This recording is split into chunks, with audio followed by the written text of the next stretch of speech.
Logos bar,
You haven't got a ball sign, and then just make sure it's filled in correctly. Make sure you get them back to the top table with the pen. And obviously, last but 4 minutes leave, tournament directors final is whatever we decide that will be the say. That's it then. We can start calling the matches on. The match cards are at the on tables. So obviously for the next round, you have to come up to the top table to get your match cards. Call them out anyway. On table 1, Luke Berry, Aidan Owens. On table 2, Josh Kane, Craig Lakin. Table 3, Seb Webb, Carl James. Table 4, Matt Brearley, Rob Ward. Table 9, Gavin Robinson, John Rowe. Table 10, Chris Day, Carl O'Donoghue. Table 11, which is a street table, Mike King, Scott Gillespie. Table 12, Greg Batten, Max Nosko. Table 13, Simon Fitzsimons, Sam Mills. And table 5, which is street table, Michael Rhodes, Christophe Lambert.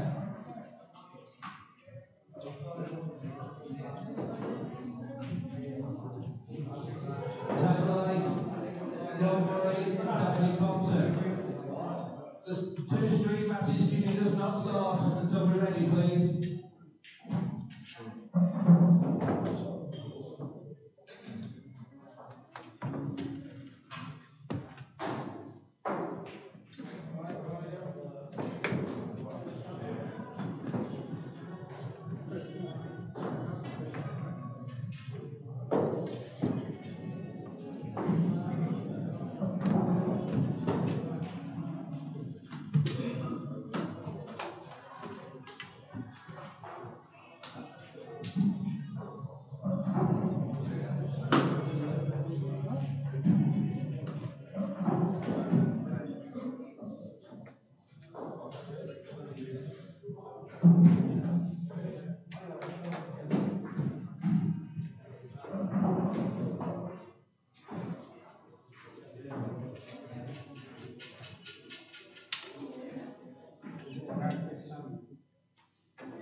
You know, our worlds are just finished. If you won the worlds and the Masters in that 2 years, you've got 10,000 fine. This is 10 grand for the weekend. So no, in September, you had to. See, I've seen that. No, yeah, it's not. They don't yet. I'm not sure. So what are you going to do? Just enter a Scotland tour?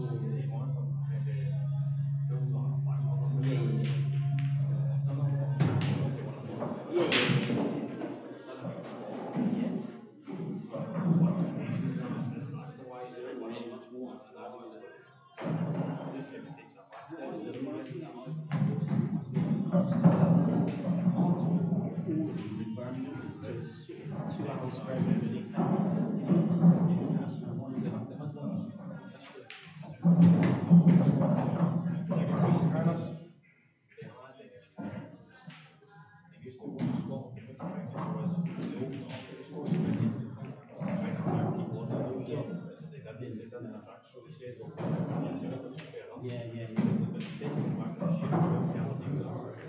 Is that going to be a hotel? Yeah. I played the home nations at the hotels are like chalets.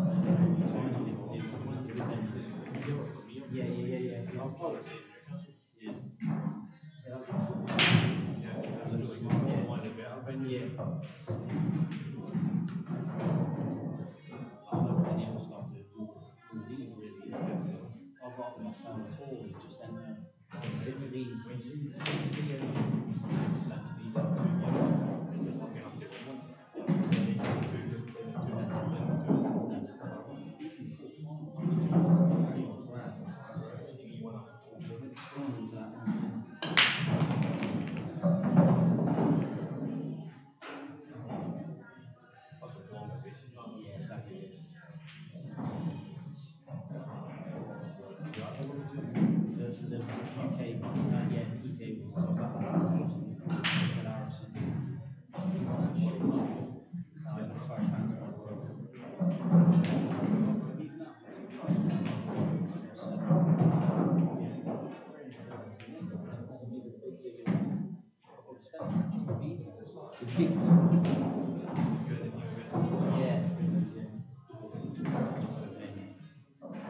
Thanks, Lee. Really looking forward to this one.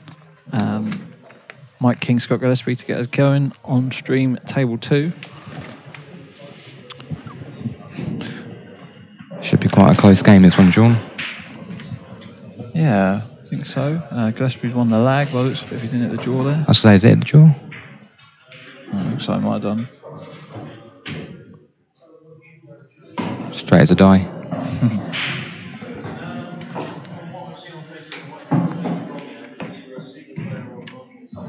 So, just to introduce the players, you've got Scott Gillespie from Larkhall, Scotland, I believe. Larkhall, Scotland, ML9? Yeah, I think it is. Google Maps it. ML's a Scotland postcode. Motherwell, is it? No, I don't think so. Glasgow, isn't it? GL. Midlothian. Oh, right. You know more than me.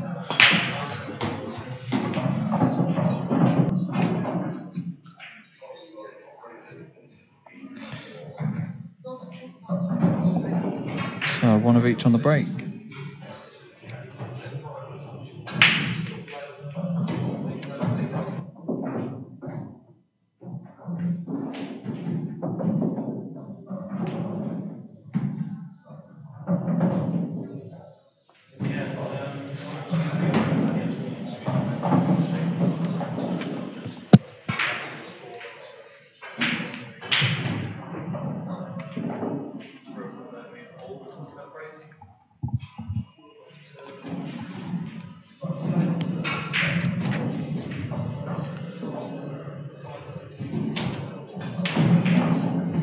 Yeah, so I know Mike's at the table, but it's just potted the yellow.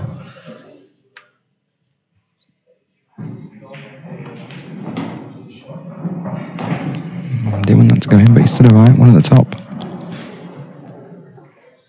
Little test of Kieran early on.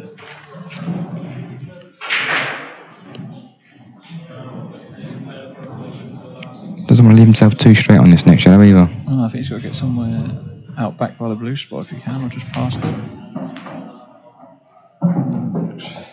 Fairly straight, but probably force it across.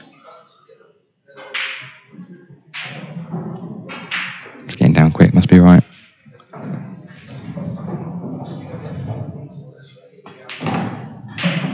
It was a bit straight.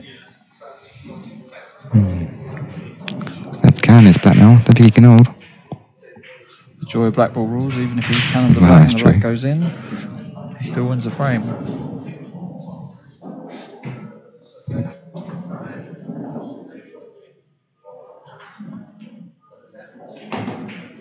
Good shot. Played it well.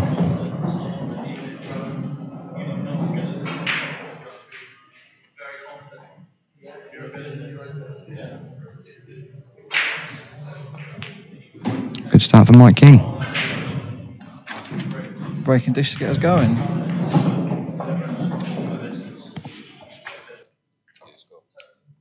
Oh, hold on.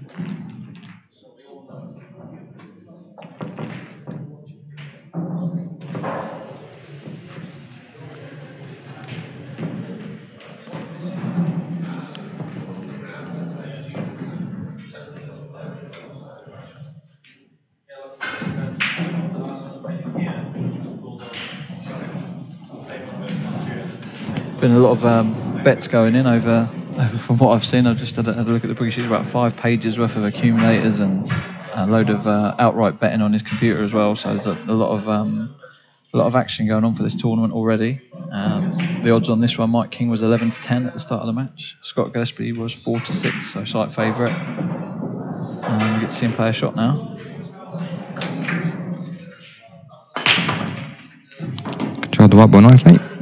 Perfect control of cue ball, unlucky not to make one really, hit him well. I think didn't make a red 2, 4, no. I made a yellow. Oh, did he? Sorry, I didn't see it going. Commentary.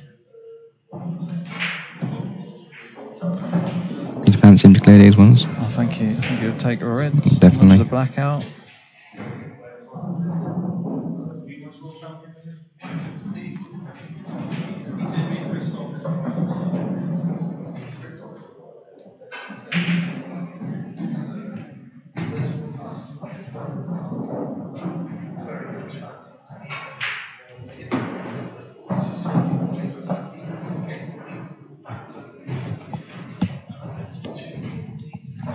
Assuming that goes past that red.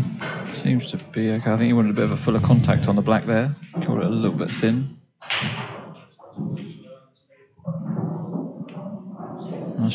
Must not go up the top. I think he'd have played it by now. Oh, it does.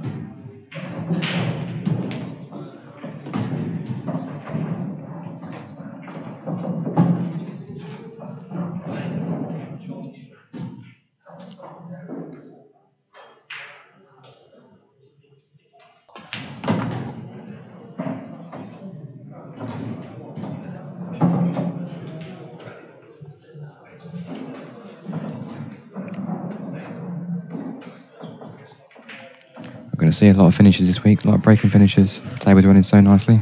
Yeah, it's definitely one of the things that attracts you to this event is they do, look after the tables. The tables run lovely. You get some nice splits.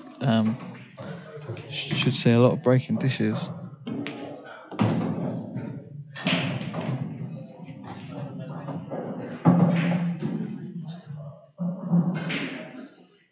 If these two carry on like this game won't take too long. So. But they do look after the tables, Lee and Lee Grout, Lee Kendall, and obviously Gareth Potts done a great job of setting this event up. All 3 of them this year, to be fair. This is the second of 3 big events they're having at Players in Stoke. A lot of prize money, 64 runners each time, double elimination. It's a great format. I think it gives everyone great value and a chance to play with the best in the game, really. It's only the top 8 that are excluded on each tour. I think they just do that just to help fill the tournament. I think it would put some people off if everybody was in it, but there's not many players excluded, and still obviously the best in the game here as well.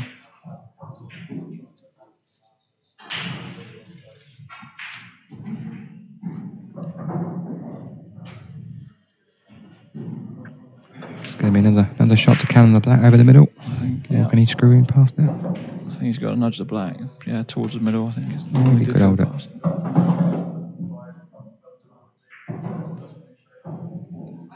Should have had the cannon there, or? I think I'd have been topping it on and off the cushion, black on and off the cushion, but I think he wanted a slightly thicker contact on the black, but he's fine here.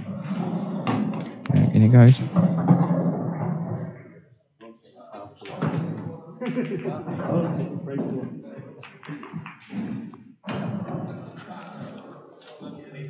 So 2 breaks, 2 finishes. Great start from both.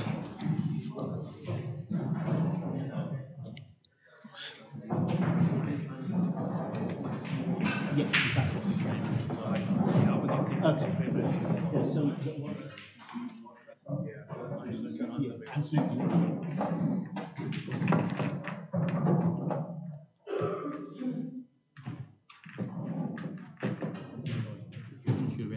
Yeah, thanks, mate. Appreciate that.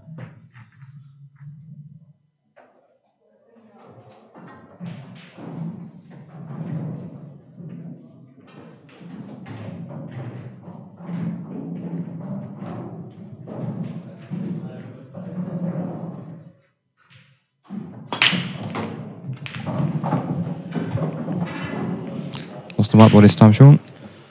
Straight in the middle, something you don't want to see as a player. The one thing about that, the break, not the cut break, you do tend to pot the white a lot more. Yes, middles or corners. I think, you can break perfectly and get kicked in. So, but that was straight in, unfortunately. So we've got a free shot. So whatever happens, this shot doesn't affect the colour choice, and then the next shot will determine, if he pots the ball next shot, that will determine which colour set Scott's on.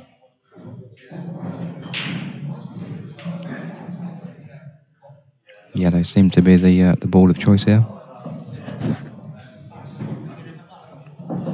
Yeah, we'd expect him to promote one of his balls over towards this corner by the looks of it. In or over, straight in.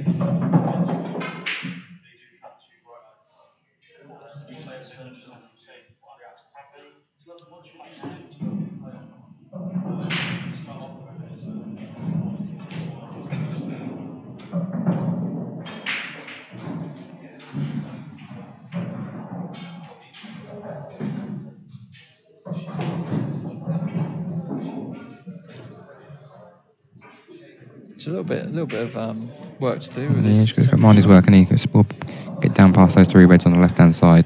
Yeah, I think I don't want to stop the white dead here and then play down the left-hand side of the table.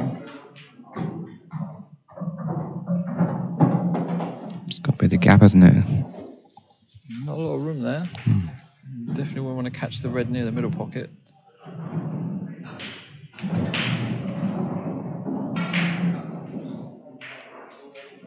As he plays down the right-hand side of the table and cannons this red on the right, where he's looking.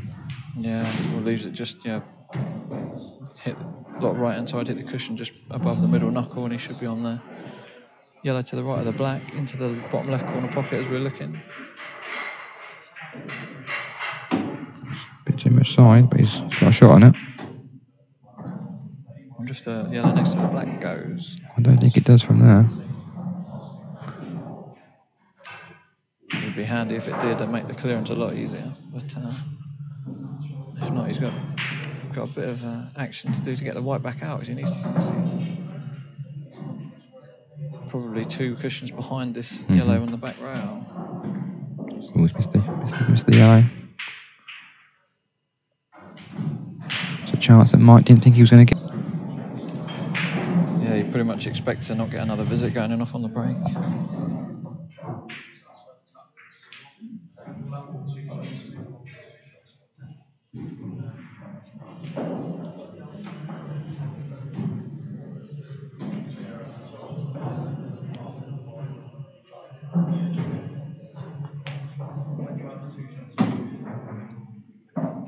Who have you got first match, Matt? Who are you playing? Liam Farrell. I believe myself and you might meet in the next round if we both win. There we go. I didn't look that far ahead in the draw, to be fair.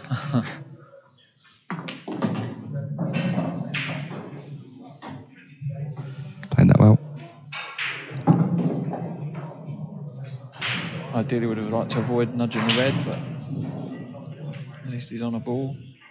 Probably going to force this. Play the red to the middle and maybe cannon to the yellow. So, I think the red by the yellow still goes past that red on the rail, so he could leave it. Only problem, ball's the one he's just nudged to the cushion, really. I don't know if he can leave himself an angle on that one to nudge that one off the cushion and leaves the one on the one down the rail. Yeah, if he was at the white, if he could put the white where the black is, then he'd be perfect for that. It does double once he clears the other reds out of the way as well. Just depends how he sees it.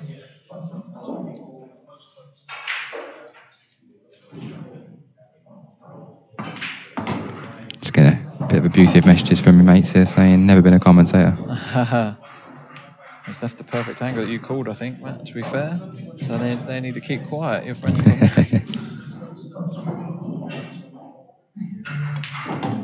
Perfect shot. I can talk the game, just can't play it. Didn't have much room to leave that angle. Played it absolutely perfectly.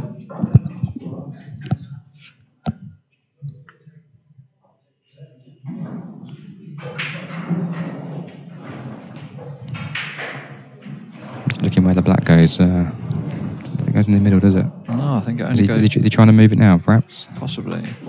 He was. Ooh. Tough shot. That's where the skill shot comes into play, potentially. Yeah, maybe not quite on this one, but he might not have a choice, to be fair. Don't see many safety options from here.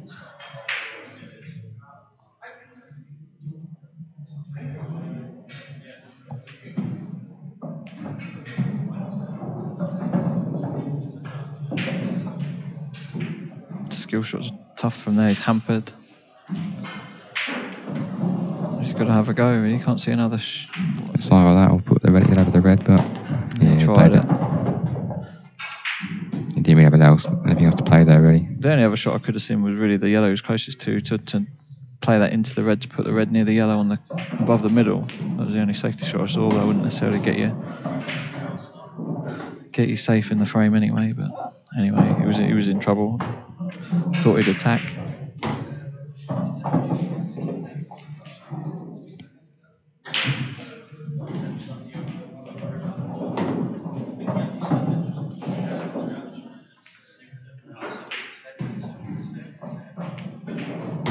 So he wants the Mike King.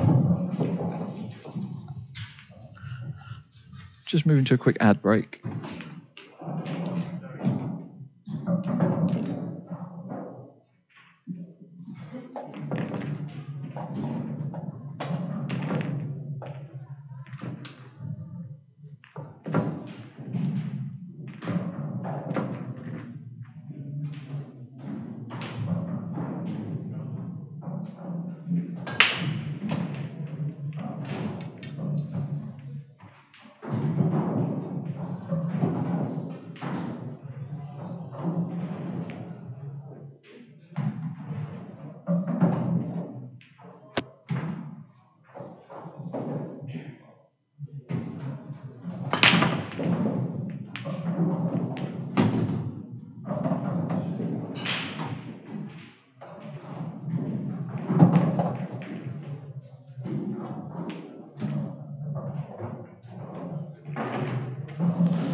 So Scott's made a ball off his break.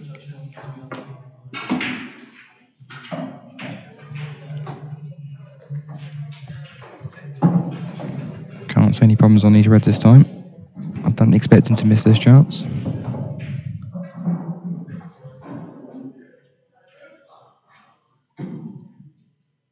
No, no real issues.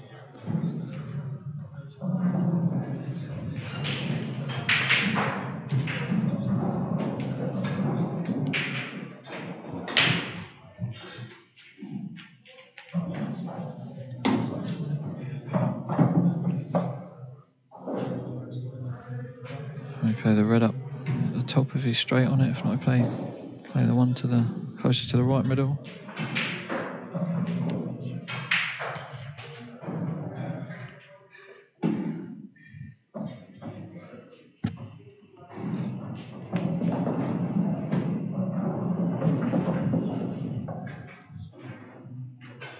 He's wanting to clear this middle red of the three in the bottom right corner, actually, just because they are blocking each other a little bit. He looked at it and he's decided it's a bit too thin. The white's heading towards the middle pocket. So.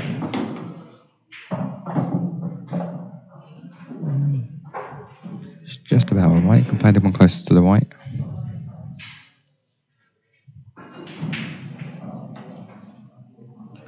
Yeah, stun across the right cushion and probably the one nearest the pocket after that. He's just got to leave. Obviously, the black only really goes in the bottom right corner from where he is, so just wants to leave himself an angle to get over there in 4 shots' time.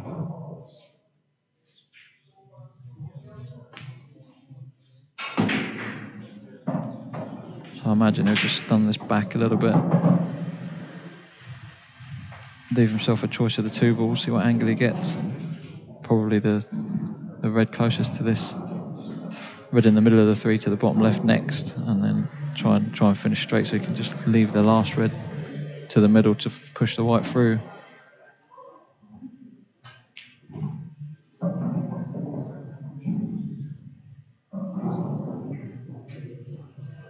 So just need some good position here, back about 8 inches. Perfect.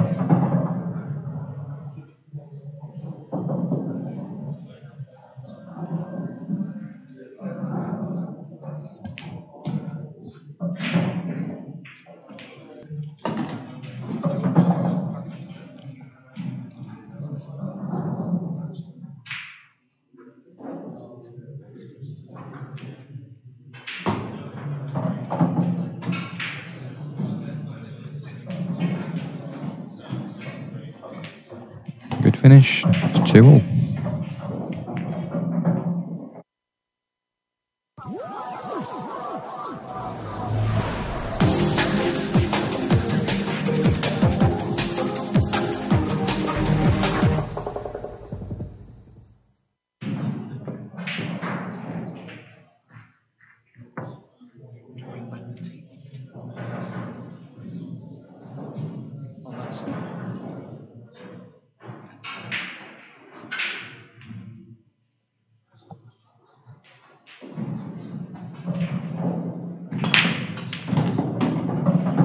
Good break from Mike.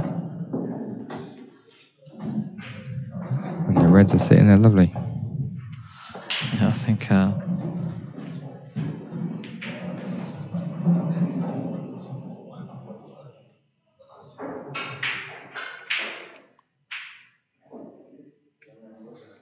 Just got to negotiate this 3-ball plant. I think he just goes direct. I don't think he goes 3 balls. Just got to watch you don't do that. Don't, unless they're still a plant. Must be close. Looking at his body language, not too sure. That was the only danger of playing it that way. And then the 3-ball plant, your red was going thin off towards the yellow. So, Did not play it slow enough to... Possibly. But again, the risk is you don't pot one and you'd lost not that colour. It's an open table.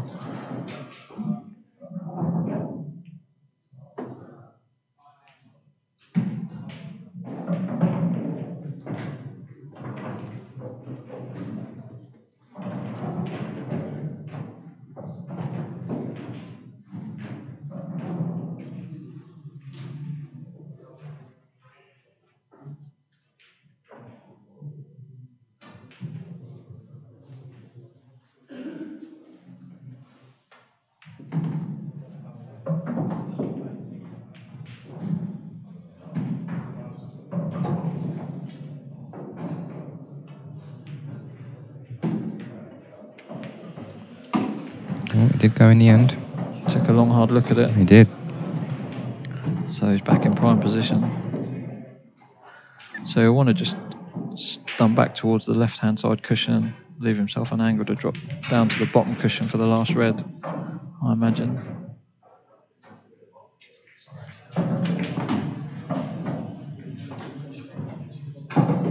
Depends how he sees. There's not a lot of room going down to the bottom cushion, actually, so he probably want to screw across. Depends how he sees it.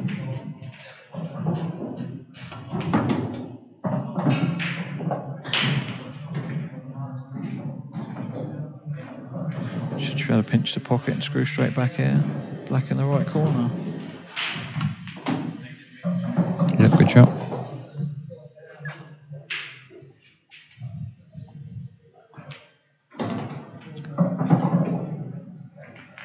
Three-two to Mike King.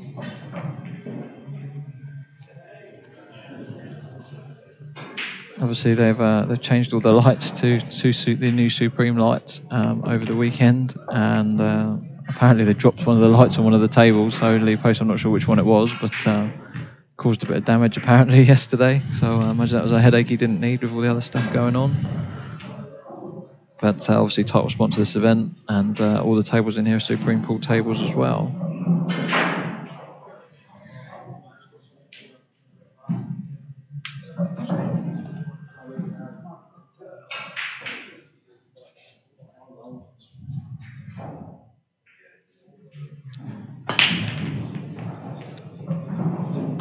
Black's close. Ooh. Didn't see him make one that time. Didn't hear one drop. Don't think that red goes next to the yellow. No, it doesn't look like. They look like they're almost touching actually. Can't quite see it on the screen, but looking up, they are very close together. So a little problem to manoeuvre if he decides to go reds. Might try and give him a little flick this shot, but does risk blocking everything up with the yellow. Right, he's got a plant there. A little bit fortunate. Awkward plant though. He's got to put some screw on the white really, otherwise they're a bit awkward bridging.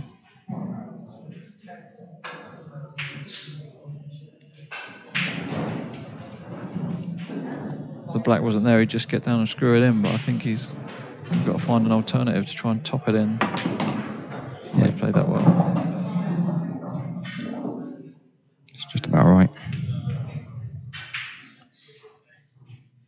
Bit awkward for a right-hander that one. If it was on the other side of the table, he'd just lean over.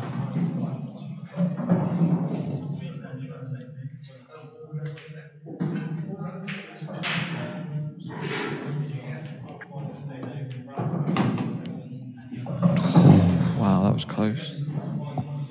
It's left him plumb as well.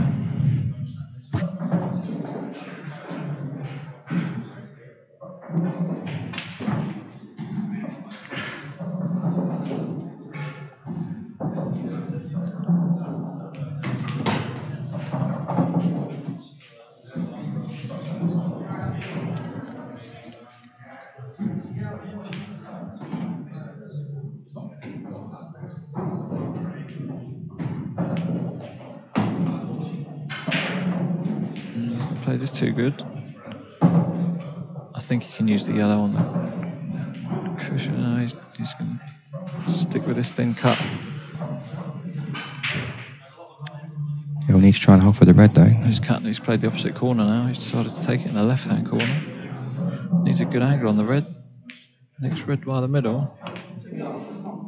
Good shot. He's played that perfect.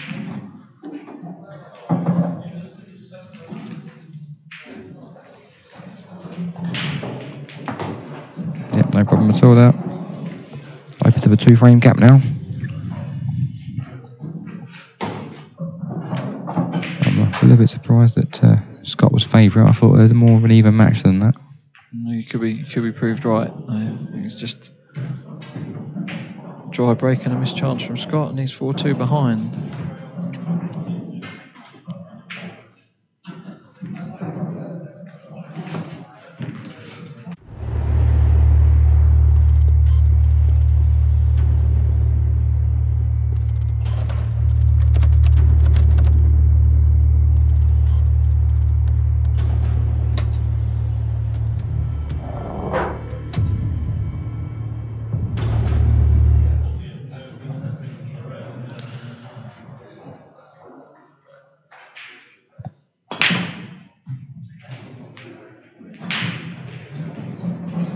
It's a good break from Mike, but no ball down.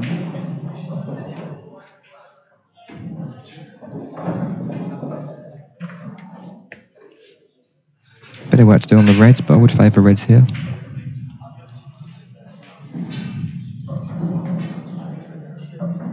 Definitely favour reds, but there is a few obstacles to overcome.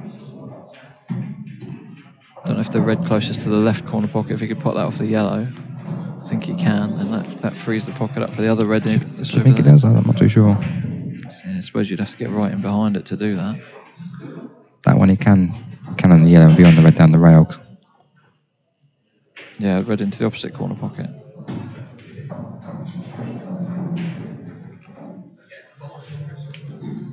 Just taking his time just to work out what route he fancies.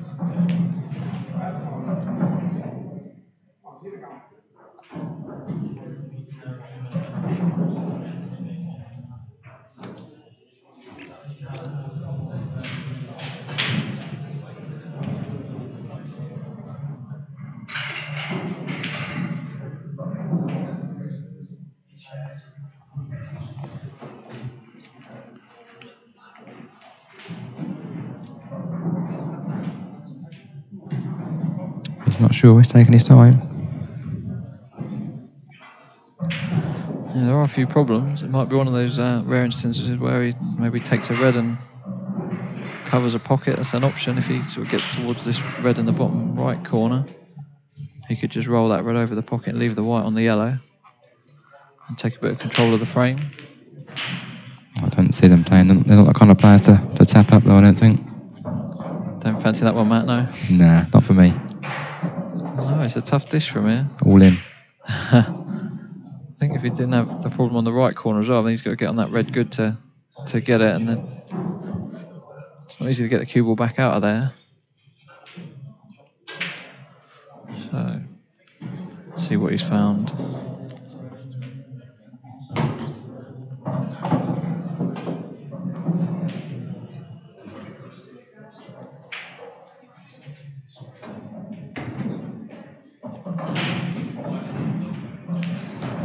A little bit left hand side, can that? Yeah, that was a set. Be on the red in the opposite pocket.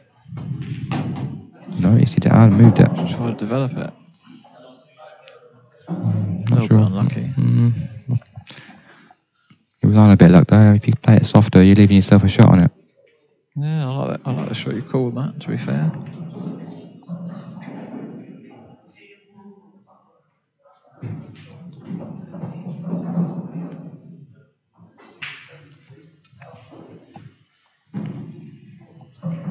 Just going to give the yellow a nudge here. I'm not sure there's a gap. He's in trouble now though. He's got a lot of work to do.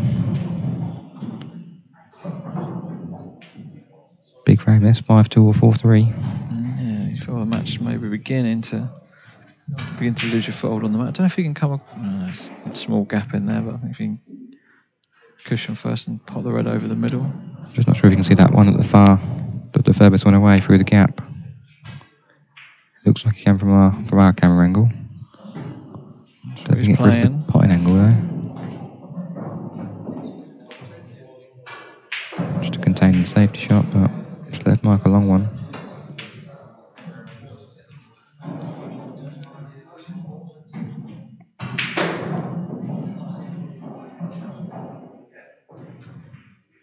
Got a bit of insurance that red being safe at the moment. Yeah, definitely a slight advantage to Mike from this position. In all fairness, he can't leave the cue ball anywhere down this end of the table, really, so.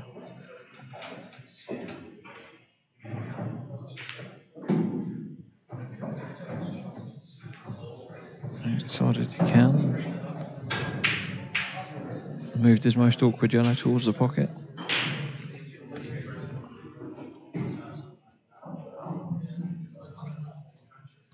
I thought you said there wouldn't be any safety, Matt. Just want someone to prove me wrong.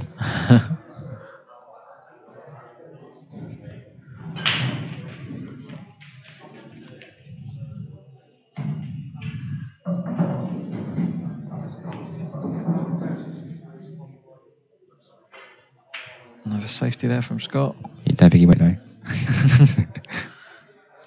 Obviously a shout out to Beard Productions for running the stream. Really think they are the best in the business. 2 tables running at the weekend. This one just with the main camera. To be fair, the table 1 has about 6 different camera angles, I think. I'm not sure where they fit them all. But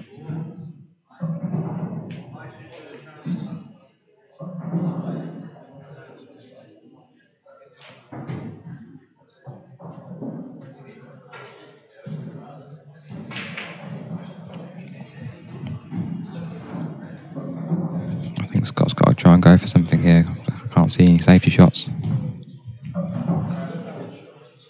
yeah, Mike's taking control of this end of the table. He's forced Scott to do something.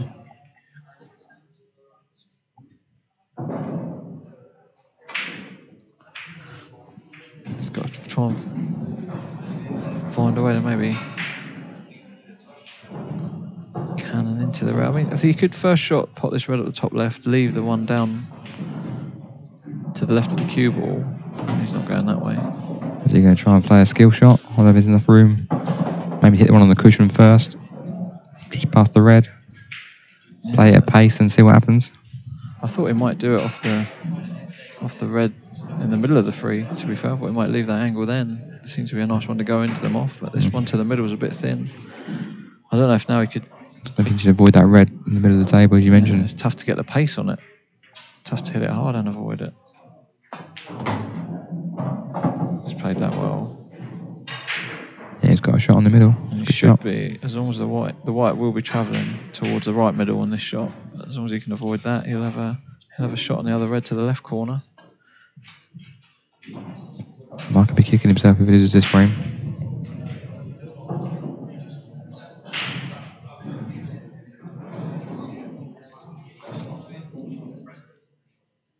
Awkward cueing. Oh, he's straighter than I thought, actually. He's played that well. Good shot.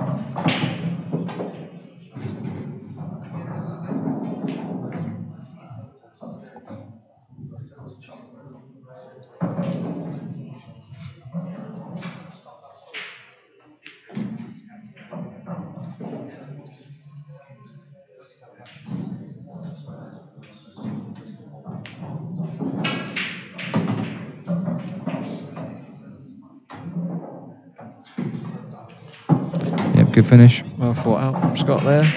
4-3. He must have heard me.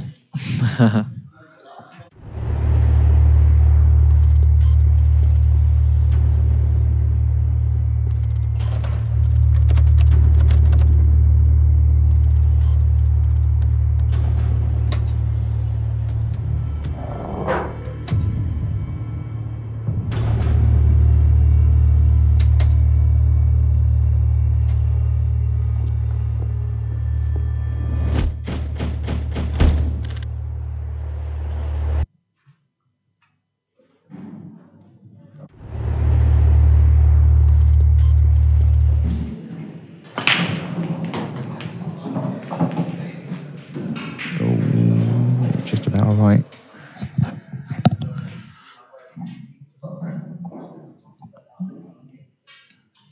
Not a straightforward finish this time.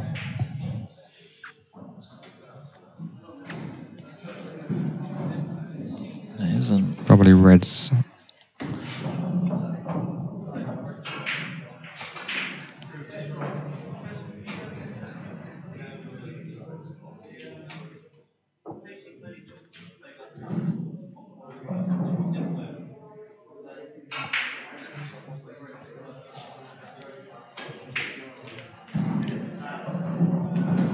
Did you manage to get any other scores up?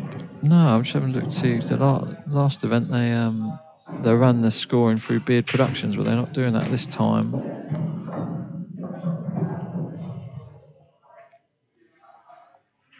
So just seeing if we can get you any of the other scores.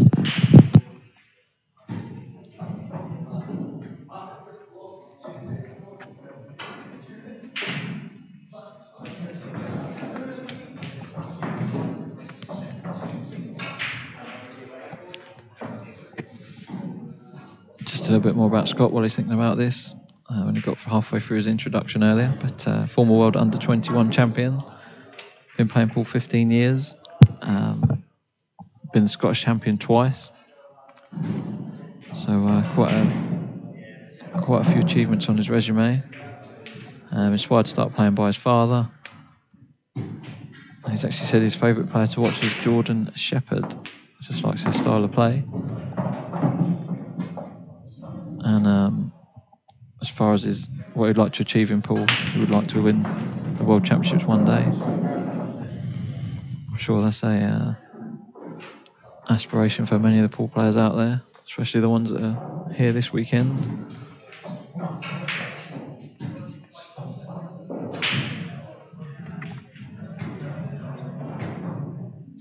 So he's gone with you on reds, Matt. A few obstacles to negotiate. From what I can see, it's just that one on the left-hand side of the yellow. I think the red bottom cushion goes past the yellow.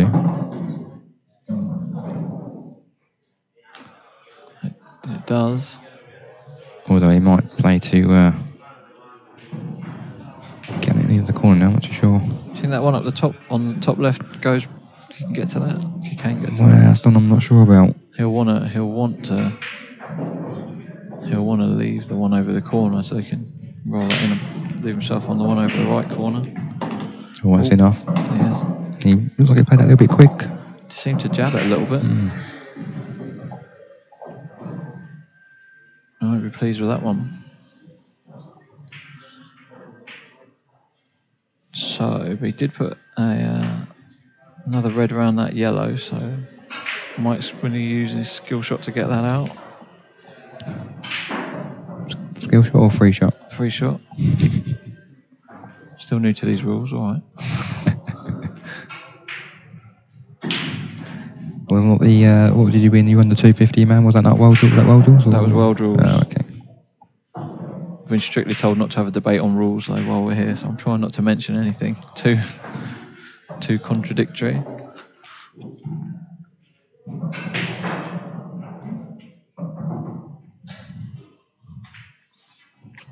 I think I would pop the red over the right corner, put the white on the right hand side of the table, put the red over the right corner and go into the two reds and the yellow. Would be my choice of shot here. Yeah, I'd probably second that. Might third it. Nope, he's going to play that one. Interesting. The trouble with this one is, I can't see him moving the yellow without sticking the other yellow there. This is the only thing. He's able to get both of these yellows out here. No, he's done well. Let's put it back over there. Big bounce. That was always the danger. Just didn't look like playing it that way. You'd get them out. Yeah, I'll definitely pot the red as well. I guess rid of the red on the table. Yeah, it was blocking. Obviously, the reason he moved that yellow is because the red was blocking it. So, similar thought pattern. Pot a bit left hand side. Develop it. Just try to get on it. Drop on it. That was a tough shot. Try to get kind of the red full ball. I don't know if he can pot the yellow off the red that's near the corner. I don't think he's got another shot really.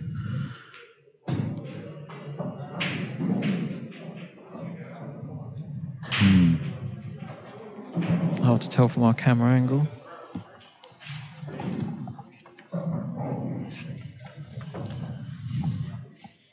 Just playing your shot off the cushion.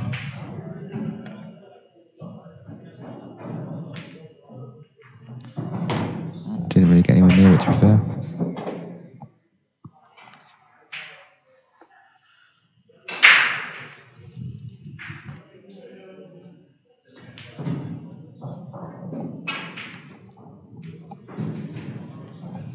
That black drops in the middle. Leave that in the middle. I don't think I'd want to leave that till last. It's not easy to get on it. I don't particularly want to leave it down the rail either, do you? So I don't know if he can perhaps move it on this shot, but play it half ball. Could play it half ball, put it towards the sort of middle of the bottom cushion, just bounce it out a bit. And get back on the one on the left hand side. Yeah, it's an option. I think that's the shot I'd be playing, to be fair. But it's just one of those where it's not guaranteed, and you definitely don't want to leave the black tight on the bottom rail either. But I guess if he plays that, he's then got to leave the one over the top right corner to screw back to where the yellow is near the left middle pocket, and that is a bit of a distraction there. And he's looking at it anyway. He's looking at that shot, so Black 2 cushions, white back to where it is now, roughly. Yep. Played it well. Probably couldn't put that better with his hand. That's perfect.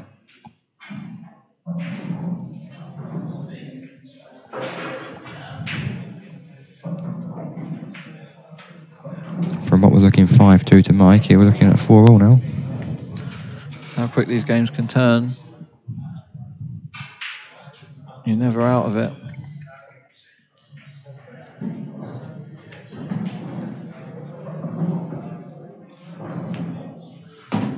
I like your call though, it's been fairly even so far, so, you know, you did say it'd be an even game, this one. So he's just got to mind his work. He'll want to be playing the white between the yellow and the red. The yellow near the left middle is. He won't want to go the other side of it. And he's got a good 2 or 3 feet, 2 feet he can land in where he's still comfortable on the red. Wants to make sure he's high on it as well. Doesn't really want to be going away. Doesn't want to be low, and he's low. He's hit it too far. Oh dear. Just that yellow near the middle was a distraction, as I said. You know, if that yellow wasn't there, he'd be playing the white towards the middle pocket comfortably. He'll be very disappointed with that. He had a lot of room, a lot of margin for error there. The cushions do play quick here, though. This is the one thing you'll see. You'll see a lot of overhit shots off the cushions from playing here last time. They use extra clamps on the table, and they play more like steel block cushions. So you will see that a little bit. You're more likely to see people overhit shots and underhit shots when they're using the cushions, and there's an example of it there. Well, to put out a double now then. Possibly a slightly bigger pocket if he catches the yellow. Might be off yellow, yep. It could. Well, No, that's not from that side. That slows the cushion a little bit, that did. It did. He probably had some left-hand side on it.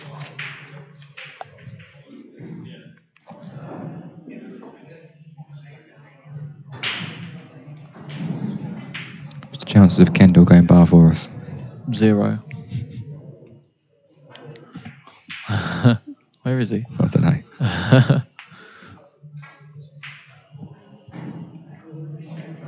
No, I think we're doing this for the love of the game.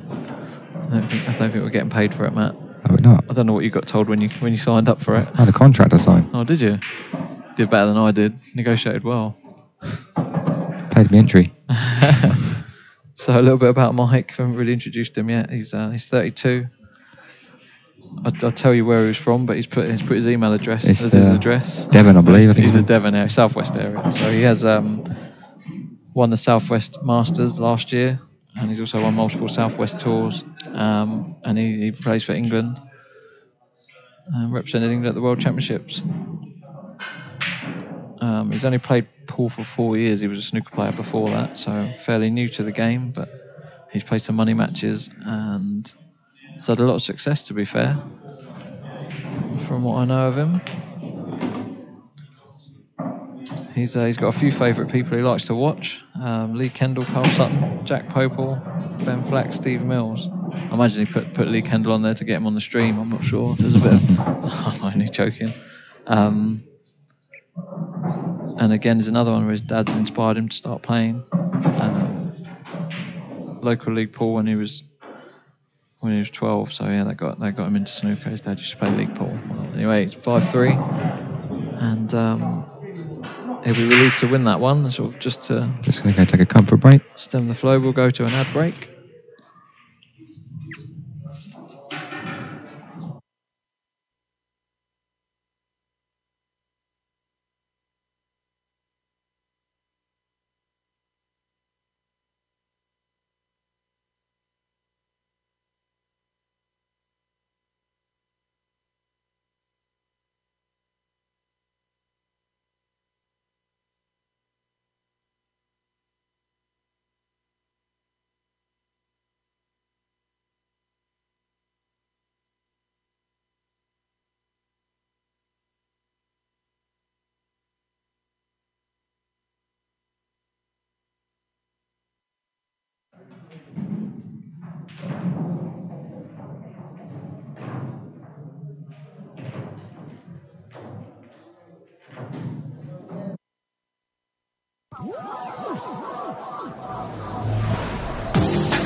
So, we'll break off in frame 9. Mike makes the ball.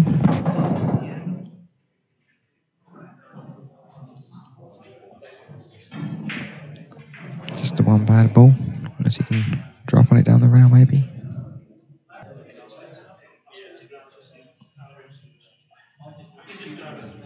By that you mean you fancy yellows, do you, Matt? Sorry, yeah.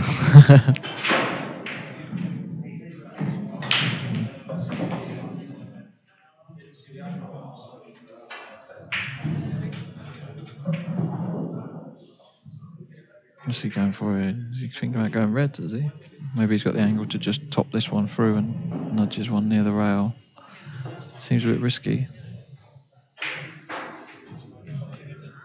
Or is he thinking of cutting the yellow in the middle? It's definitely looking at yellows, just so if that yellow goes down the rail.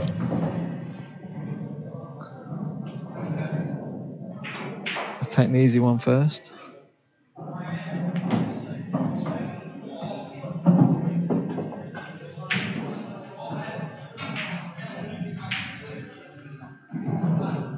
Imagine you top this one through and take the yellow down the cushion. Yep.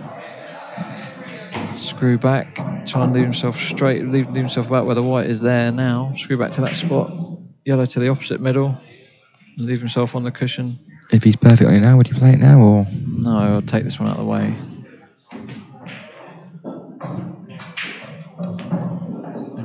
May have underhit that slightly. He might be able to just force it through.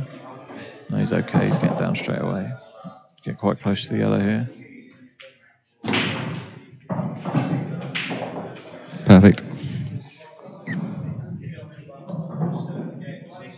Imagine he won't. It's not ideal playing the bottom yellow last, but I think he's going to have to. The easiest shot to get on the black.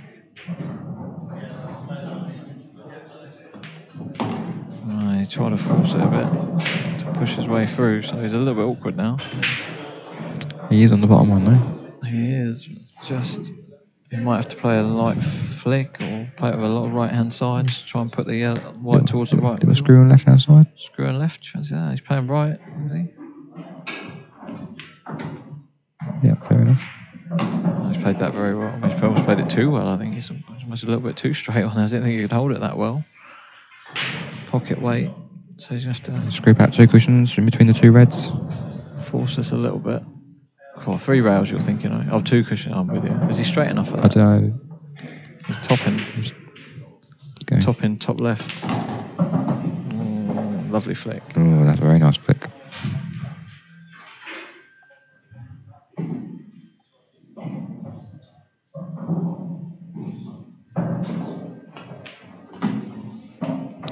Six three, is that? Nice breaking dish.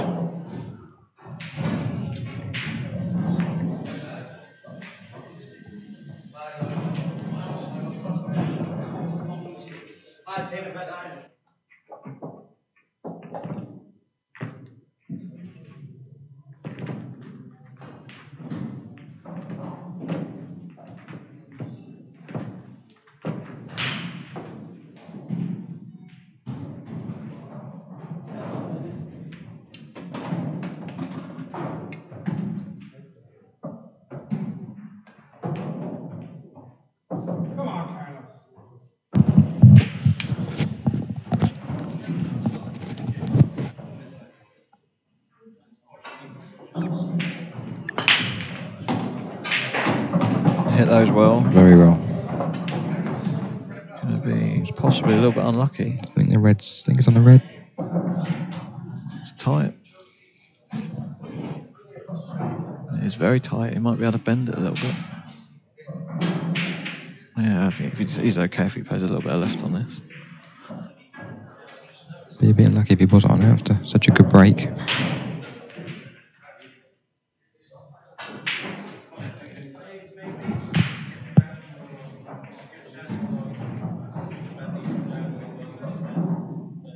Just bending it slightly, as you say.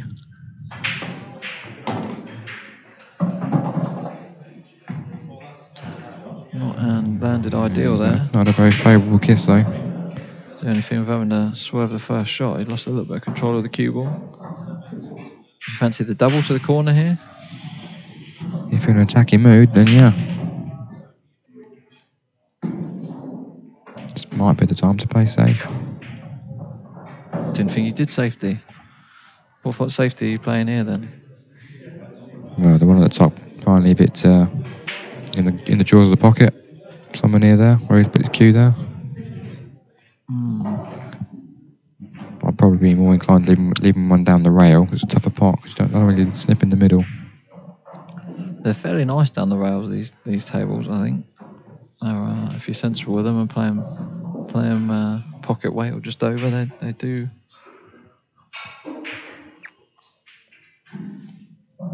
They do seem to be slightly generous for an 8-ball table.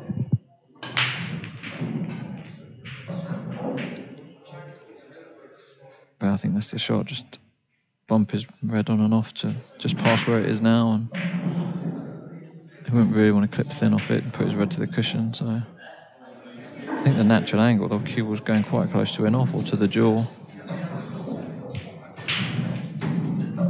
If he does play at half ball.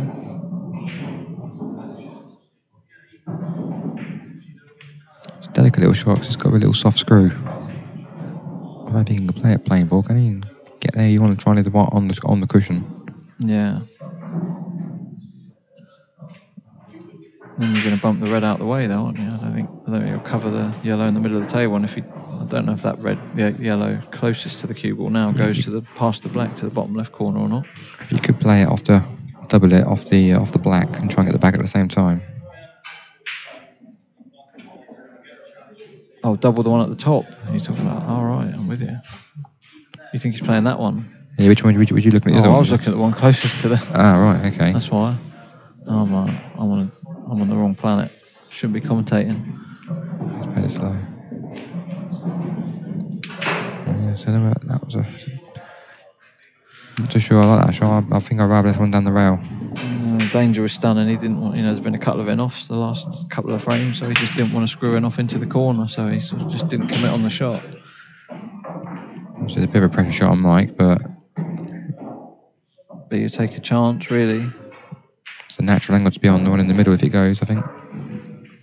Where is he playing this? To the bottom right or the bottom left? I think it's going to go corner. Bottom right corner. Stun on off the cushion, leave the one down the rail. I think I'd be thinking just all out attack here. No, that's the one on the... Oh, it's just by a mile. I'm sure he went for the pot there, did he? I'm sure he did. I don't know if he had the angle to get down to where he's played that, if he potted it. I think the white would have been a lot closer to the jaws of the middle pocket. I expect him to get a little bit closer. He'll be disappointed with that shot. Yeah. I wouldn't mind that one. You're better than that, man. Oh, I don't know about that.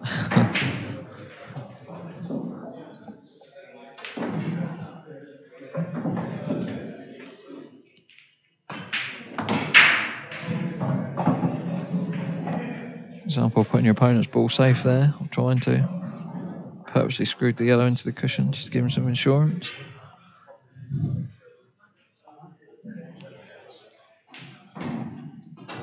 Slightly hampered for this red up the top, but I fancy him to get that. And I think of the two, I think only the bottom one of these two reds that are together goes in the bottom right corner. So do you think?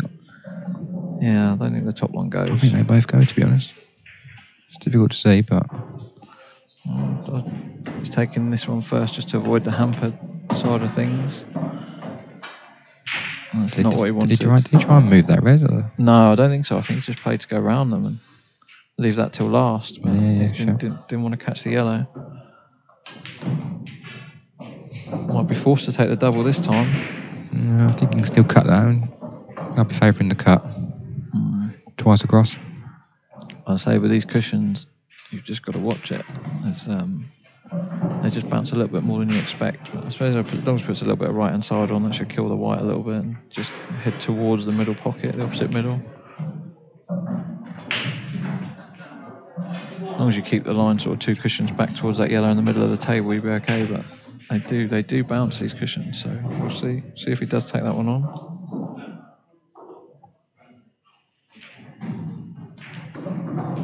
Considering a safety option as well.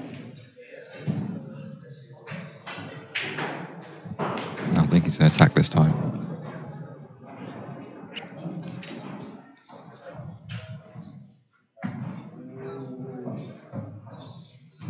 Doesn't like it. No, doesn't like it. This is the type of shot where you can get a kick as well.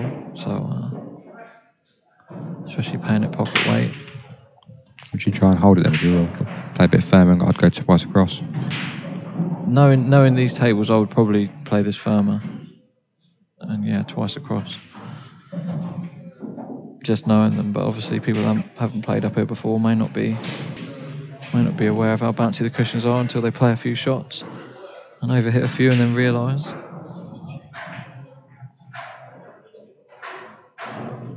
He's decided on the safety, so he's just going to leave the white near the jaws of the pocket.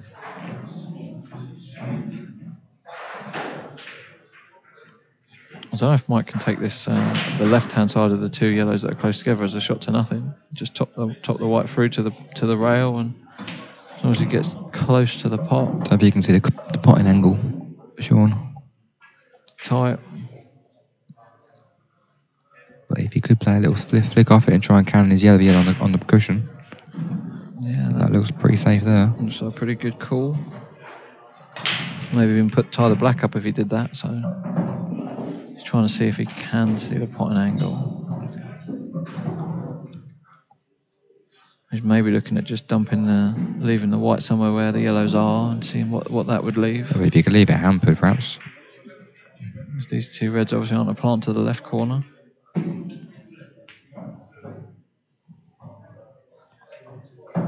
Try that as a shot to nothing. Yeah, it's not a bad shot.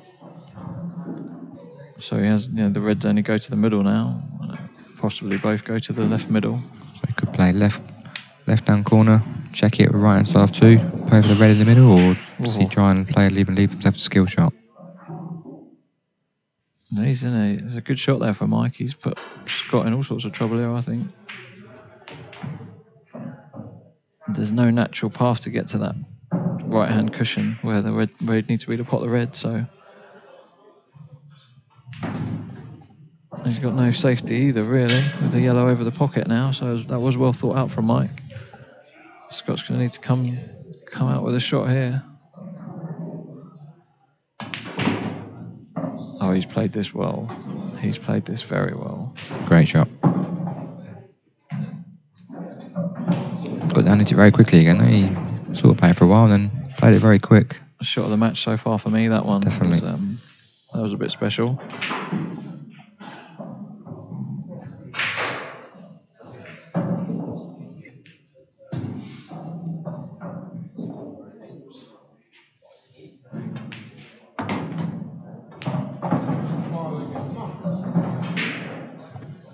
Slightly overscrewed it, but he's pretty much drop it in.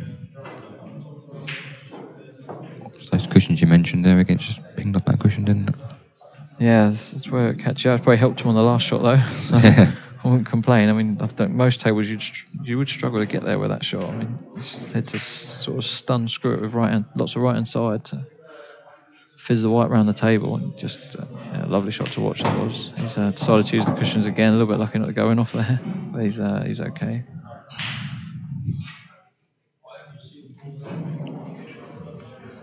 So black, you wouldn't expect him to miss, but 6-3 down. No, he's not missing this.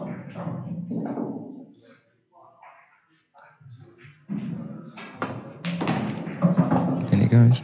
6-4 to Mike King. Yeah.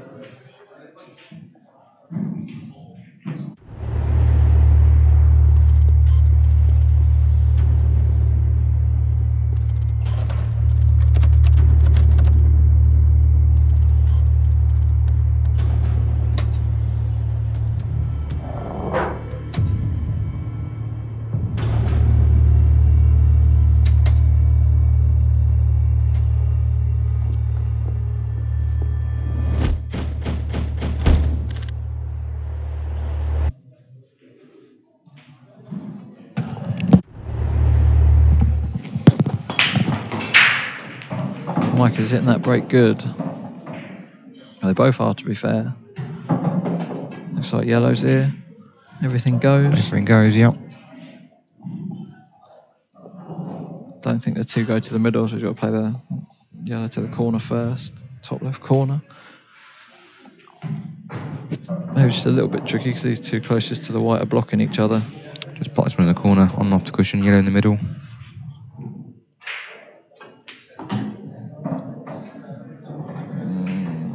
I think he's okay. Just more of an angle than I thought. Yeah, I didn't think he could hold for the one in the right middle. I thought he had to play across there. Just again, the cushion's probably bounced a bit further than he expected there because a bit short and he was perfect, but he's okay. He's had a nice nudge.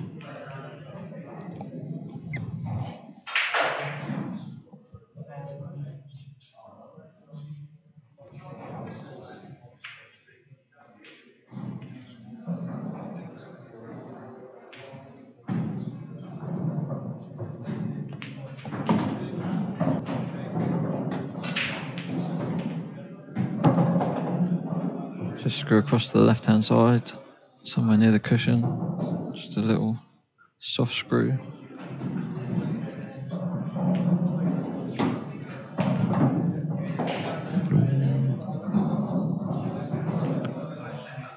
Again, just spins up the cushion.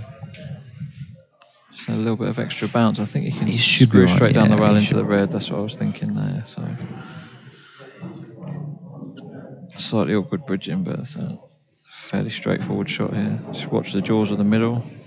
Might catch them on the way. Oh, he played that well. And the black still goes as well, so He's recovered that well. He's underhit that one slightly. So does do that to you. I think he'll probably drop this in dead weight, leave the black in the right middle maybe.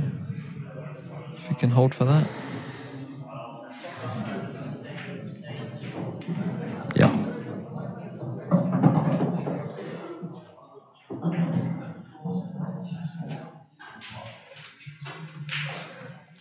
Another break-in dish from Mike. 7-4.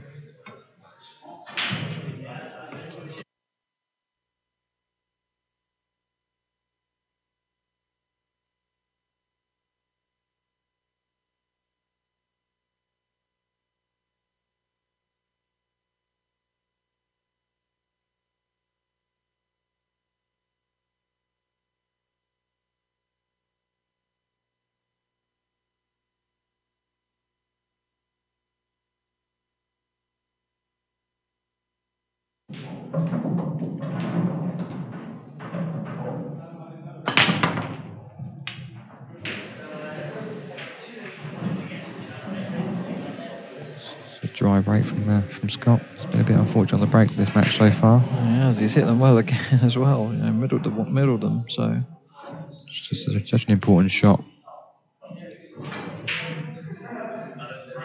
yeah, it's one of those things that does my head in, to be honest. The break. Sometimes it's going great, and sometimes you seem to hit it the same, and nothing happens. So For every player in here, unfortunately, break kills you or it's your friend. I used to play a lot of 9-ball, and that was a lot more consistent. That was not so much whether you make a ball, more whether you land on the 1 or the 2, or whatever the lowest ball is on the table. But you'd make a ball a lot more often. But it does seem to be a bit random with 8-ball. I guess 9-ball's changed because that's a great shot there. Nice shot that. 9-ball's changed a bit where they either use a magic rack or they tap the tables so they all sit touching. Surprised not a magic rack for the 8-ball game, to be honest. Might have. Yeah, I'm surprised. It might be just the lighter balls. That it'd have to be very thin. Heavier balls, it's a bit easier. So he's got perfect angle to nudge his awkward red out.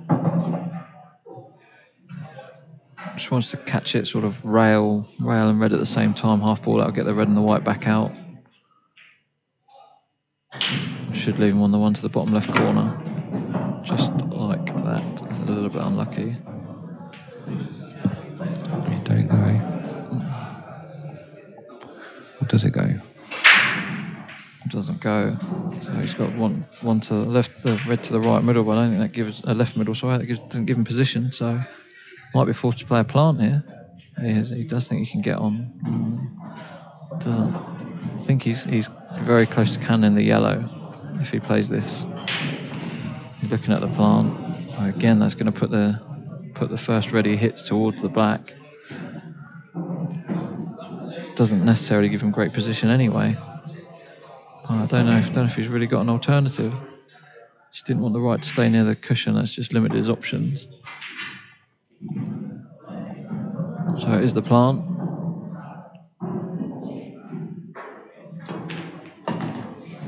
Red did go towards the black, but he forced the white out, and he's a little bit unlucky there. He's alright. He's best he could hope for, really. He's got a shot on it. He has got a shot. Just got to be a bit careful screwing this out. Just got to cue it well. Big shot. He's played that played it very well. So he's a bit awkward here, though. He's got to pull out a shot here.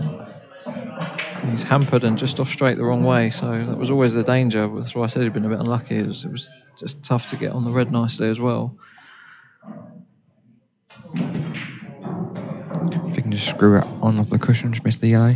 I believe he's a little thin cut in the middle. I think he might screw off the yellow. I don't know. Yeah, this is awkward. It's a tricky little spot he's in.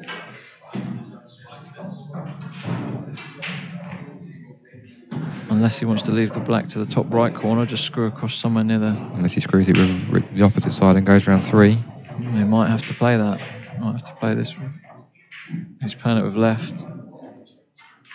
Yeah, that was really tough. So he's going to do well to pot the black from here. Double or cut? It does cut, but he's tight to the rail, and it's just off the cushion. The yellow's there as a bumper, so can't pot the white. It does go very thin.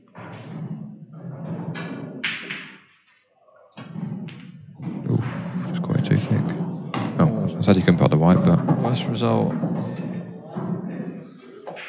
Just shows you one shot. He just couldn't have finished any worse on that. And again, if he wasn't hampered, he'd have had options, but I think he'd have played your shot with the left-hand side of Ferreira. I think it was just a bit too straight, but he just had the worst angle you could have for that shot. Again, massive difference between 8-4 and 7-5. Scott's not played.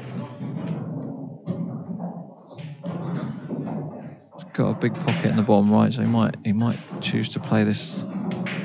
Yellow's just nudged to the cushion now. He's not too happy with that shot. I still think he's okay.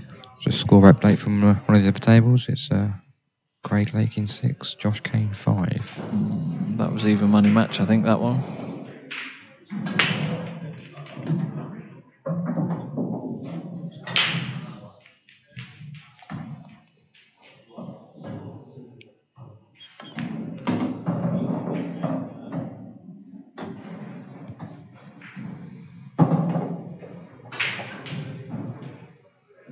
See if we can give you any other updates. So, Aidan Owens 8, Luke Bowery 5, Christoph Lambert 4-1 up against Michael Rhodes on the other stream table.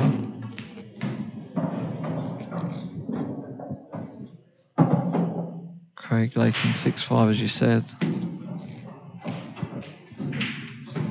Rob Bourne 6-5 up on Matt Brearley.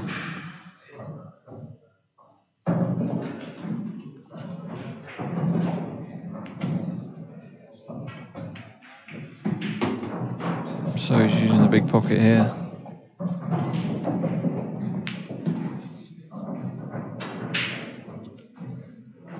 Yellow's sitting perfectly. This is unmissable.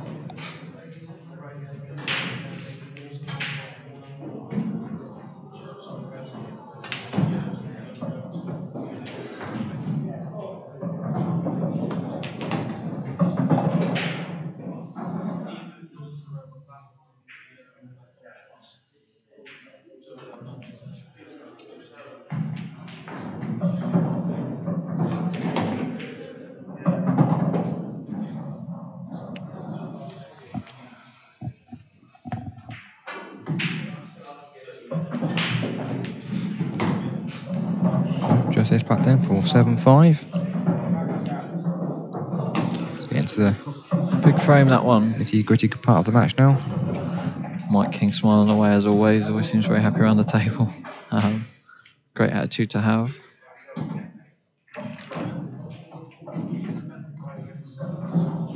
They'll be disappointed with that one.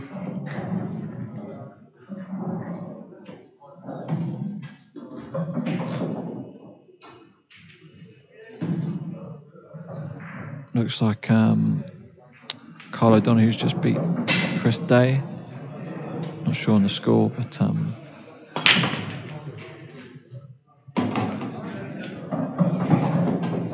another good break from Mike. He's breaking very well today. Ooh, just that yellow just gone past that red.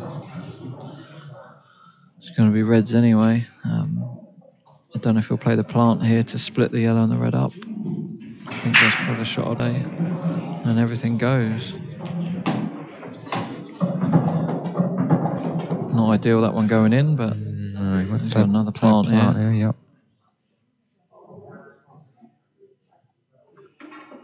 He's a bit surprised that well, it's amazing how they're going when you don't want to follow the ball through. If you're trying to play that shot, it's one that's really difficult to get. Just don't think he's got a great angle here to position-wise. So you see the red's going to go up towards the corner, but it's just getting on the red down the rail from here. He's just had to stun it to widen it a bit, but he's played that very well. Back in prime position.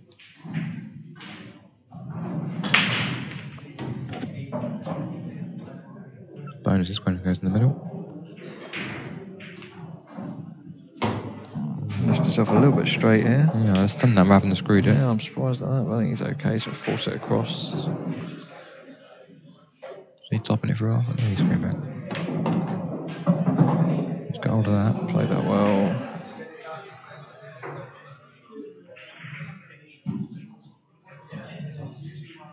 It's just wants to make sure he gets enough screw on this. Just avoid the red, really. The other red, he doesn't want to cannon it particularly.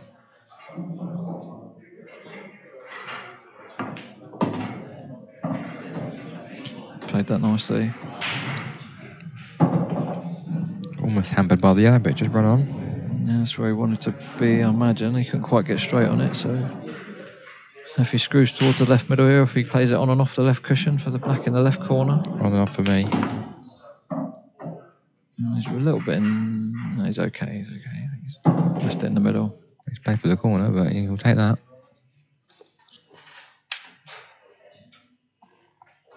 A little bit betwixt and between there. Again, it might be the fact the rails do bounce a bit. Always.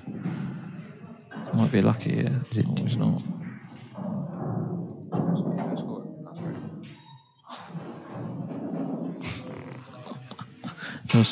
Trying to swap seats. I'm getting told off by my co-commentator Matt Barcock for forgetting to put the score up there. So That wasn't really a telling off, just Did you put it up? He turned his mic off and everything.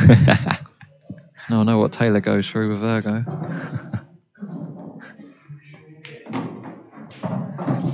It's a big frame, that. Big miss on the black. It is a big miss. It's, again, just because he didn't play for it to that pocket. I think if you ever got left that black, you never miss it. But when you've not intended to, it's sometimes just hard to reset and see the shot for what it is and knock it in.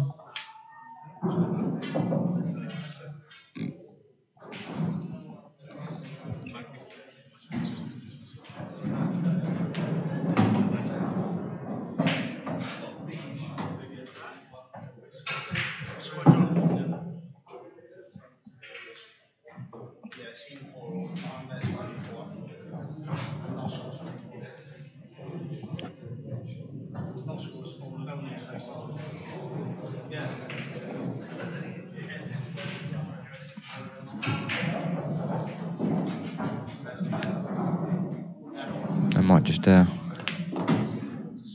mentally put him off a little bit, missing that black. See how he comes out. I think he'll be okay, sort of mentally. Tough one to take, especially 2 frames in a row missing the black. But it happens. I didn't expect him to miss it the way he's been potting, to be honest. No, not at all. I mean, he expected to But anything can be missed on these tables. That's what a lot of people don't appreciate. It all looks easy, and these guys do make it look easy. But Yeah, tune into my game at 10 o'clock. You'll see a lot of misses. Fortunately, it won't be on the stream.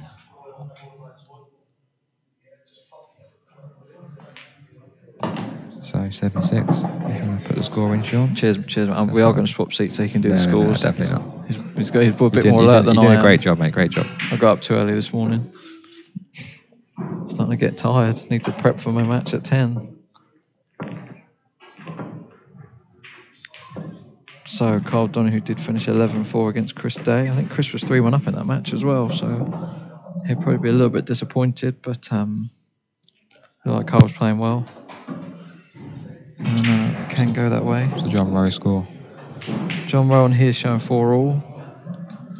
Michael Rhodes has come back against Christoph Lambert. 5-4 now. Rob Bourne 7-5 up on Matt Brearley. I can see Rob's on the black as well. Seb Webb 6-all with Carl James. Yeah, Rob Bourne's just popped black there. So another good break from Scott. 7-6. He's got most of the balls at this end of the He's table. not had much run with the break. He's breaking well, but they're not going into an easy finish for him. No. He's got the option of cutting the red in the top right corner and going into things. Yeah. I don't think he can get everything out. I think he's just going to get the yellow out playing it that way.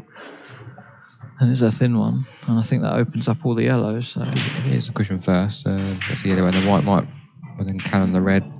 Yeah, Plays it at pace. Getting behind it. He will be aware that he's opening up all the yellows then, though. Yeah, I reckon that's right. If he does cut, he's got the initiative anyway in the last 2 frames, so. Yeah, he's been in second though. He's in first for this one, so he is playing it. Played it well. Is he alright? Yep, he's alright. The red does go in the middle when he gets on it. Yeah, he managed to get a bit of screw on it just to widen the angle. Going some nicely. A little bit unlucky the yellow's covered this red in the middle of the table nearest the bulk line, but he can get on that later. That does go to the right middle. I think it does anyway, they're quite close. Probably a bit reluctant here. He can pop this red closest to the black into the right middle, but it's just to be a little bit concerned about where the other red's going, because he'll be moving that. Might want to play this firm just to put it towards the other corner. He's played that well, but he's in this shot. He's blocked the red up the top now with the black, so he's now giving himself a bigger problem. I think the shot here is to stun the red nearest the white. Leave the white somewhere near the pink spot, pink spot. If you was looking at it, that's where he's pointing his cue now, and then go into the red and yellow from there. And that should leave him ideally on that red, but he's got the one over the bottom right corner as insurance, so he's just lining up where he wants the cue ball to play the split.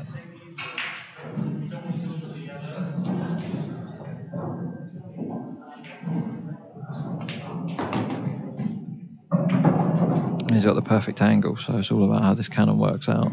Ideally, you want to be landing on. Just be careful not to count it full ball, because if you count full ball, he's going to be not on the run over the hole. Yeah, he definitely wants to favour hitting the left-hand side of the red up the top as we look at it. Otherwise, if he hits it full on the right-hand side, he's anything but full ball, really. If he clicks on the right, he should be alright. He'll be nudging it towards the yellows, but yeah, I mean towards the yellows over the corner where.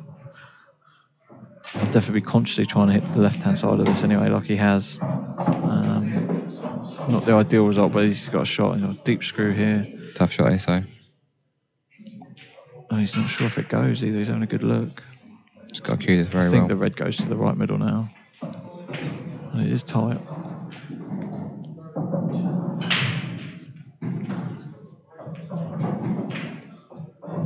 So screw up. Pass where his hand is. He's gone into them. Maybe it didn't go. Well, we'll find out because he's on it. I think he just got a bit lucky there. I don't think he played it that way. Not that way at all. He'll take it. He's definitely taking it. He wouldn't call that gap. No. Didn't see a hand of apology. So. No apology. I wouldn't apologise either. Just get on with it. 7-all then. I'll do the scores. Nice one. Better go to an ad break.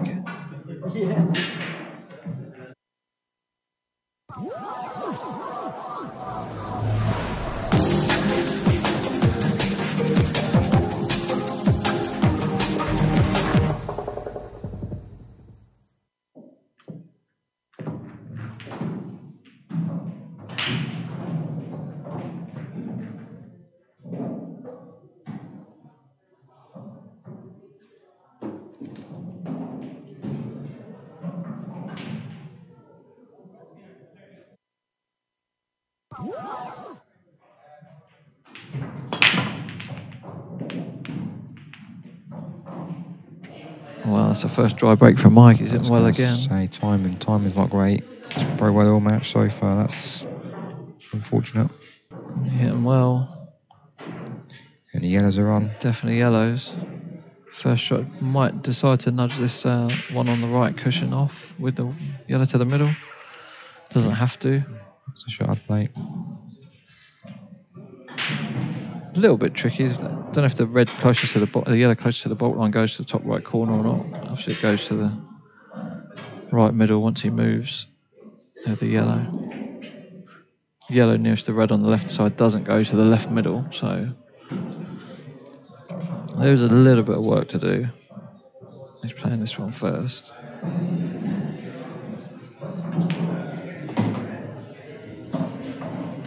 I think that tells me this does go to the top right. Yeah, looks like it.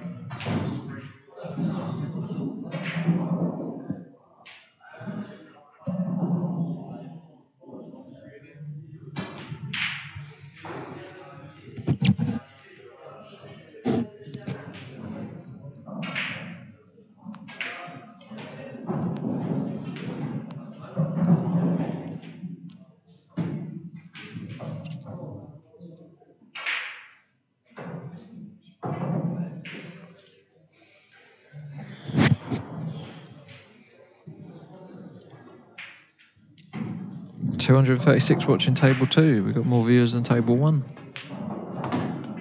Might be the Scottish following. Well, hello to everyone out there watching. Hope you're enjoying the stream.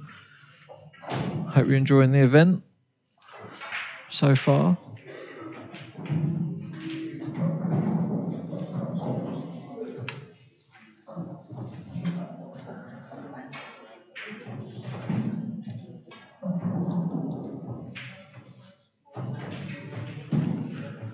I think Scott's going to look at moving the yellow on the rail, or to be fair, he really doesn't have to move it. I think he'll probably drop on it now. He's not quite finished where he wants to do it. Just taking his time, making sure.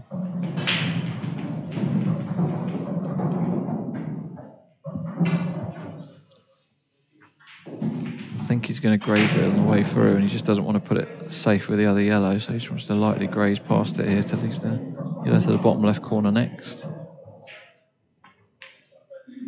And then he's just distracted himself, making sure the cannon was right. So the unexpected miss. Took his eye off the pot there.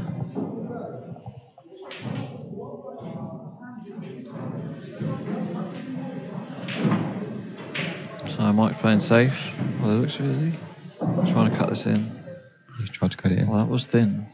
I think he's had a result. Yeah, he had a bit of a result. Oh, he hasn't. He's left.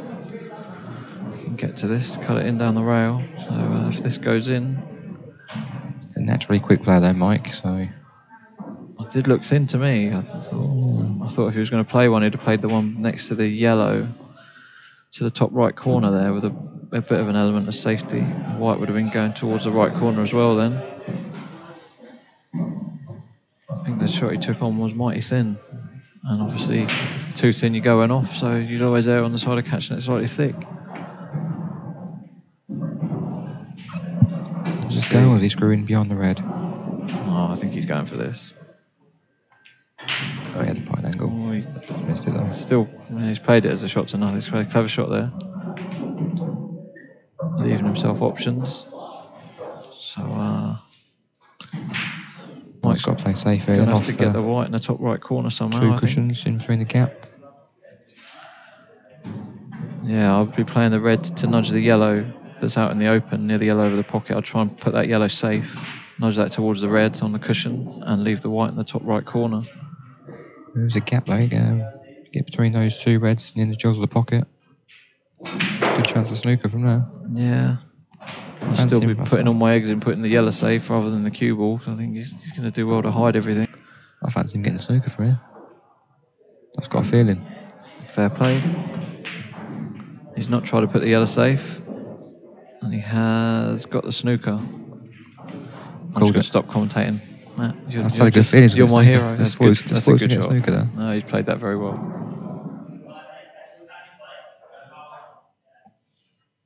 Would have been a bit thin to try and put the yellow safe, so he's concentrated on a good cue ball, and he has done well to get in there. Not too sure he's a swerve on. I can't see from where I'm sitting.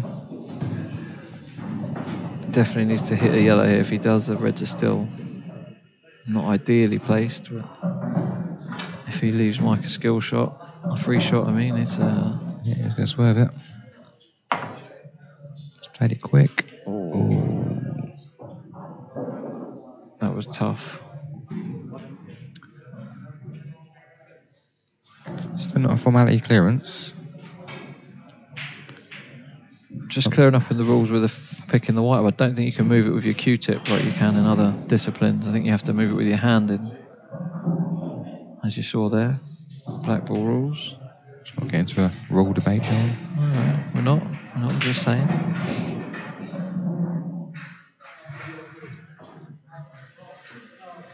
So Mike's got everything in the open now. Strong favourite to make it 8-7. It's been a bit elusive getting to 8 for him. Had a couple of chances. Things haven't quite gone his way on the black a couple of times, so Scott's made a couple of good counter clearances. Just screw back in one of these reds. No, I'd leave the reds alone. They both go. Well, you've called it again. It's a good shot there. So there's a bit of a free go really, because he was always going to be on this red to the top right. So always take the chance while you've got it. Well, don't nudge the lead unless you have to, but when you couldn't have gone wrong there like that, even if you missed them. So good opportunity to get them out. Just give himself a bit more flexibility, pot them to the middle as well. You see the bounce off the cushion there again. Yeah, that really flew. Yeah.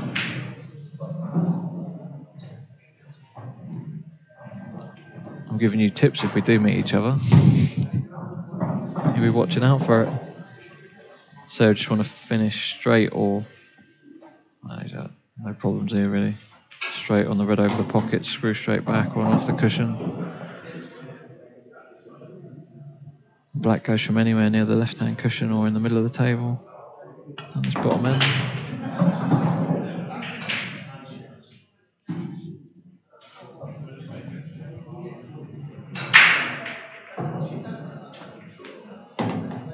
Am I right in thinking that Mike's never been behind in this match?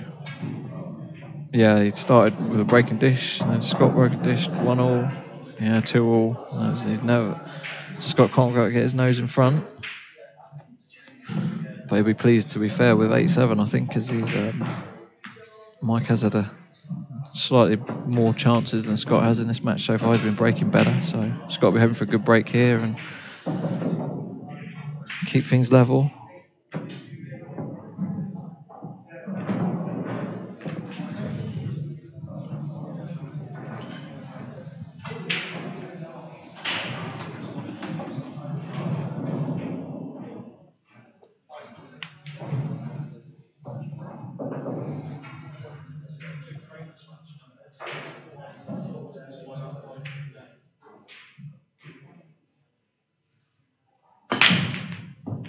He took a little bit off that break there, to be fair. Just made sure he middled it, and it's worked out for him. Tried the white nicely. Just seemed to just take a little bit of pace off it, which I think is fine. These tables, they're running so nicely, they're well looked after. Do you fancy reds or yellows? Have to smash the break. I'm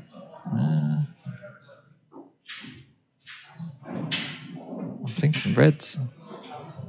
I think he'll play the two up the top first, leave the red down the rail, as long as that is a reasonably big pocket. There's an argument for the others as well. Yeah, there is. Right, he's reds. You call one, right? He's not played that well No, he's at not. all. He seems to be struggling this match so far. I mean, he's trying to make sure he left an angle to free the red on the cushion. He's going to screw into that next shot, and if it knocks the yellow in, fine. Just like dragged it, hasn't he? He's dragged it, and he's a bit disappointed with that. I don't know what he's really left himself if he can't just roll up to this red, because the yellow goes to the left middle past the black. So Can't get behind. Can you get behind? I don't think he can get in behind it. It's really thin. I don't think he can cover this yellow closest to the white, so he's going to have to come up with a shot here. I don't know if you can see the red up the top. He must be able to cut that in. The one to the left of the top cuts in the right corner, I think. Bloody, you can see it, can you? Surely he'd have been down playing. I think that's what he'll play. I'm sure it goes. Well, he's not down. Yeah, he doesn't want to play it. Again, his clearance isn't easy from here. He doesn't particularly want to leave the red down the rail for some reason. He's obviously planning to move it out second shot. So again, you'd have to get quite straight on it, and the yellow near the middle is a distraction. You wouldn't want to leave too much angle. Well, I think the red where it is leaves a big pocket. So here we go. It's a long cut. He's played it well. Yeah, good pot. He's tried to get on the red down the rail now. And he'll have to take Lovely. it. He'll take that. He could stun the red up the top, actually, leave himself a bit longer but straighter. You've got to play while you're there, surely. I just don't know where the position is. He should obviously screw into the yellow. A bit of left. It's just not quite a big pocket. The red's sitting a little bit too far away from the pocket, so if he does catch it slightly, catches the red near the pocket thick, it'll go in, but it won't if he grazes it. Just can the yellow. Just played that well. Yeah, good shot. He knows that yellow to a slight spot where it distracts for the blacks. I think he'll be leaving the red at the top of the table till last, so slight distraction, but he should be good for a finish from here. Just play this one, leave the white near the bottom cushion as we look.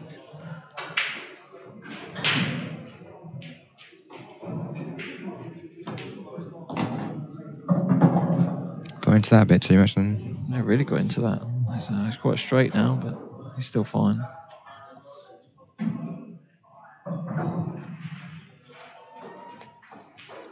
Doesn't look that settled at the moment, if I'm honest. It's just getting towards the crunch time, so he'll definitely want to take these out. But he's looking slightly edgy at the moment.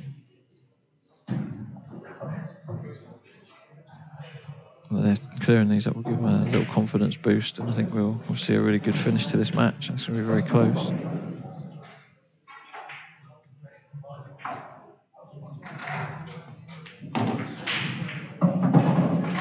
So just did turn a little bit at the end there. Must have caught a little finger mark or something. So it's left him slightly more angled than he would have wanted. But I think depends how he feels really. If he wants to get close to the black, he takes a bit of a risk, or he could just stun it in. Just got to leave yourself a shot on there, really. I think I'll just be stunning it in. But he looks like he's playing a bit right hand side to check it off the cushion. This is he's fine. Controlled it nicely. Yep.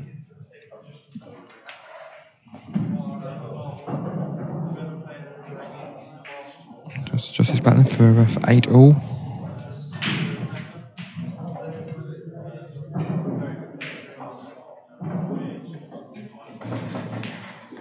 Yep, Played that well. Goodish. And the player's just going to take a quick break. Scott is anyway, so we'll leave you with some adverts and we'll speak to you again in a minute.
break. The last 2 frames just deserted him slightly.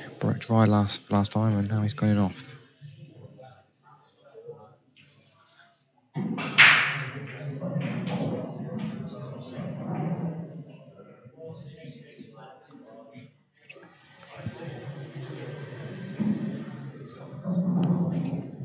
We'll take yellows here, get the black off the cushion with the first shot.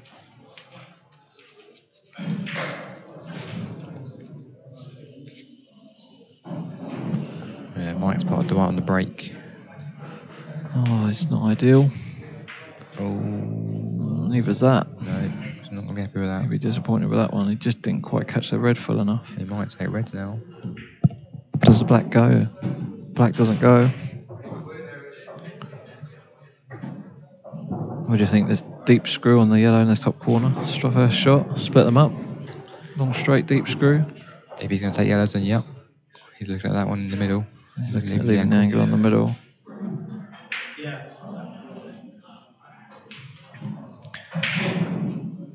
Only danger if he leaves it to the middle is could knock the black in.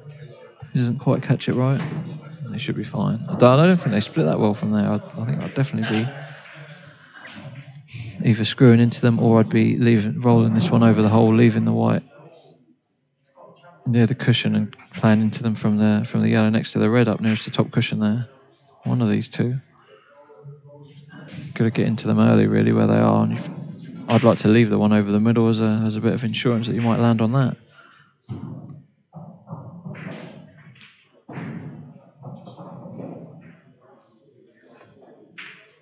And he's going to take these two first at the top end and leave the split till last. So not too sure like that route. This is a bit risky. He's opening up all the reds. Of course, he doesn't have to go for him. He could pop these balls and then get on those two at the bottom and play a good snooker. He could do that. Free everything up. If he can push one of them towards the left corner pocket and snooker Mike, that would be a tough spot. So it would be interesting to see what way he's thinking. I don't think he's left the white quite where he wanted at the minute. He's maybe canning into the red here. Can it, but he's not canning it where he wanted to. I think he'll be putting the brakes on here. And so he called it last round. He seems to be struggling a little bit. Doesn't look very comfortable. Yeah, it's tough. First match is always tough. It's always the one you want to just get out of the way. Yep. And get your tournament rolling. It is the sort of time where things are a bit tougher, and you do start to see a few more problems than you normally would in practice or in the early stages of the match. John rose 7-5 up. Just a score update. Trevor down with John. Sharing a room as well? No, I'm in a different hotel to him. Oh yeah. I booked mine weeks ago, and he booked his last minute. Hence why I paid about 50 quid more. Oh, fair play. You got to get nearby. There's no parking here, is there? So. Well, because I travel down, I just park my car at Travelodge. Oh, fair play. Are you over there? Are you? We're this side. Mate, we missed the black against John, so probably looking like 8-5 John. Right, what to do here then? Scott, in a little bit of trouble maybe. He is. He's in a spot you don't really want to be in. Mark's a bit tired, big yawn for Mike. Yeah,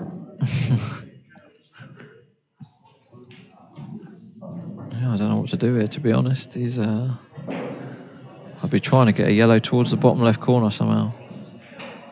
I don't think he can particularly do it, so he's playing aggressive. He's going to split them up. I don't see that as being the right shot, particularly. I don't think it's really achieved anything, but maybe he's just trying to keep things tight. And first sort of bit of safety exchange we're going to see, really. White rolls off to this top one, leaves the white somewhere behind the yellow. It's a good shot.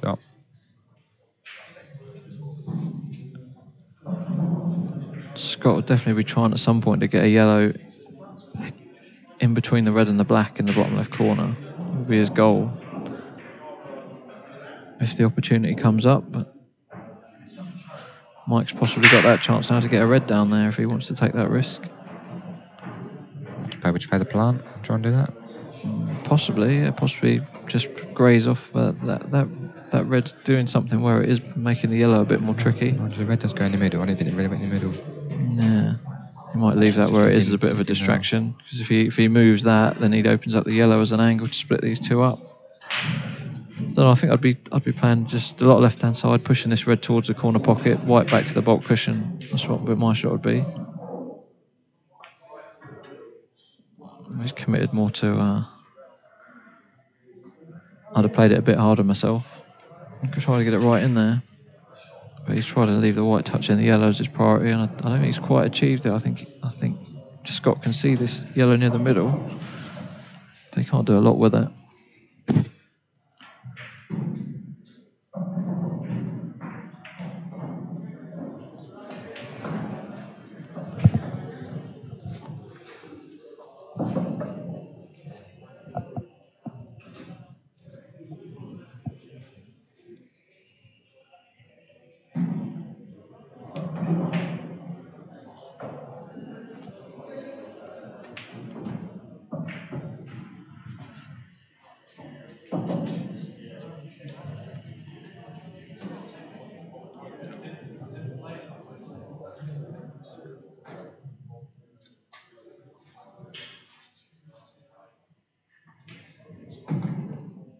Just a containing shot, but he has now left Mike the opportunity to. I think he'll play the red nearest the bulk line towards his red that's on the cushion and just try and push them both towards that pocket. I think he can leave the white back across, but he can really take control of the frame if he gets this shot right.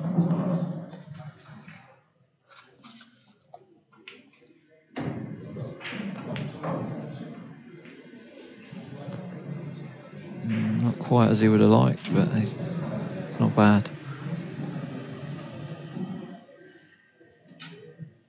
It's getting a bit tetchy, a bit tense.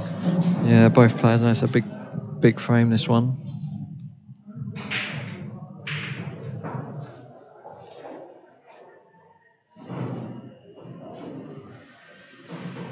I don't know if Scott can just roll to the yellow near the cushion here, just hit the left-hand side of it as we look, and just leave the white near the other yellow. Just sort of freeze it out a bit. I think that's the shot you've got to play here. Just take a chance. As long as the table stays straight, that'll be fine, and it gives him another option to another yellow out where he could potentially go into the cluster later. Can't really see another shot for him. No, that's a shot. I think that's a shot you got to play. He's not looking at it at the moment. He's trying to look at the yellow closest to the white, but I can't see what benefit he can get from hitting that one unless he's going to play that into the cluster and just screw the white back to the bulk cushion. That's what he's done.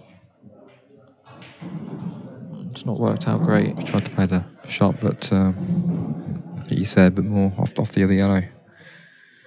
I think the white was the shot. The yellow safe as well. Yeah, it's definitely not worked out as planned. I think Mike probably just rolls this towards the pocket now. Probably doesn't want this to go in. He's made sure it doesn't go in. And, hit that a little bit hard. Obviously, knowing he had to hit a cushion, he really made sure of it. But chance for snooker, yeah.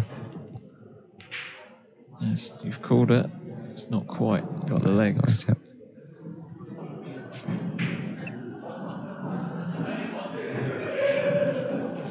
So it's taken 17th frame to have a real tactical frame. It's definitely slowed the tempo of the match down now. The last few frames, they've both been taking the time a little bit more, just being a little bit more careful. I think this suits Scott more than Mike. Yeah, Mike sort of self-confessed that he's left a chance here to go into everything. So not an easy shot, but he's got the option now to pot the yellow in the bottom right corner on and off the cushion. Do you think that shot's on with that red in the way? Need a bit of left-hand side on it, don't you? But no, he's not entertaining it. I don't blame him. He's trying to get the yellow over there now, which is the shot I suggested earlier. He doesn't want it in. Got a flick. Definitely doesn't want it in. I think Mike's just gone slight favourite now. Little smile at the com box there from Scott. He's a bit unlucky there, very unlucky. He's just a mil too hard again. These cushions do bounce. I'm not sure if it's that, but if you can play attacking safe shot, can you just Maybe I don't know, I think he maybe played him on the rail a little bit pacier and get the white behind the other yellow. Not too sure he I can don't think see he can see enough of it, but if he could see a more full ball, he'd definitely be playing that shot. Just very difficult to see how he can get the upper hand now. I think he's just going to have to keep things tight and hope Mike makes a mistake. I think Mike's definitely in control from here. Play the first yellow onto the red, put the black over the hole, and just black over the hole in the way of the red, maybe. It's definitely a choice as well. They're not set to go plumb over the pocket, but the red will stay safe. But then if he covers it with the red though, he just stopped Mike then developing it. Yeah, that's what he's looking at, I think. That's not a bad shot either, to be fair.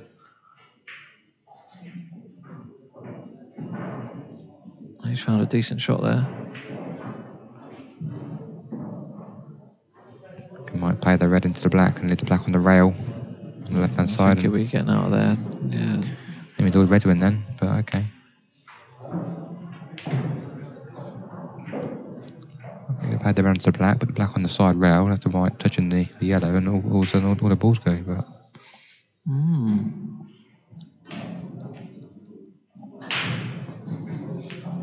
yeah, I think I was saying Mike self-confessed he doesn't particularly think the safety side of the game is his strongest element.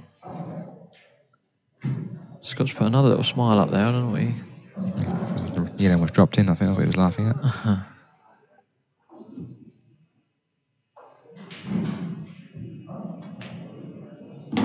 I wanted to move it. Yeah, he did want to move it. I still think he's got the angle here. If he'd moved the yellow to be perfect to cannon into everything, but he's only got a quarter of a pocket here to aim at, so I don't know if he's got the room to play it hard. Just a safety. Do you risk going through rails here? How do you feel? It's sort of an all or nothing shot, and you're not guaranteed to be on one, but he has got the chance here to go 3 rails if he wanted to, and into the cluster. Just missed the middle pocket on the left hand side, just below that. The way he was towering his cue a minute ago, I thought he was going to go for it. I don't know what other options he's got. He can't really avoid potting this yellow. It's a big target, but it's not an easy shot. It's not going to trying to try and avoid potting it. I think it's probably the right shot at this time of the match. But Mike can get the pocket here. I don't know if he can cover the yellow to the middle though, so it does leave a skill shot if he does play this shot to cover the bag. That's why he's left it alone. This isn't a good shot. Scott's got a chance here. Roll the yellow to the middle. He'll have a natural angle to cannon into everything if he wants to do that. Still going to need a little bit of luck though. Yeah, he will need some luck. It's whether he thinks that's his best chance of winning the frame from here, or whether he thinks he can carry on with the tactics. So we'll see how he feels. I think he'll go for this. I think he'll play the cannon 2 shots time. No, he's not. He's keeping it tight. Such a tempo of the match has changed. Neither of these two want to particularly give the frame away. Rather than covering yard direct, I think I'll be bumping it off the cushion into the yellow. Yeah, putting the yellow back into the pack. That's what he's played. He's got a bit lucky there with the double gears. He didn't quite hit that perfect, but it's a good shot. So I think Scott's got to try and double his yellow, although he's hampered. Double his yellow back towards his left corner as well. Bridging over a couple of balls off the cushion, but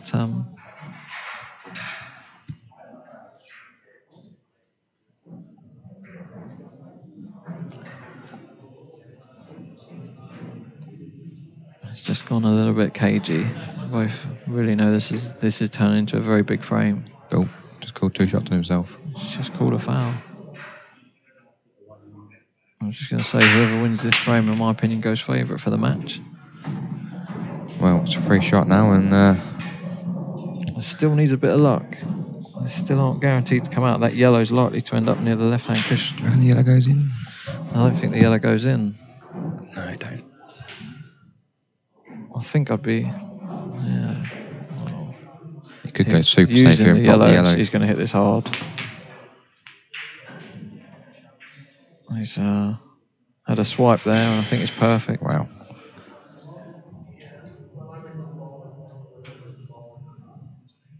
probably his best chance from there, to be fair. I don't think you could really control them, so why not just give him a bit of a welly and see what happens. So left the white in the middle of the table, give himself every chance, and it's worked out great for him.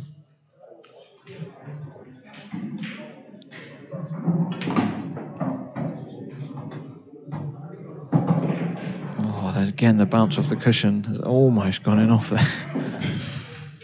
They really do catch you out. When you're so used to playing on the tables a certain way, I think Gareth said at the last event they use about 6 clamps on each cushion. They normally only have one. Oh, he slipped behind the yellow there. Wow. Yeah, they normally only use 1 clamp, but certainly tables only come with 1 clamp. And John Rowe at Peterborough, Court Club in Peterborough, and Gareth and Lee here put 6 clamps on the table, so it really clamps the cushion down. Yeah, you should be used to that, thinking about the backs. You play at Court Club, don't you? I'm sure it was John Rowe that suggested it, what I heard. Yeah, clamping the tables down. Yeah, we moved to Cambridgeshire County. Me and Wayne Gardner from Northampton. We travel over there now. Why's that? Playing the local league there as well, so we can play Super League for Peterborough. Bit of driving then, like being in the car. It's about 40 minutes away, I suppose. Not too bad. Yeah, it's a nice club at John's. Nice club, the Court Club. It is a nice club. I think the ones that are run by players always seem to just have a bit more going on. Mike will be really disappointed with that. Livid with himself. It's the third sort of clear-cut chance he's missed in the last few frames, so he's putting the pressure on himself a little bit. Could be a big turning point, that. This is for Scott to go in the lead for the first time in this match. The red's gone fairly safe as well, so it's just taking a little bit of pressure off Scott. Gives him a chance to get his arm going. Splice one down the rail nicely. I think you leave the one down the rail till last. I think the one to the middle, leave the white up the top. No, he's See, you're definitely the pool player of us two. I'm probably only about 4-2 up. I'd have been leaving that till last personally, because the black goes to the left middle. It's all about preference, I suppose. Yeah. No, he's fine. He's perfect.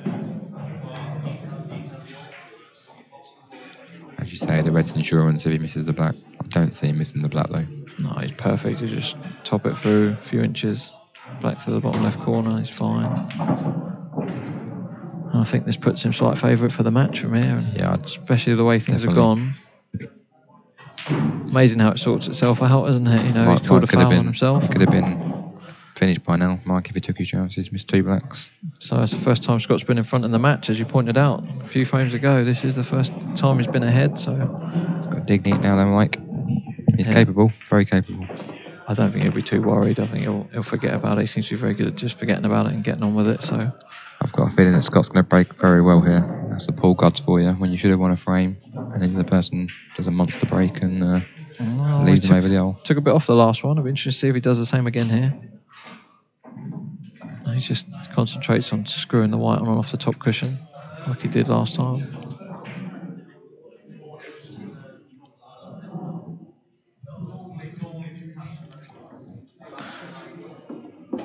Matt's just trying to find out what nickname is it?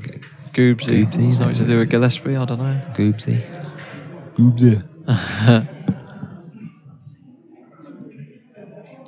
Oh, he's just moved the cue ball with his cue shaft there as well. I don't think that's allowed, but is it not? No. I'm not sure if it's okay before the break or not, but maybe someone can clarify that on the stream.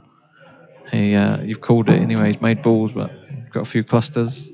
Looks like yellows are fine, to be fair. Just the black. Again, just seem to concentrate on cueing the break rather than levering them like he can, so seems to work out fine on these tables.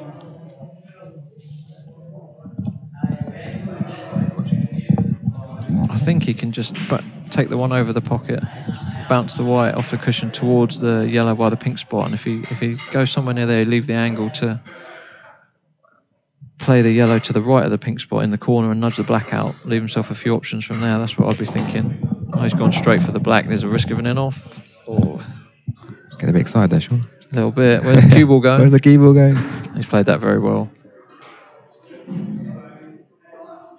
So he's opened everything out now. Just got to pick his route.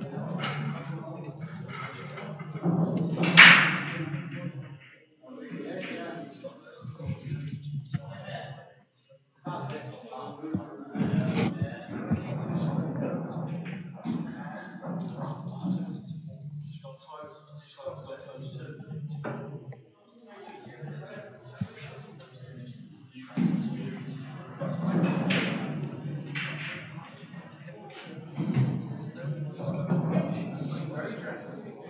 been practicing much for this event then? Yeah, I suppose so. I did a 24-hour charity thing. Oh, I saw that. At John's, at the court club. So 24 hours playing pool. Back was killing me after about 18 hours, but... Oh dear. You've recovered alright though? Yeah, I'll be alright. I'll be alright. Bit of practice with Callum Singleton the other day as well. So yeah, put a few hours in. Why is he not here? I don't know, to be honest. Yeah, he was going to mention it, but I don't think there's any spaces left. He did play in a qualifier at the Leicester club, Club 147. I can't remember who beat him now, to be honest. Best to go in a qualifier really. 350 is a lot, I suppose, especially when you're young. Right, he can afford it with everything he keeps winning. Yeah, that's true. And the 23 world champ. World under 23 champion. Oh, he's overcut it. So he's still looking a tiny bit edgy for me. He's left the angle there, but on top. And obviously the foul in the last frame, which in the end has worked in his favour, but he did foul, which is something you normally do when you're just a little bit edgy. He hadn't even lined the cue up, to be fair, last frame. But anyway, he's got the bag, so I think Mike's going to be playing a skill shot on that. Red up the top later on. We haven't seen a skill shot yet in this match, I don't think. No, we haven't, no.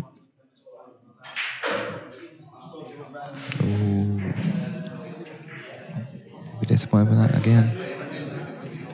He just missed a couple of balls recently. I think he's all right though. I think he's not left. He's just left the plant. Can he get to the one at the top? We don't really want to be playing that now. In fact, where the yellow is really not ideal at the top. But anyway, I don't think you can see anything direct to this corner. He's got a plant.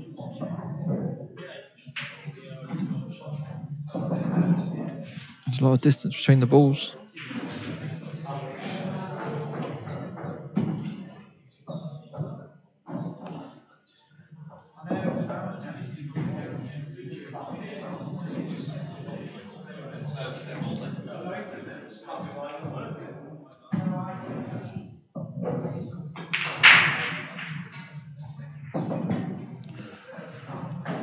Oh, he's just making sure he plays the right shot.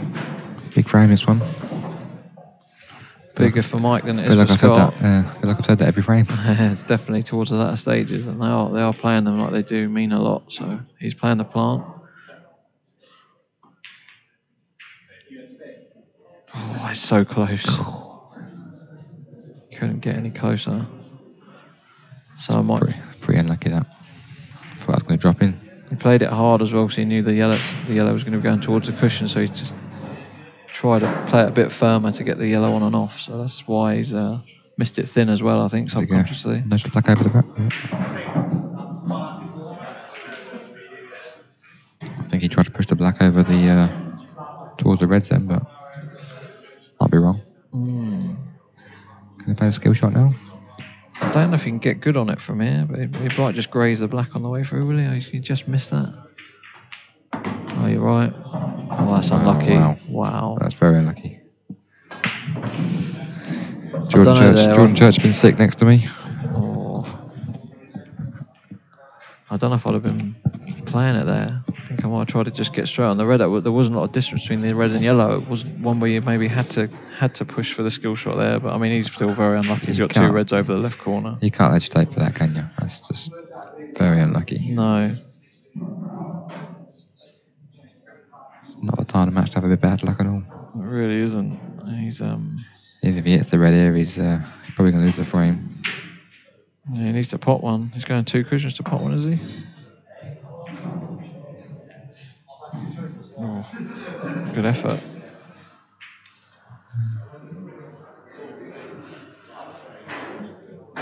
So, good chance for Scott to get to the hill. Just getting out of this yellow so close in the pocket. It's going to be tough to get out from here to get on his next yellow. Should see how he plays it.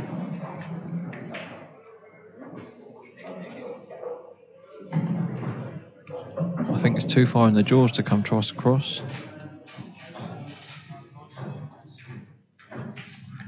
Massey. There's a topspin.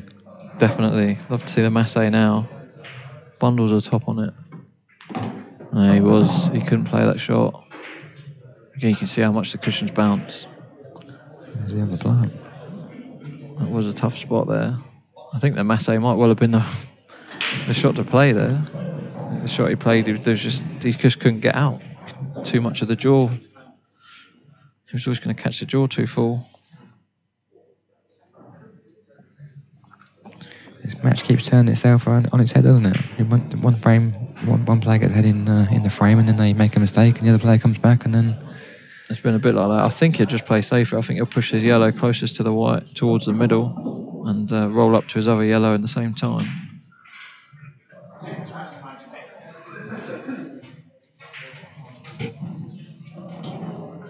Could play the yellow off the black, maybe. Don't know if it's on. You are aggressive, aren't you? It is on, but I don't know where the cue ball's going if he plays that.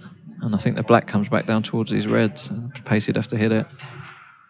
As they'll catch the black quite full. He's having a look. He's called it again. Must be.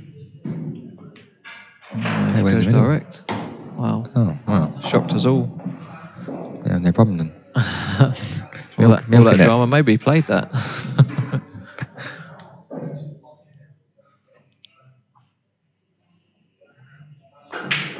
I think he's just going to have to drop this in dead weight, leave the white as close to the cushion as he can. I don't think he can. I think I'd probably prefer playing this and leaving yourself near the bulk line. Really? How are you going to get on the black if you leave it dead straight? It's not going to be dead straight, is it? It's off the cushion. So he just naturally top it out. He's not got a lot of room to work with if he does go towards the bulk cushion. Bulk line for me. I think I'm just putting a bit of left in just to straighten the angle up a bit here and just dead weighting it in, dinking it in, leaving the white where the yellow is. As long as there's enough room, he's just looking at how much room he's got off the cushion.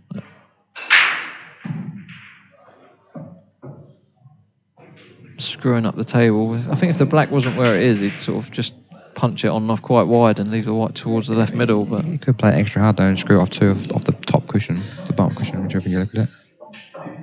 Right, it's gone dropped in. I think he's fine. That's where he's pointing. He's not sure.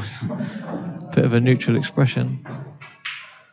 He's having a good look. He's obviously there wasn't a lot of room to play with there, so I think maybe you were right again, Matt. Maybe it was best to. It's 50-50 which way he went there. I think both shots weren't wrong. I don't think. He's obviously not on this as he wanted to be, and this isn't one where you want to. It's a long distance to try and throw it in with a bit of left-hand side. It's tough to judge. Just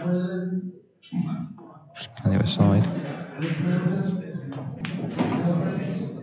played that really well. Your way ended up being right. First time for everything. 99th time lucky. Mike's going to be really under it now. Yeah, what's that, 10-8, is it? 10-8. Mike to break.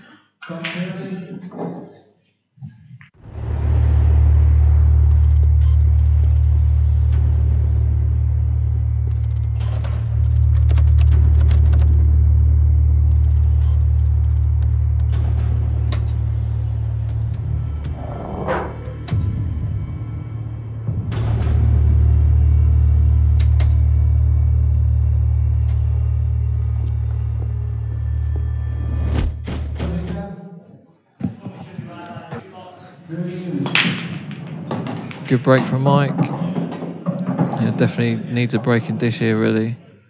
And yellows look good. Well, he can't afford to make many more mistakes now, if any. Well, he's probably got no mistakes left, you know. It's definitely yellows anyway. Just the one on the left-hand side is the only, if you could even call it a tricky one, that's the only one he's got to get on nicely.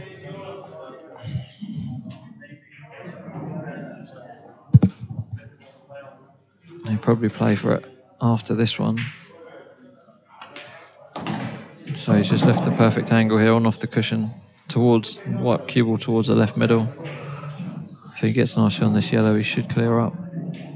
Put it to 10-9.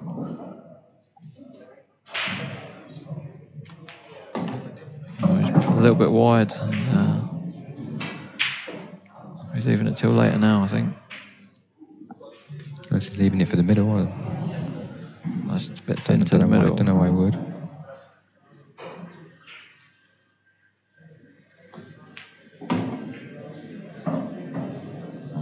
That's not ideal.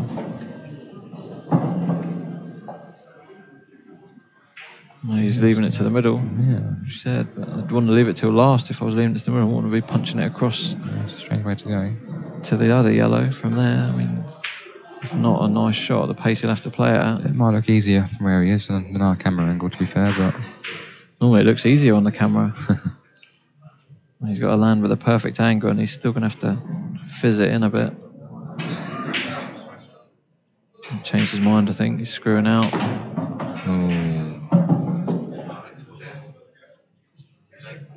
He needs a good shot here. I think I still take the one to the right first. Top right, screw across. Keel's going to go near the middle pocket. Yeah, he's got to be careful here. He's got to be careful. He might just decide to play he's playing this. He might leave it to the middle, to be fair, actually. Just stun across. Oh, he's played that badly. Left a double, though. Has he? This is an all or nothing double. It's very thin. He hasn't really got a choice. This is the difference between 10-9 and losing the match, this double, in my opinion. It is very thin as well. No guarantee where the cue ball's going to finish. Treble. It's squared up. Shouldn't win the frame now. That should be it. Quick snooker. Could even play the... probably can't do that, actually. I say probably get the other one off the cushion at the same time, but can't quite do that, so just a simple snooker. You'd playing the snooker here, would you? Well, would you go for it? No, I don't think so. You'd want to ideally be chipping one of these reds off the cushion with a snooker, but I don't think he's got the angle to do that. So no. Probably just got to commit. You just got to make sure the snooker, personally. It's one of them, though. Your opponent's probably not going to miss this snooker. No, but still be leaving the snooker. So Mike should hit it, but with the reds where they are, it's still, if he can get this near a pocket, he's still in with a chance. I think if you're trying to put it on in or over this bottom right corner as we look, playing at that sort of weight, he's played it a bit firmer. I think I'd have been playing it pocket weight there or just absolutely smashing it. I think the pace he's played it, he didn't give it much chance of staying near a pocket. Yeah, don't go past the black in the middle. He played one on the right hand side and screw back to the cushion. That's the thing now. He's got a chance to develop one of these awkward balls. And Mike's bang under it from there if he does. I'm not sure, to be honest. I don't know which way he could go about that. Maybe, like you say, screw full ball, but then the red's going to be travelling around the table. Again, he might just commit to he hasn't got an easy snooker, to be fair. There's a little bit of thinking here to get Mike in trouble.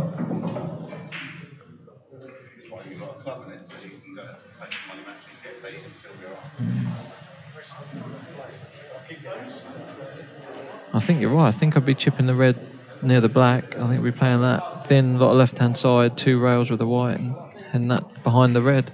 I was thinking about one on the right-hand side, to be honest. I know, but I'm thinking the one on the left. I don't think he can do anything with the one on the right. I think he's screwing that round.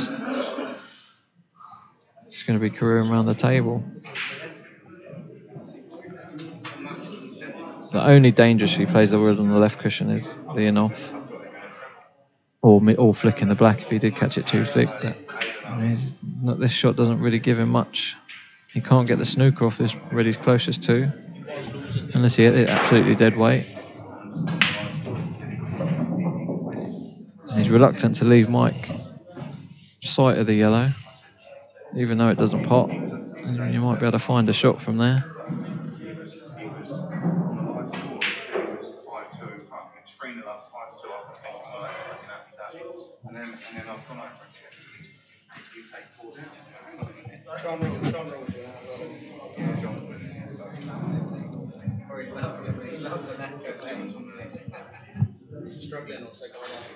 Taking a long time over this shot. Yeah, he's making sure he knows Mike's in trouble. Is he going to play my shot?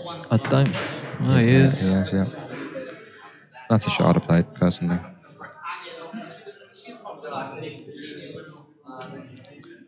As long as he don't go past the black in the middle. Which I don't think he does. He's having a good look. He might, if there's a sniff of it, I think you have to go for it. Dead weight. If he does, I would never play that red. He's looked a few times at the angle past the black. He's got it. Wow. Never played that red then in a million years. That's the one. You shouldn't leave that. Is this close to an in-off? Is he alright? Just dead weight? He's alright. Nice. Good shot. Well, Michael feel like he's got... It was awkward, as Mike's just said to Scott there. It was awkward to leave him tough, but I think the way he played it, with that red, it was always very tough to get the snooker from there. He could have rolled that red though and left Mark the double. The double's harder than that one in the middle, surely. Where would it double? In this corner. The left corner. The red wasn't blocking that, no? No. Yeah, then that would have been the shot. That was risky. I mean, I don't know how much of the pocket Mike could see there. He made it look easy, but we don't know how much he could see.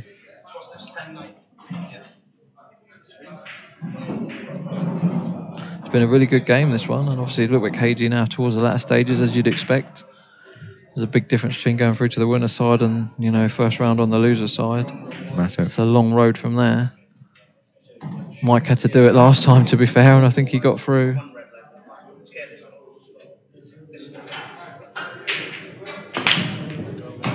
The white, ooh. A bit loose with the cue ball there. How's he looking?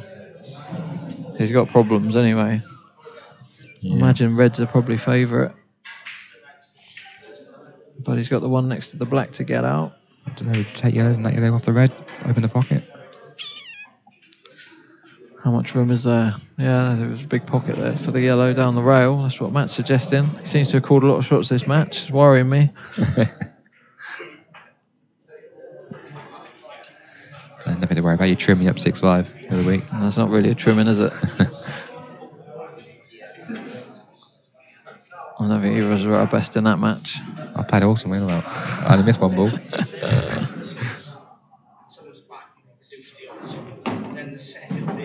gone reds. He's not played a great first shot.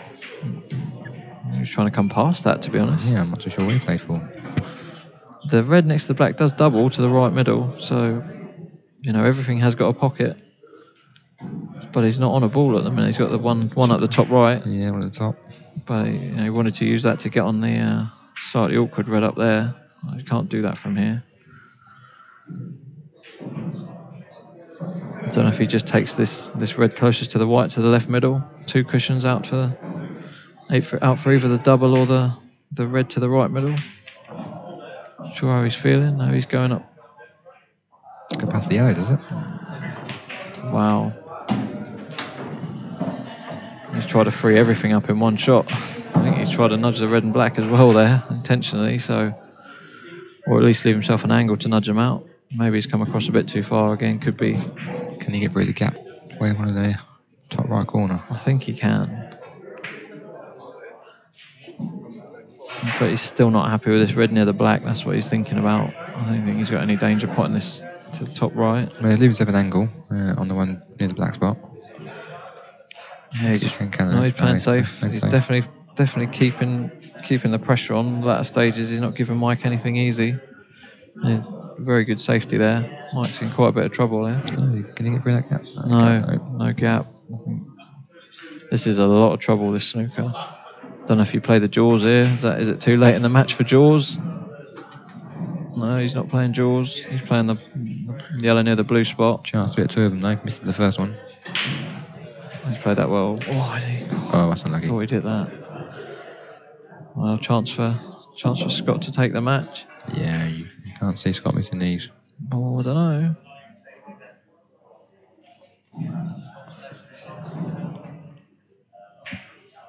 Yeah, I guess he'll pick the white up, leave it, move it to the right hand side cushion, and just chip the red and black out first shot.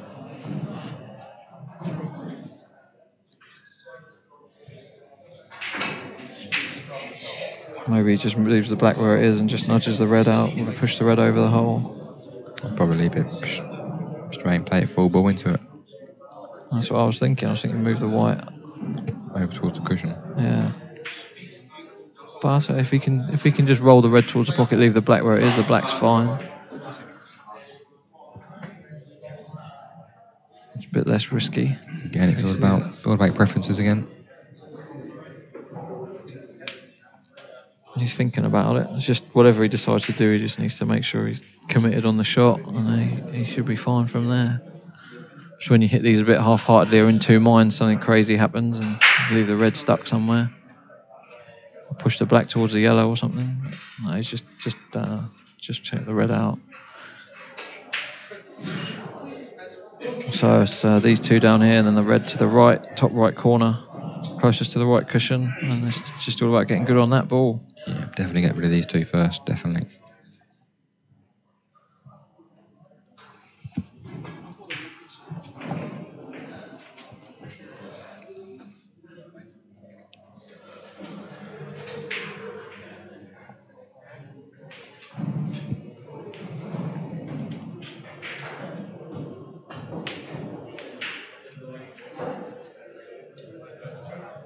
And he's just really taking his time and making sure he knows he won't get a better chance than this.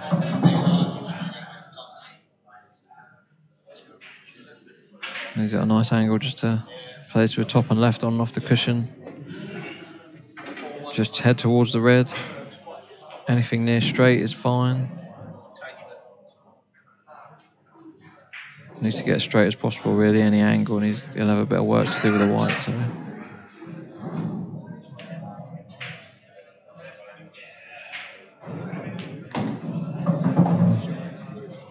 That looks perfect.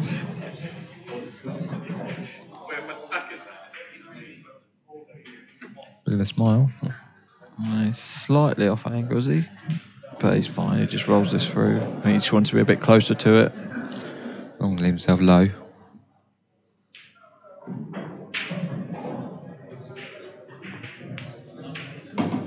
He's left himself slightly straight. He can force it across a bit. I don't think he's got any problems from here. He's a bit straighter than he wants to be. He's got to punch this a little bit. Don't think he'll be trying to get too close to the black here. He'll just take his medicine and stun the white down a few inches. Absolutely fine. So it's black then for the match. Bookie got it right.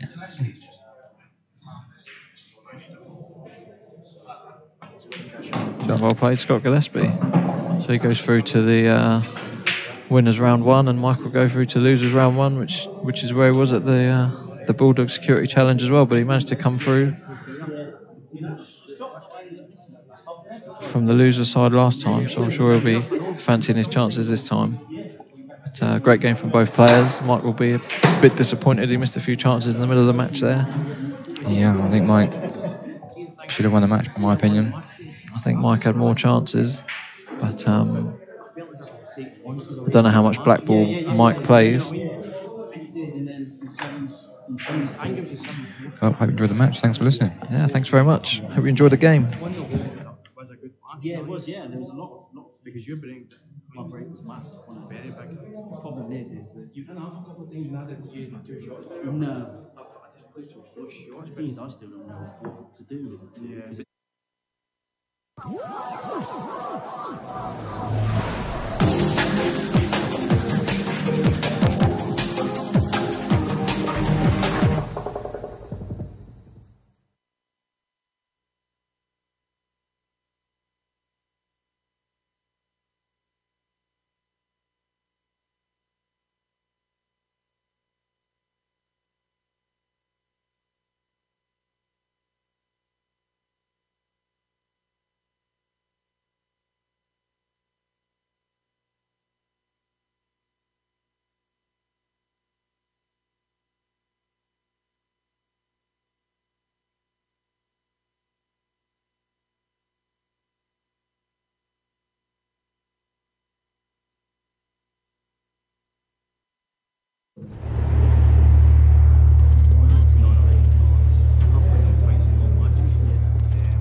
he's so solid. But I think you get him out of the room. Definitely. But see, the thing is, it's like, as Mick Hill says, how old when Mick won the Worlds there, and the debate came about who's the greatest or something. I think, as Mick says, God, the top players get through their wee roads with like 1, 3 or 4 things that. And for me, Mick's the best. I'm not playing.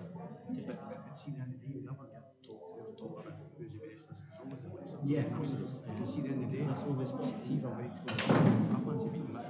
Yeah, You fancy beating Mick. it's gone worse. It's gone worse in social media, isn't it? Yeah, Face to face, 50 years ago. Yeah.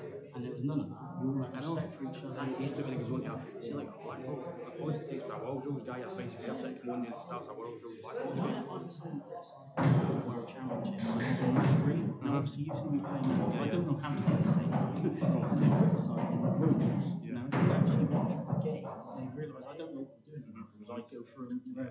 See the thing is, I always do believe better player definitely always win a World Rose Blackpool.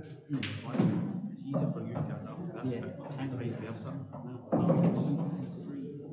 I still don't know what the world is. I know more than I do. I played that a few 6 years ago now, mate. I wasn't as good as what I'm playing now, but I played that as my friend. See Blackpool Rose. So I played Blackpool Rose first. He beat me.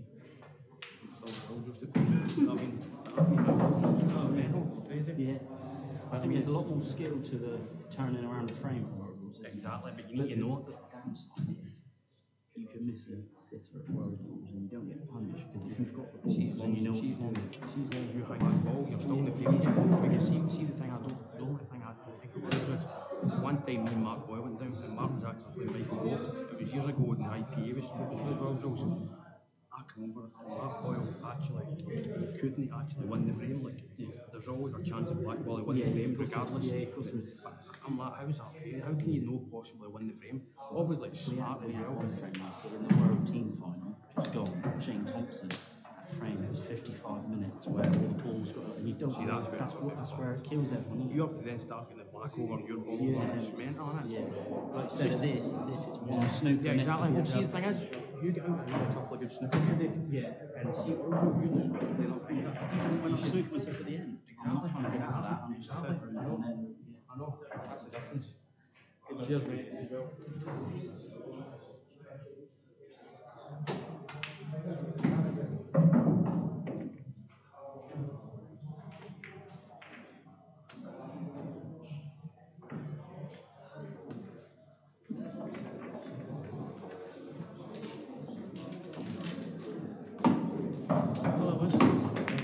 It's a good game, that one.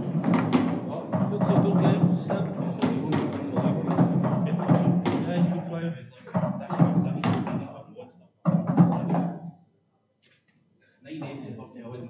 Yeah.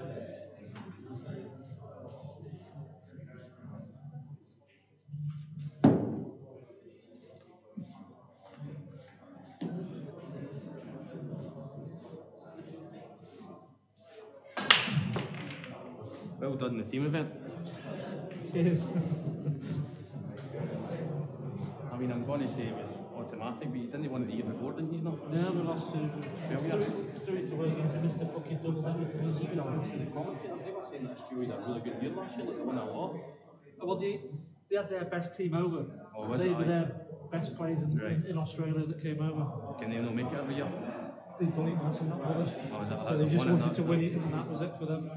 So now they go down the rankings to whatever. Mental, Which is the same. How much did it cost them? 2-3 grand, so you can understand it. Any game Blackpool is a shithole. Ain't been rushing back on you. So you can't play.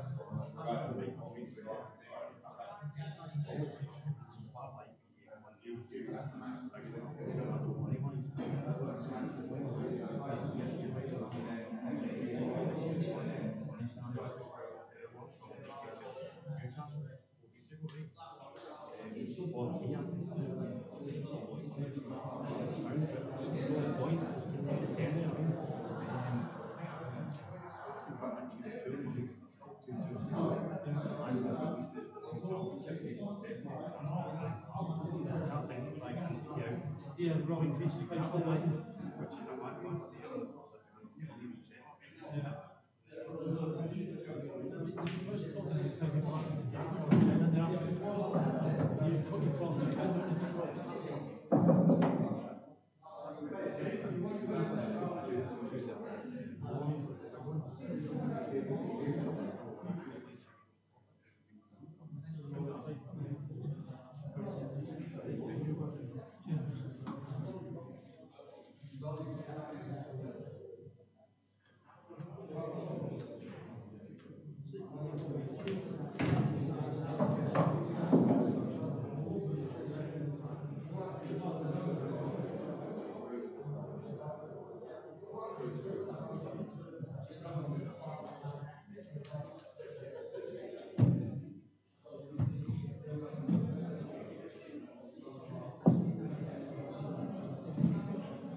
master slightly out of breath with riding the tables.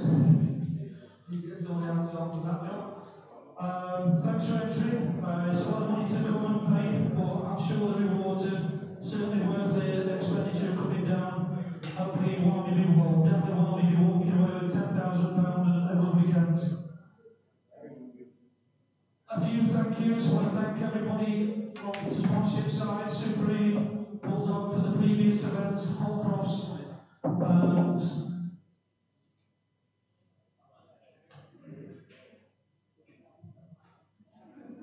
and also we're using the new Supreme lights, which hopefully you like. And the other people I'd like to thank is Jed, who's doing the betting. If you want to have a bet, he's right by the big screen. Any bets you want throughout the weekend, he will take from this sport and many others.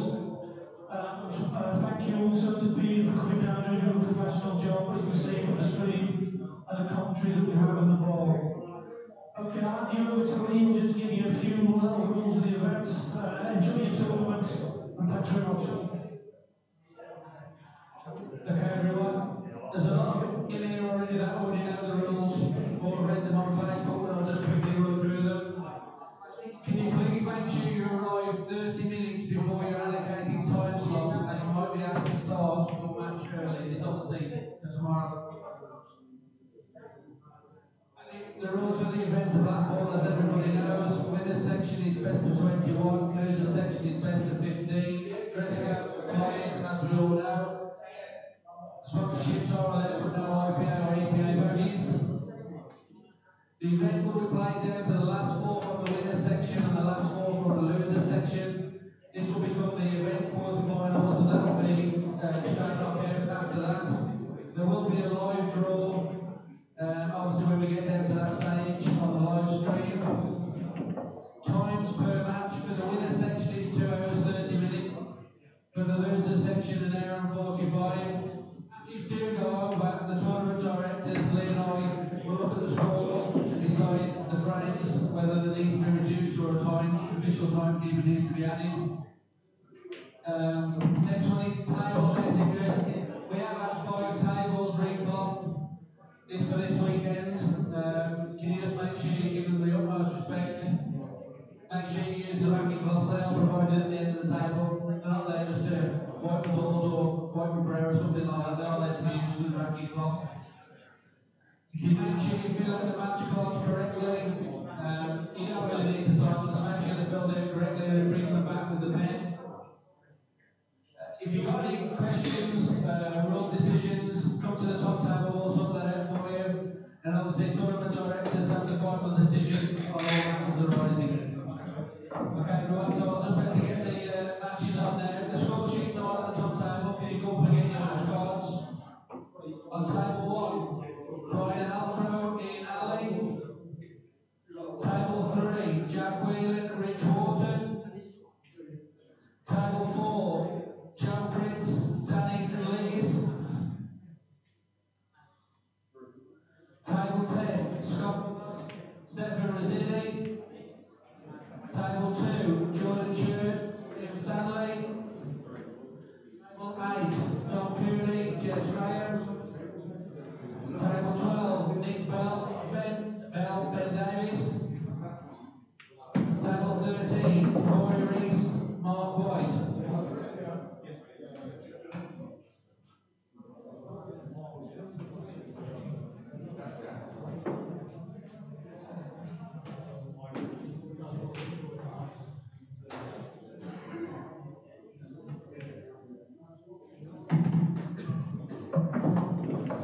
Also throughout the weekend we will be doing player interviews. Scott Gillespie is still in the room. I'll put chat with him through to the round table. And we've got people who've been on the stream matches throughout the weekend. Thanks very much.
West on your under bars.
Okay, everyone, just going to get two sessions.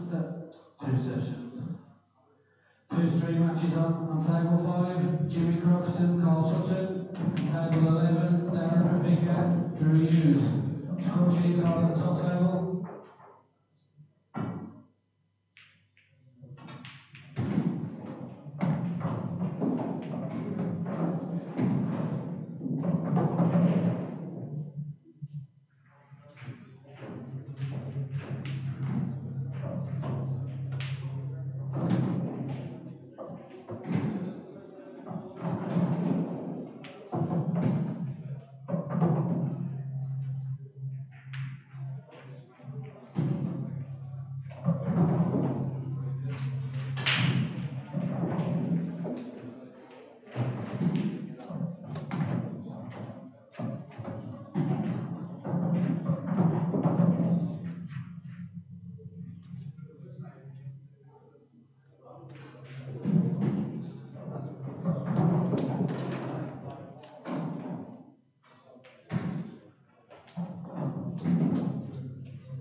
Right. Good evening, ladies and gentlemen. Welcome back to the Supreme Masters. You join me with Shane Thompson for the McVicker Hughes game. We've just slagged off. And we're getting ready to go. Drew on the lag, so he'll kick us off. That's it. Any predictions, Shane? Both attacking. I think McVicker, if he gets flowing, then it'll be dangerous. But obviously Drew's very capable, so it should be a good game. Yeah, I'm not really familiar with Drew. Is he from the World Rules scene, or? He used to play World Rules, but obviously from Wales, I think it's all predominantly black ball. So Yeah. he's playing black ball now. Oh, is he on the IPA? Yeah, I think he turned pro. I He's think. gone pro, is he? I Good think man. so. Good Yeah. man. Nice break. That's massive. You've got a couple of yellows tied up and reds. I think I'm not too sure if that top one passes the bottom one into that bottom bag, Yeah, it looks quite tight. but I think you've got to go reds really, haven't you? You can get rid of that bottom one and then play the top one. I think. Must go. Yeah, he's down on it quite quickly, so I would imagine it goes. Yeah, flies in. This table is rapid. Yeah, so I think from a few of the games that I saw in the earlier slot, and I was just watching the start of Ian Alley's game, like the pace is catching a few of the boys out. They're running quicker than what people are thinking. Yeah, they were quick last time he was here. And, Was yeah. that? Did you play in the last event? Yeah, I've played in both the first two events that they had here. So, How did you get on? I lost in the semi of both. Ah. Yeah, sickening. I was 10-8 up last one as well and didn't get a shot. Oh, cheers. So.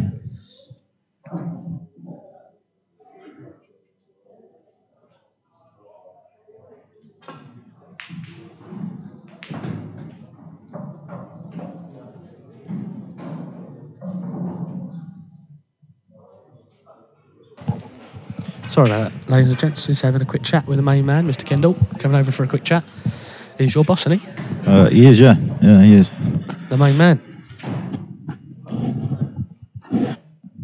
He does well to get all these events going. Yeah, they're doing absolutely fabulous, aren't they? To get everyone here, 350 man, great prize money. Oh, it's mental, isn't it?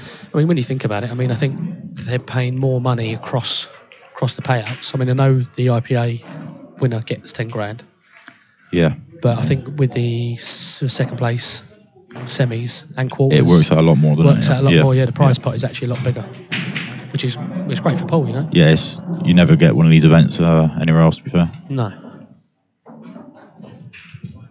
Some of Vicar down on yellows. Fancy he gets these. They're not easy. No, they're not, but this is the sort of finishes he takes out. Yeah, Like, that's it. he is ridiculous. These are the ones that like make you feel sick. Yeah. When you're sitting there in your chair and you think, I've got half a chance here, and then you And don't if get back. if you're playing him and he takes these out, you're not happy. I think he's on the plant anyway. I don't think that's got anything to worry about there. Yeah, for where I'm sat, he's on it.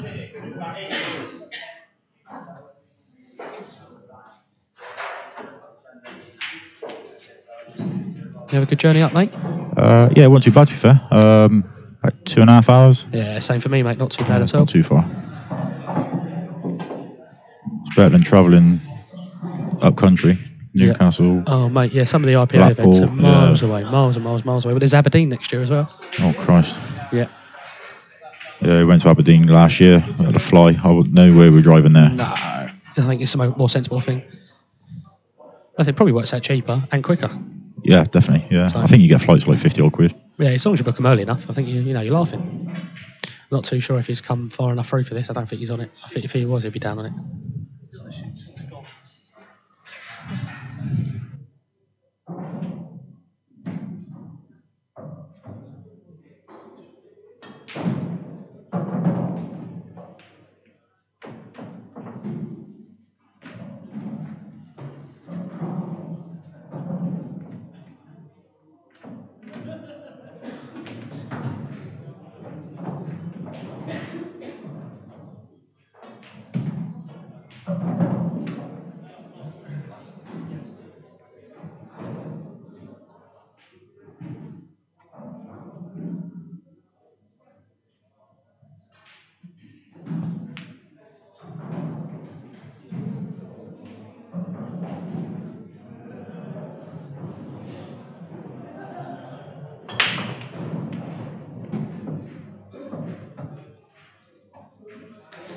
You got some sheets from the old player profiles there? Player profiles, yeah. Yeah. I'll let you have Drew's. Since Cheers. you don't know Drew. Yeah, I'm not really that familiar with him, to be honest with you, but It's amazing what you can learn from someone by a bit of paper. yeah, that's it.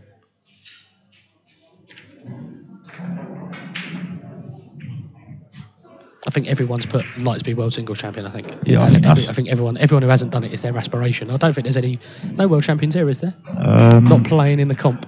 Jack Whelan, Oh, Jack obviously. Whelan, of course. Oh, yeah, he won the IPA IPA, World didn't Champ. he? Yeah, but that was before they flipped over to the blue cloth. Wasn't it, I think? Yeah. But yeah, apart from that, I think obviously Carl Sutton's in the event. He runner-up. He was a runner-up. We've got Ian Alley, semi-finalist Yep. at the most recent IPA event. Lost to Marshy. Who else are we looking at? We've got Jordan Church, recent open. Scott one. Ross. Did he ever win a Black Ball Worlds, or was it just European? Not too. I think definitely European. Definitely Europeans. Yeah. Not too sure about the worlds. Let's go to. I think either. I think a few of the lads might know. I'm sure we'll get. Told. Yeah. Apart from that, I can't think of anyone else. Yeah, it looks like Drew's gonna nick the first one. He's left himself a bit straight on this one. It's a little bit more difficult than probably what he needs to be, but he should be able to just screw out and play it in the middle. Tables are quick. You just punch it out. Yeah, exactly. You don't need to do mega amounts with the white ball because the table will do it for you. Yeah, that'll do. It's not as easy as maybe what he would like, but Drew's won an under 23 European black ball event, and there we go. Drew 1-0 up. I can't believe Darren's age. Go on. 41. No, That's unbelievable. I don't think he's going to faint. I don't think he's going to thank you for that later. Oh in no, the he's bar. alright. He travelled up with me. He's fine. Oh, good lad. Well I done. told him I'll have a little dig at him. Well, it's got to be done, innit? Do you know what I mean? It's got to be done.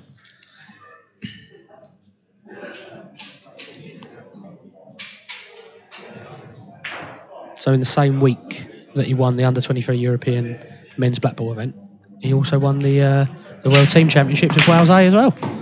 Men's team or Yeah, I think so, yeah. Big week. wow, Big week. that's a massive week. Back to work Monday. Cheers. Fuming. Yeah, you know, don't you? Massive high to a massive low. It's a nice break. I don't know if I fancy these somehow.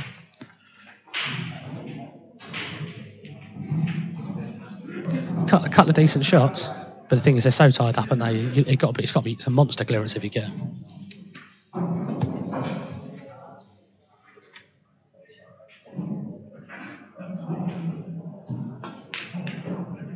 Yeah, he's trying to play Let's open him up a little bit. mega attack in there. But I fancy if he gets that, then he gets him. Oh, I think actually McVicker's got in off. Yeah, he did go in off. Yeah. Oh right, okay, I see. I didn't see that. Too busy chatting, Shane. Too busy chatting, mate. Chatting and having a beer. Well, you know what we said about the achievements in pool. Yeah. Darren doesn't want to be a world champion. Apparently, No, go on. he wouldn't mind getting the fastest 15 ball clearance. Like speed pool, yeah. Yeah, 30 seconds or less. He's put. There you go.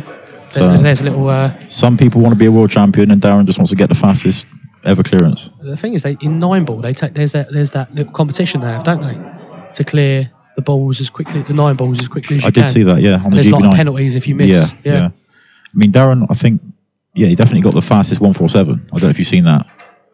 What, quicker than Ronnie's? Yeah. Really? Have you never seen that video? Was it on YouTube? It's on YouTube. Right, go, you guys get on YouTube. Darren Becker 147. I'm sure. Have a watch. I'll be doing that this evening. I cannot believe you haven't seen it yet. How quick? 4 minutes and 27, I think. That's outrageous. He's picking his own balls out as well. Yeah, it is ridiculous. He is ridiculous. That's outrageous. That is outrageous. I can't believe you haven't seen it yet. Well, I'll tell you what. I'll have a chat with you tomorrow, mate, and I'll let you know my thoughts on it. But it's only going to be absolutely outrageous, isn't Yeah, it? it is class. He would have took at least another 20 seconds off if he wasn't getting his own blacks out. All day long, yeah, Yeah, of course, easy. yeah. Massive. Probably more than that when you think about it. If you actually think about it, by the time you run around, grab the ball out, put it back. Yeah, I suppose, 15. Oh, missed that by miles. Yeah, you're picking 15 blacks out, aren't you?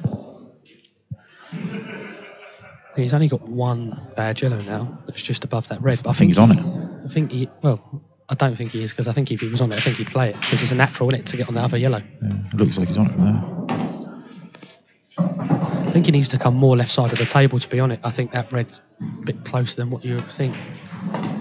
But I think the plan is to take these ones out towards the bottom, or might go up now, to be fair. He's got the angle, needs to go up left side of the table. I think he'll clear these 3 first. Yeah, screwing back, so yeah. He's got a big bag, hasn't he, with the red over the pocket for that yellow. I think that's the pocket he'd be playing it for. No, No, he's gone he's up. come out. Yeah, if he gets that one on the rail, 1-1. 100%. So who's your first opponent, mate? I play Jake Dylan Newlove. Oh, okay, yeah. I haven't seen him play for a few years. He's obviously gone IPA, but... Recent finalist at the last event in the IPA Amateur. Oh, okay. Who did he play in the final of that? Ian Alley. Ian. Yeah, Ian beat him 7-2, I believe. It's a good result. Yeah, Ian's class, isn't he? He's back playing a lot. Yeah, he was telling me he had a new sponsorship deal, I think, with, is it Legends? No. Is that not the case? No. He plays out of our home club, Elm Terrace. Oh, right, okay. They sponsor him at the club and stuff, and Because when he come down to, because he come to play Max at Bridgewater. Yeah. There was at the time a bit of a conversation. He was playing and practicing out of there, but he's moved over to Eltham now. Right, okay. With that's how actually I met him. So I play with Ian quite a lot.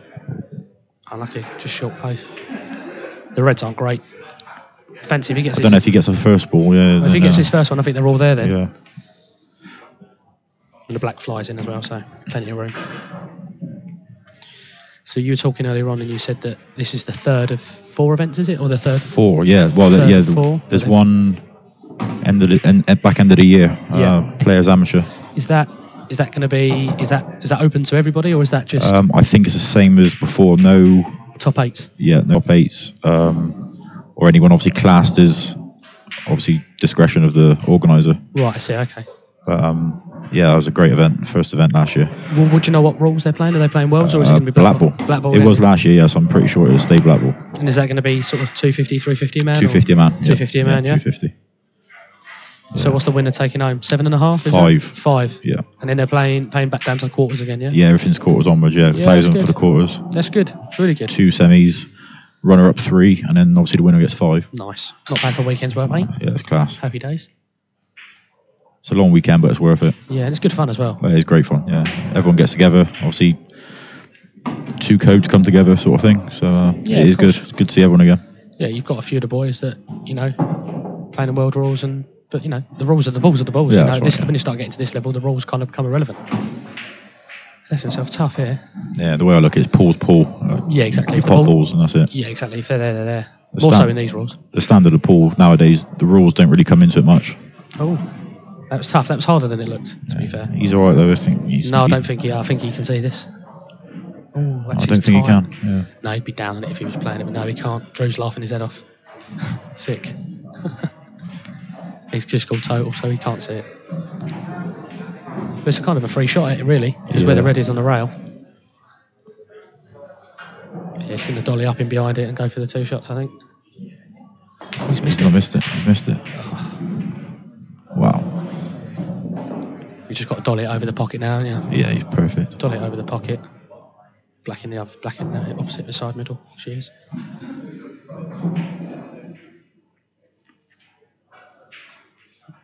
So is Darren from near you, is he? From your neck of the woods? Or? He's Plymouth. He's about another hour and 20 from me. Oh, okay. It's not bad then. But obviously, we all try and travel together certain places.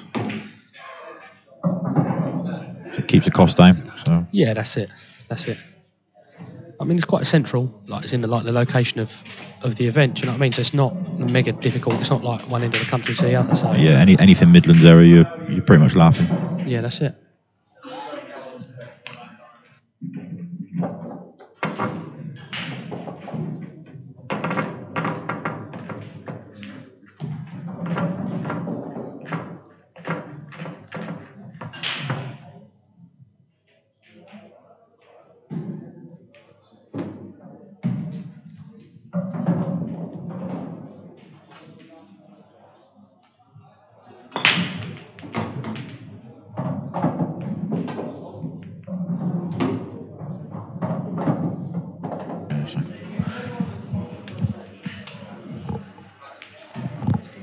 Another massive break there from Drew.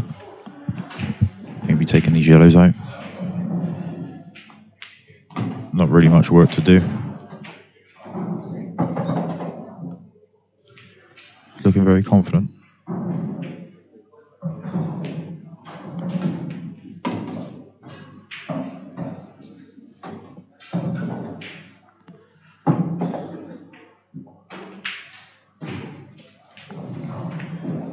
Just pop this one up the rail and then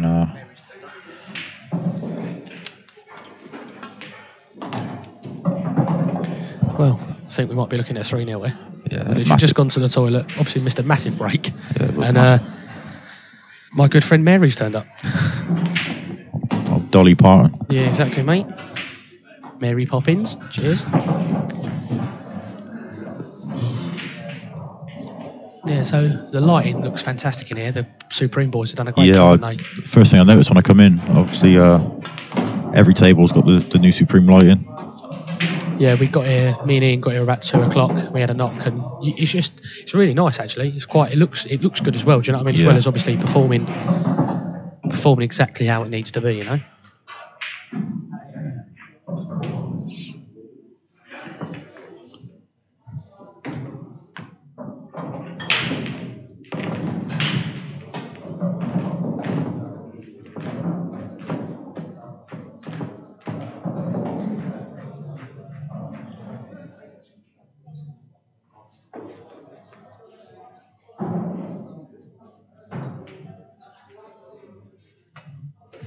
I think this race is to 11. I don't think Darren's going to be too worried yet.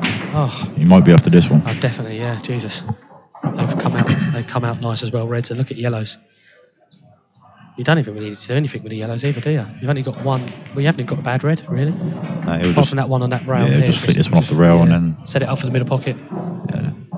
Could quite possibly looking at 4-0. Be good to get a round up on the old scores from the other tables at some stage.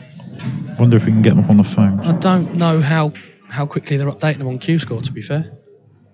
Plus the signal in here. I've got no signal. No, neither have I, so that puts that one out of the picture.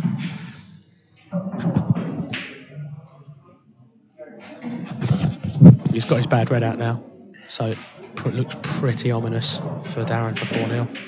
Drew's been playing well though, to be fair. He's you know, not that he's had anything mega tough, but No, he's not had much work to do, but he's still not take him out. yeah, he's still got to pop the balls.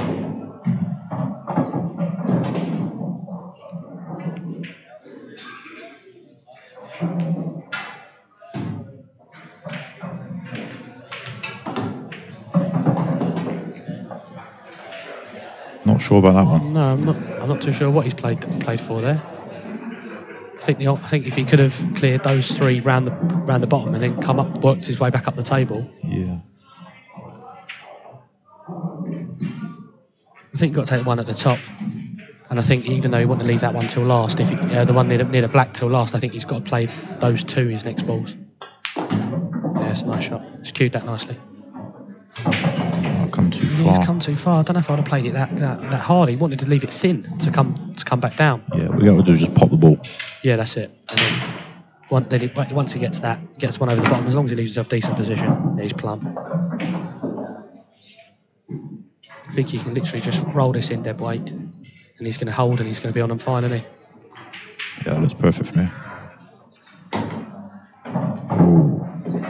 It's the pace of the table again. I don't know if I'd have gone that way. I might have played the one over the bag. And I Just think on that the red, cross. I think the red along the rail, I think went underneath that yellow before he's nicked it. Well, I think Darren would be a lot more happy of seeing where he's landed. Yeah, but in all fairness, Darren's got a lot of work to do.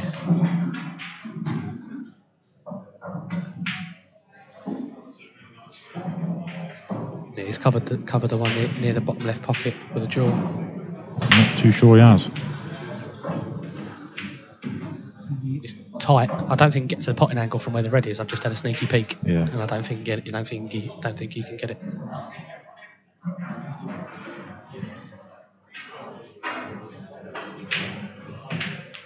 No, He was there. he could get it. Don't see Darren playing many safety shots, but I think you'll see a couple here. Yeah, I think he's got to get himself back in the game. You know, I think from like 4-0 down, if he goes 5-0 down, he's struggling. You know. Yeah, it looks like he's going into these. Yeah, he don't like playing safety. He really doesn't. Do you play with Darren quite a lot? I don't know. Obviously, we got a little local Southwest tour that we play on, but that's like once every 2 months. Okay. Thing is, it's so hard to run a tour these days because it seems to clash with everything. Yeah, there's hardly any dates in the calendar anymore. Yeah, exactly. There's always something going on. Someone's got some form of comp, big, little, small, some tour. He's struggling. I think he hasn't got a choice. He's got to play some form of safety here. He's got to play yellow off the yellow to try and cover the red. Yeah. Definitely a World Rules player talking there. I love a safety shot. He loves the fudge. But he don't think he's done it because I think he's left it through the gap.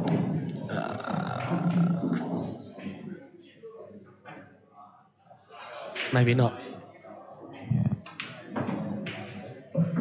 If he could have seen it, Drew would have been down on playing, I think. I think he's looking at it. He must be.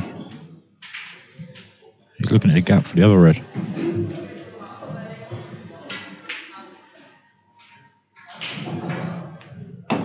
Perfect. He's perfect, yeah.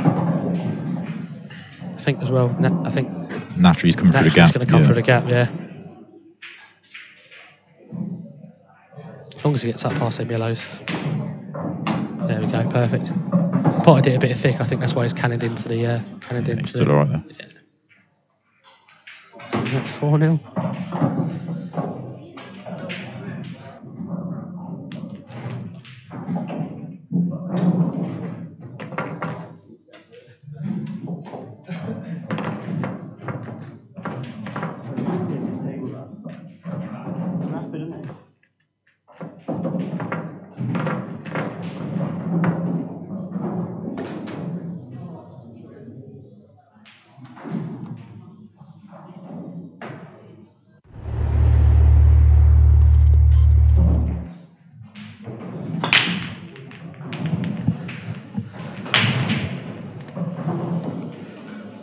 Another massive break, but it's dry. I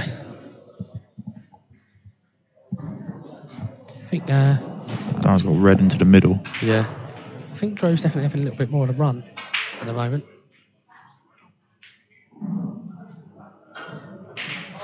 Wow.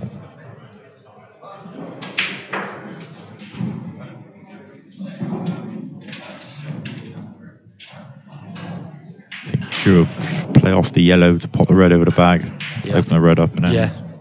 And also as well, he's going to be very unlucky if he's not on another ball. he's playing the plan.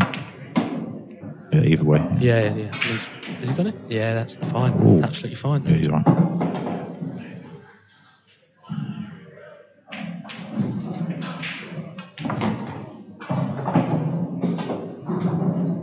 This table's rapid. It's so quick. You barely have to touch it, especially with screw shots. They're absolutely flying. I'm quite happy with that because the table I play on at home is really fast. Is it a similar cloth? I play on a precision. I'm not sure what this is. I think it could be a match. These are the Hainsworth match. Yeah, cloths, yeah. So yeah, it's not far off.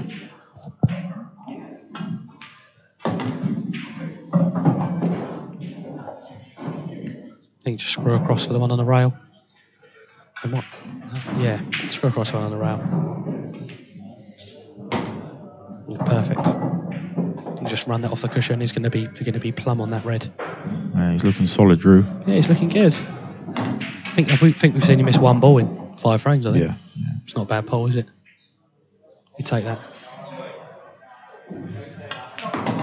Oh wow. Yeah, he's going to that. The old adrenaline pumping there, I think. Have a little laugh to himself. He's quite animated around the table, isn't Yeah, he is. Yeah. Yeah, he's got that's nice. Finish. 5-0. I think Darren's got to make a move now because otherwise he's gonna. Yeah, 5-0 down. First to 11. It's an uphill struggle.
Shall we are back, ladies and gentlemen. Quick toilet break. Drew's flying. Absolutely flying. He must be over the moon. Yeah, he's definitely happy. Yeah. Darren's definitely not. No, definitely not. He's had a monster break there, and he's potted the black. The weird thing is, you'd think with these cloths you wouldn't have to hit them that hard with a front on brake. No. But I was braking earlier on with Ian, and we were absolutely smashing them, but you're not getting that explosion. Yeah. Side brake, they're going everywhere. Yeah, I normally on these fast cars, I normally give them a little, not a tap brake, but I just take a bit of pace off and see how it goes. But normally it's all right. We'll see later on. I think Darren's got the old side brake. I think that's what he changed to there. Is what he's moved off to. Yeah. And as always, as what happens in pool, when you pot the black and pot balls, you break dry. That's the one. And my good friend Mary's turned up again. Yeah, I think she likes it here, players. She does. She's a good girl. If you see her, send her my way.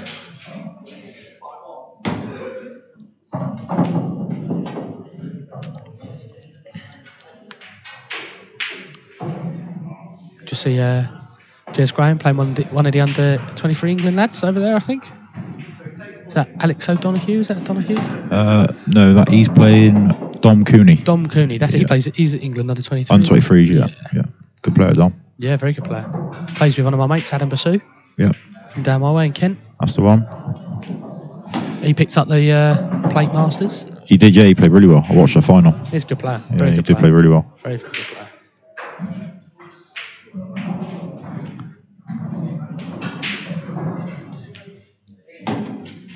I think I've seen him have a pint as well at one point. Really? Yeah, I think it was. Oh, it looked like a pint. Might have been apple juice or something. Yeah, that's not like Ad.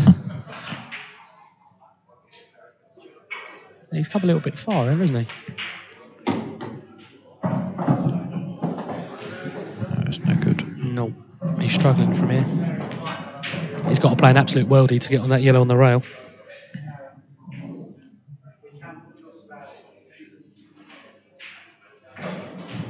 He's got to take it on, because where the reds are, you'd fancy Darren to get those. Yeah. He's got to play it thin in the middle and come off with a couple of rails. Yeah, and a chance to a bit of luck, because I think he's going to run into it. He's either going to flick it or come past it. Yeah. That's what he's looking at now. But to hold the white, you're going to have to hit this fairly hard, because it is a thin cut. got it. It's a great pot.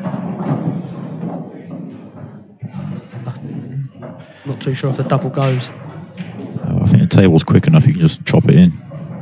Obviously, even if he gets the bag, I know obviously he leaves down a skill shot, but it's better than nothing. Yeah, I think if you can, obviously when you try and nick the bag in these rules, you've got to leave it just off the bag or just on a knuckle. No, he's not got that. So, Darren needs to... Darren's got to get these. Yeah, he's got to make work of these now. He's got to get these. I mean, I'd be tempted just to try and go for the 2 shots. He's not playing that way. He's head down. He wants to get one on the board. I think he'll be getting one off the rail now. Yeah.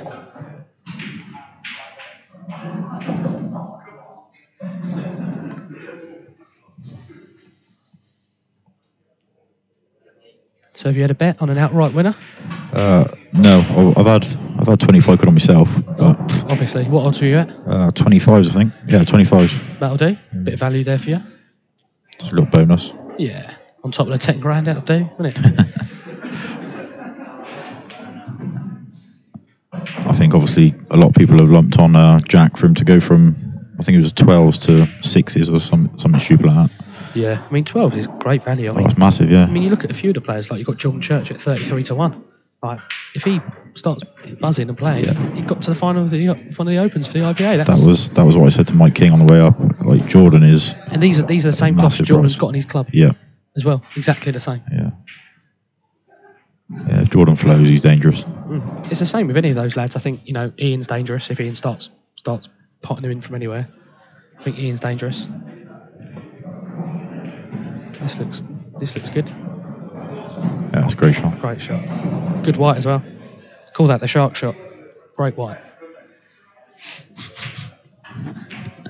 I like that one. I hadn't heard that one before. Yeah, where was I? Who was I playing? I can't remember. I went, oh, that's a shark shot. I went, a shark shot? What are you talking about? Yeah, great white. I was like, oh, leave it out. It's probably just the part of the country you're from. Yeah, probably, mate, yeah. That's a nice part. Just always seems to be the case when Darren comes to the table. There's one bad ball. Yeah. I always wondered if he slowed down a little bit more. Would he be that little bit better? Yeah. He wants to leave an edge, really. Don't think he has. Drew's not even watching the game. Drew's having a look at Cole's game in the corner. Don't know what's going on. Welcome back, Drew. Welcome back. He's 5-0 up. He's cruising. He ain't worried. Well, you're going to be mega relaxed at 5-0 up, aren't you? Nothing's going to be bothering you. That's the trouble with playing Darren, though. Like, you could be 5-0 up, and then 5-10 minutes later, you could be 6-5 down. No, he did leave him an edge. Yeah, this is Darren's chance now.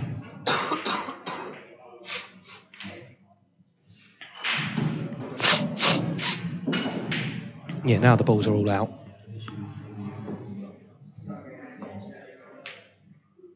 Yeah, sensible. Yeah, I think he knows he can't. He's going to really. You can't go 6-0 down. Then you start going on beyond the point of no return. Do you see John Church wandering through the arena with a rest? Lazy, isn't he? Stretch. Stick your extension on, Jordan. You'll be fine, mate.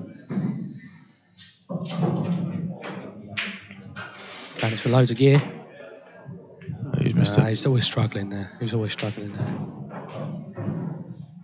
Darren's chance. You can pick the white ball up now, get that one off the top rail, and then it's... So once again, Drew's been a little bit lucky. He's had the run of the table. He's put that red on top of the black, hasn't he? Still goes in the top pocket. Yeah, he's still alright. I think Darren might be trying to go into these. Yeah, I think. Yeah, he is. Yeah, he's definitely playing that shot. No.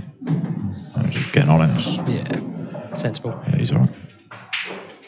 So, how do you feel with a 10 o'clock start time, which will probably be more like 10:30 now?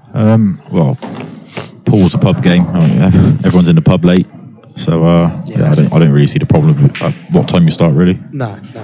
Play Paul any time of the day. Yeah, of course, mate.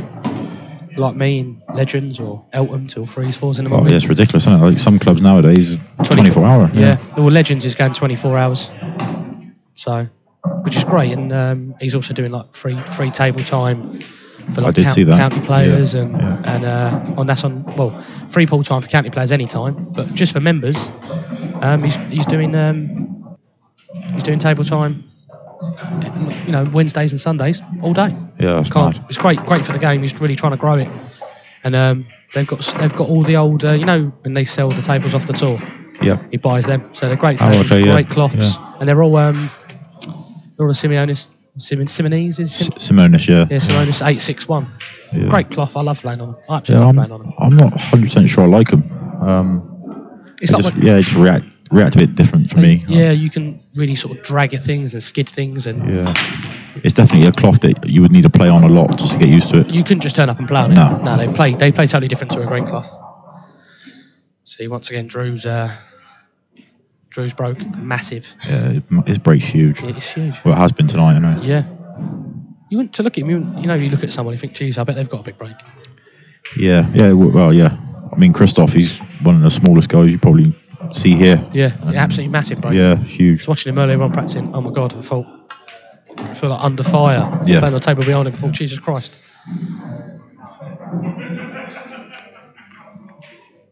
I think that red below the yellow in the middle bag. I think that, definitely that goes. yeah.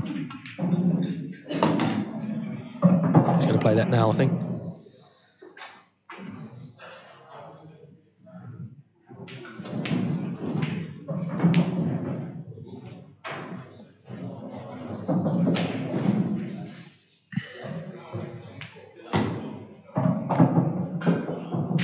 No, he's fine. It's quite deceptive when you're watching it on the screen to actually out there on the table. Yeah, I think we're quite lucky that we got the table right next to us. Yeah, because that looks a lot finer. Wow. That's pulled off. I think Drew thinks it rolled out. Yeah.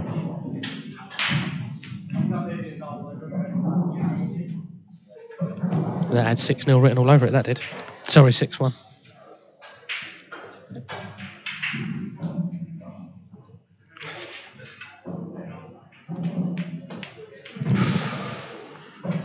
Tough shot, that. Don't really feel like he's cueing that well. He seems to be sort of jabbing it. Yeah. It's not pushing. He does that normally when he's like struggling. Obviously, yeah, when he is struggling, but normally he always finds something. He always digs deep. Yeah. Pulls something out the bag.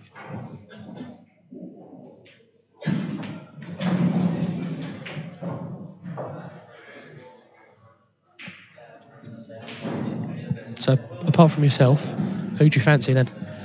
So if I put a gun to your head, who do you fancy? Well, I think obviously Boyle will be one of the names. Yeah, definitely. I think my underdog, so to speak, would probably be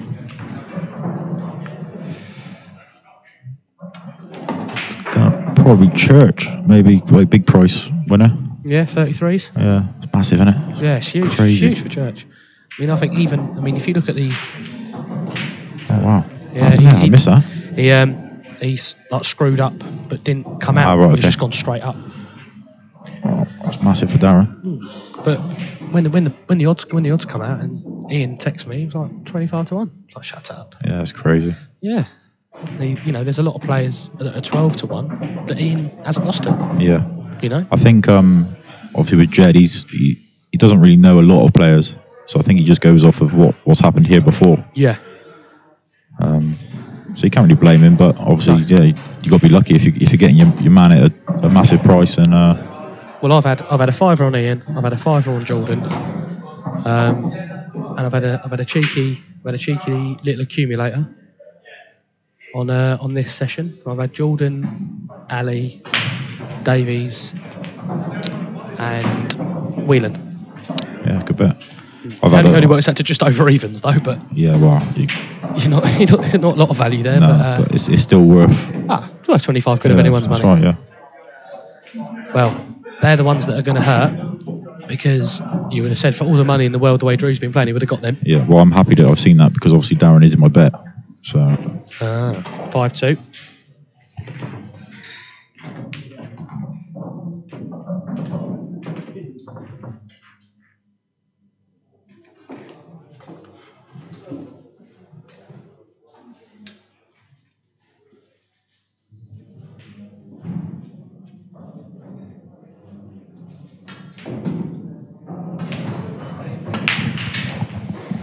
Yeah, he's gone. He's stuck with a side break. He hasn't caught them well at all. He's got a ball. He's got a ball though, which is the main thing. Still think Mark Boyle. I don't know how he does it with that break. I watched it earlier on when he was practicing, and he absolutely smashes them. If I did that, Is he still cut breaking? Yeah. Yeah.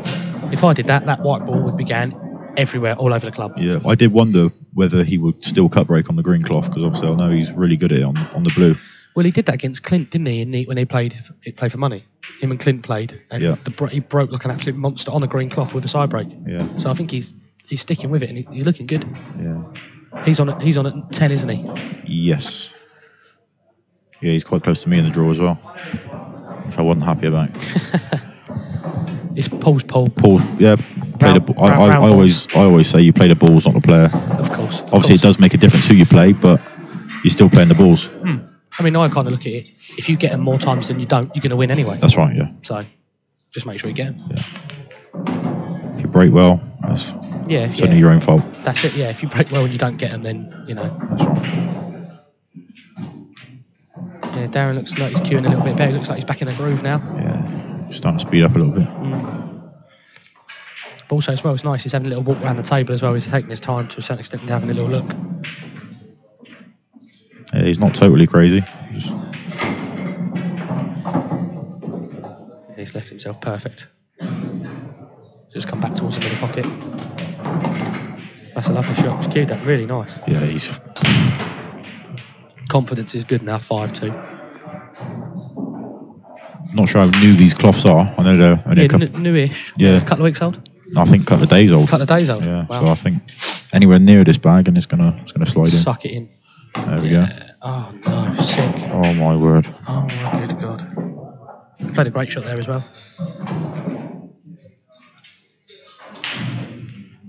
They're all there as well, aren't they, for Drew? That looked for all the money in the world, looked at 5-3. It's a great shot. Till definitely broke the seal. He's a bit far there. Yeah, it's not ideal. So the things in world rules, you do that. It's not the end of the world. You've got your 2 shots. You know, you can always set something up. But that is one of the rules I do prefer black ball. Like, I think you got to put pressure on yourself a little bit. Yeah. I do like that. If you do foul, it's not the end of the world. Not all the time, anyway. No. That's a lovely shot. Just keep going and going. Yeah, and a going. bit in between now, isn't he? Yeah. But I think he gets this, he's back in position A, isn't he, Looks good. Yeah, he's up, that's in. Great shot. So you said Drew's got a new cue recently? I believe so, yeah. Is it a total change, or? I'm not too sure, but the last time I seen him, that wasn't his cue. Yeah.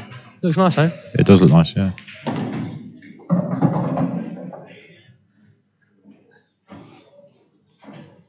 Just screw up. Yeah, lovely shot. Got loads of action on that. He's come a bit too far. Yeah. Oh, he's alright. Lovely. He's played that with a lot of authority there.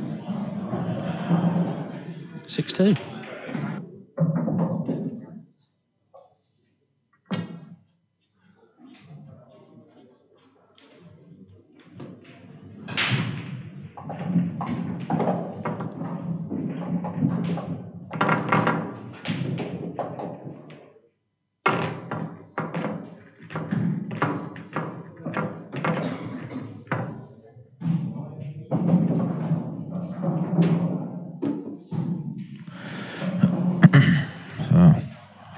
To Drew, obviously his break, and it's another big one. A couple of balls spotted. I think yellows are looking good. I think. Is it running live? Is it being updated quite quickly?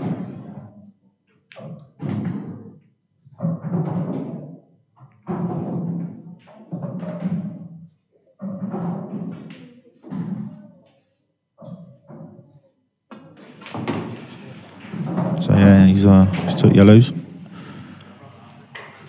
I think the yellow by the black goes into the left centre. He just pots this in the middle and drops down towards the black.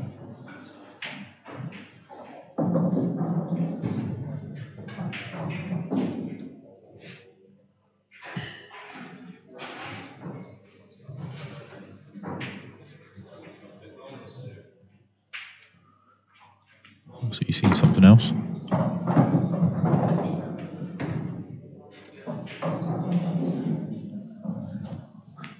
Could also be leaving it till last.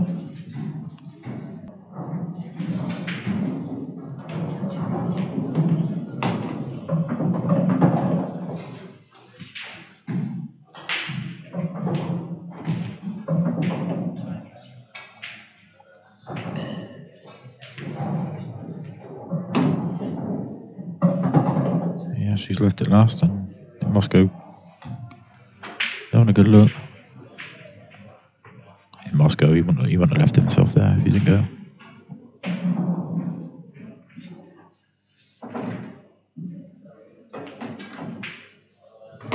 That's a good shot. So it's black then for 7-2.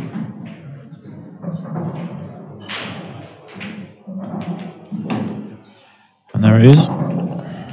7-2 to Drew Hughes.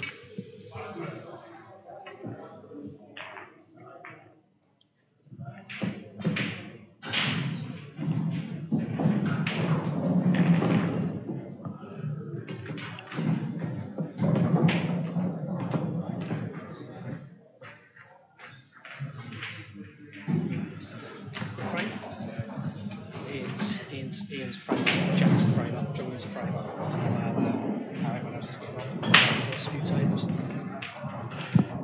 So, 7-2. 7-2, yeah. Was that a quick break condition, was it? It was. Yeah, it was break dish, yeah. Mary turned up again? He had a bit of work to do. But, yeah, it was just one problem ball that he managed to figure out. Yeah.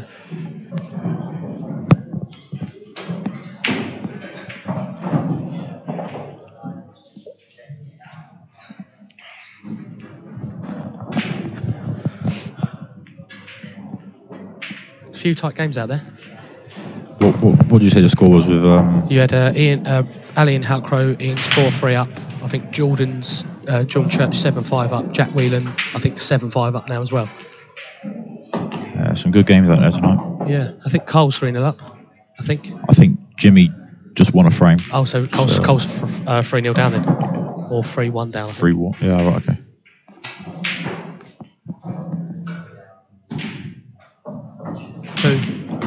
Two. Cole, 4-0 to Cole. Okay. 4-3. Oh. Jimmy, 4-0 to Jimmy. Wow.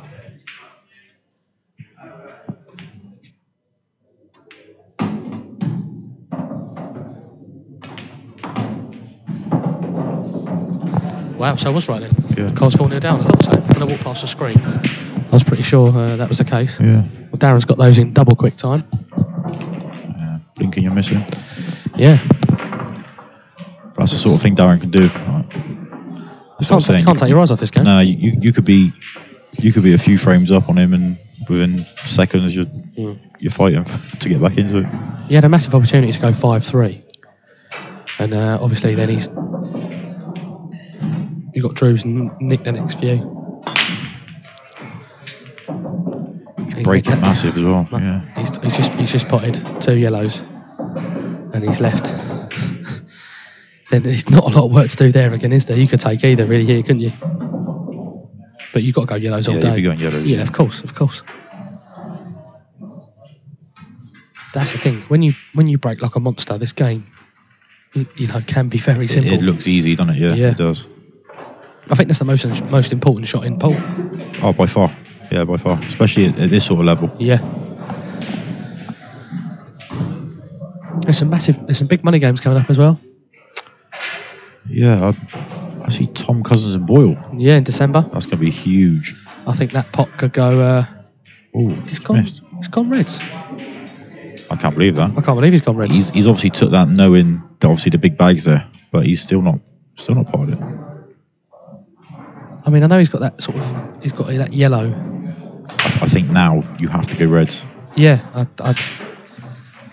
yeah, you've got the yellow still goes, but I think you just have to go reds. Yeah. It's a lot easier on reds than what it is on yellows. Yeah. I think he's going to play a plant here. Yeah, it's a great shot. Oh. Didn't want that going in though. No, he didn't. The pockets are playing really big as well. It's bit tricky now.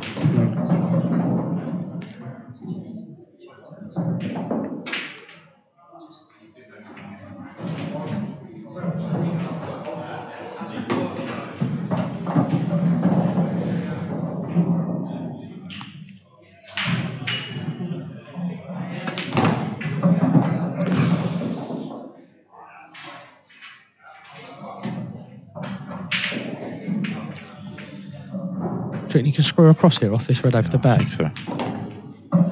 That's a great. That is perfect. See, it's how quickly the rule, how quickly you can run, and your run can change. Yeah, that's crazy. Drew's got a cheeky grin on his face. He can't believe it either.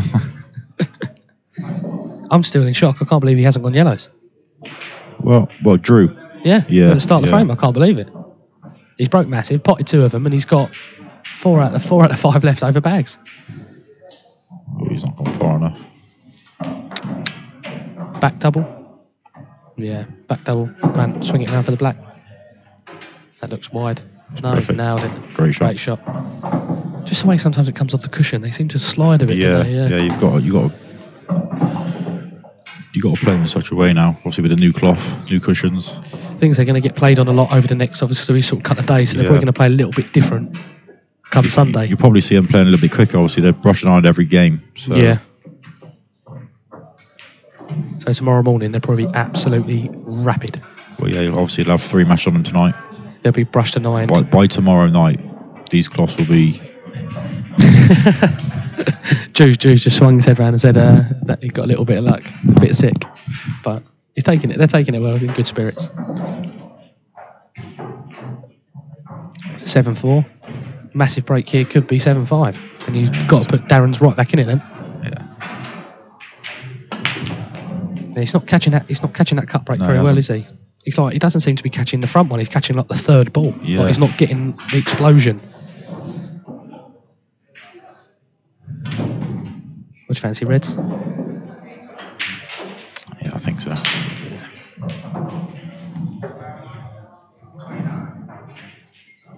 I think if you can get on that bottom red of that little cluster in the middle of the table, I think then you It release. goes- yeah, it red goes- goes the other side. I think. Yeah, it goes past the yellow as well. So. Yeah.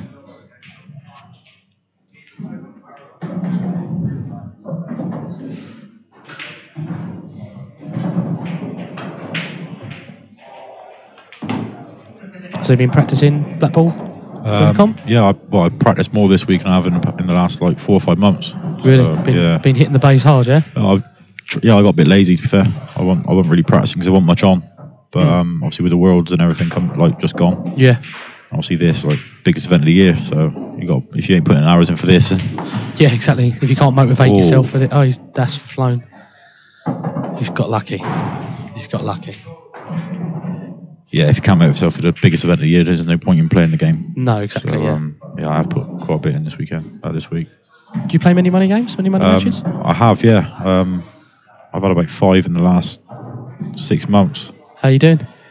Yeah, I've won them all, but I've had a bit of run. Who have you played? Any big names? I've played Oli Bell. Yeah.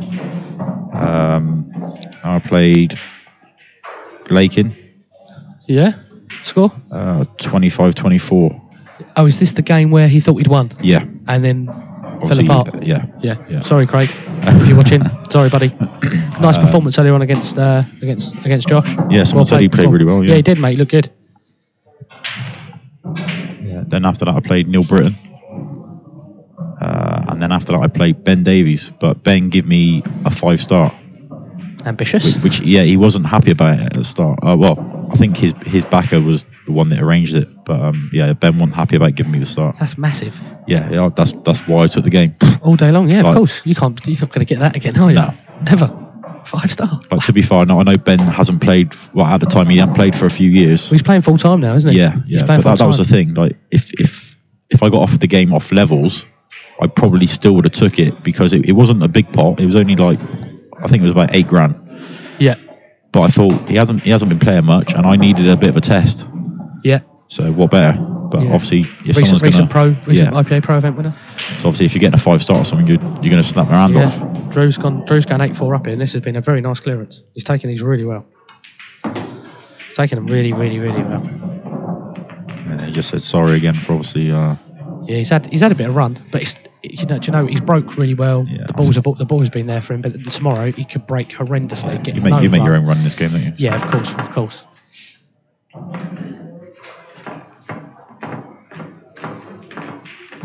So the amateur event that's coming up, is it at the discretion of Lee and I think the lads? there is a rule. I think it's no top 8. So you can still play. You can still play. Yeah, I finished 9th last year, so I can just get in. Just squeezed in. Yeah. Yeah, I was talking to Dave about it. I think Dave finished 7th. He did, yeah. And he was like, I can't play in it. Yeah.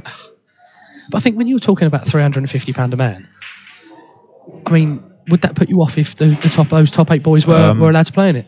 Well, obviously, I'm backed in by a sponsor, so for me, it would be up to my sponsor. If he's happy to put me into an event, then I'm happy to play. Fair enough. But I'm not gonna tell him to put me in it if it's an event where he doesn't think I can do well. Yeah, of course, yeah, that makes sense.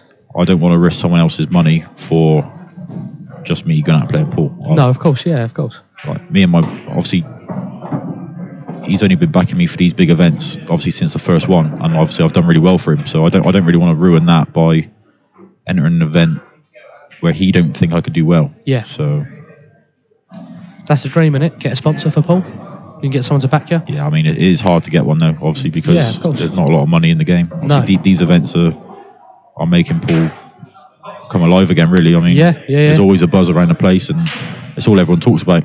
Yeah, so, I mean, the weeks leading up to it, it's all, everyone's been talking about. I mean, this has been going on for about 12 months, like the best part of 12 months anyway, and every day you'll get a notification, someone asking about something or wanting to know what's going on.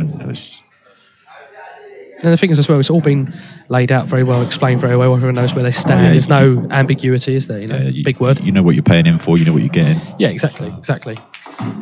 And coming here that you're going to be playing in the best conditions. Yeah, the actual arena's quite cool as well. Yeah, it's really good in there, for the amount of people in here. Yeah. I think it's spaced out quite a lot. I mean, there must be... There's probably about 50 people in there. Yeah, there's a good 60 people, plus obviously you've got about 20, 30 in the bar. Yeah. Good food here, mate, as well. A bit of dinner. Not bad grub. It's always good here. They do look after you. Beer's fairly reasonable. £3.20 a pint. Yeah, it's like that. Good prices, yeah. Yeah, they did say Q score's been updated as well, girls and boys. So if you want to check out the check out the Q score page. It's a good shot from down. Very good shot. You're still fighting. Yeah. This can go wrong. It's got a lot of margin for error, but there's a lot of traffic.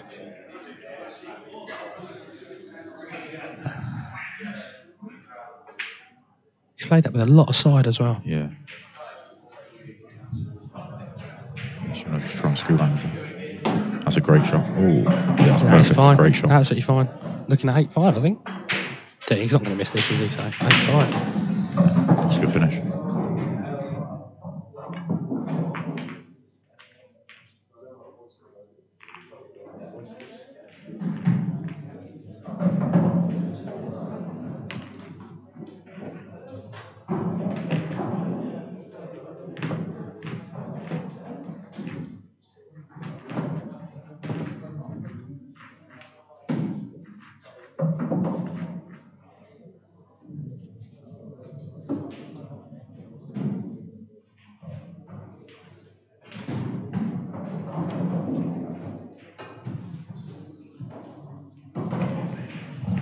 Yeah, 8-5.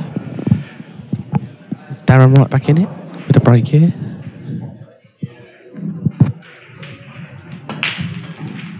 It's a better break. He's hit them better. He's caught them much better. Yeah, he's got a ball. Made a ball. Now, this is where Darren can be dangerous. If he starts hitting balls and getting balls off the break, and they've come out reasonably well. He's only got one bad ball, hasn't he? Really?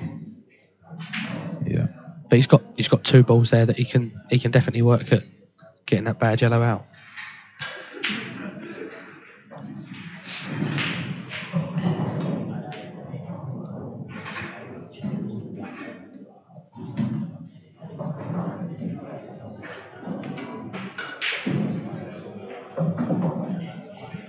wonder if they've got Wi-Fi in there. They must do, surely.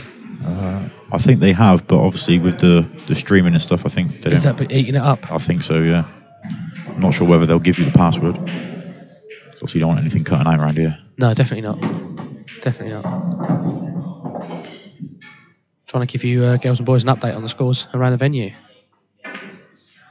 Saying that my mic lead's quite long, I could probably have a wander around myself, to be fair. Beard Productions are quality as well. It's amazing. They're local to me. They're amazing. They're definitely they're the best out there. By far. Definitely. By far. I've done a few bits of commentary for Beard. I did the Farnsworth Halcrow money game back in February. Right, okay, yeah. Which was quality. Really, really good atmosphere. Bit of travelling for that. Yeah, but it's all fun, all good fun and games, isn't it? Especially when you're like, I mean, I'm nowhere near as good as you lads, but I just love the game. I mean, I've only been playing for about 6-7 months. Yeah. But I absolutely love it. Absolutely love it. Yeah, it is a game you have to enjoy to. And want to get better. Yeah. I started off playing World Rules, got fed up with it. Yeah. Now I've moved over to Not a fan. No. It's just because you could be absolutely winning a frame. They play one DF and you're under it. Yeah. So I'd much rather play Black Ball Rules. I think it just gives the game a bit of a thinking element of it. Yeah, just something different. Yeah, of course. That is a great shot. That is outrageous. Oh my word. That is outrageous. But I don't know if does that yellow? It does creep past. Does it nick it in? Yeah. Just a little sort of. He's got a bit of an angle. He might probably come off the cushion, wouldn't he? Bit check side. I think he could do. Yeah. I think he'll screw it. He's going to screw around. Oh. No, he looked like he had to. Yeah, I thought we'd overdone that. Got Kudos in. Oh my word! Can't believe he's missed that. He's done all the hard work, potted that weldy up the rail. For someone who's as good as potting as Darren is, I'm surprised he's missed that. It's a lot of pressure though. 8-6, he's back in it. 9-5, he's under, under it. You don't miss those. No.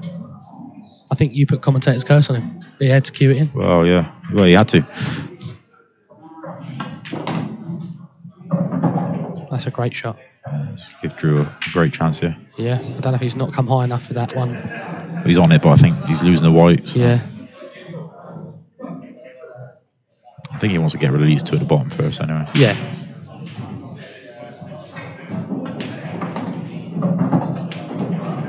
He's killed the white nice there.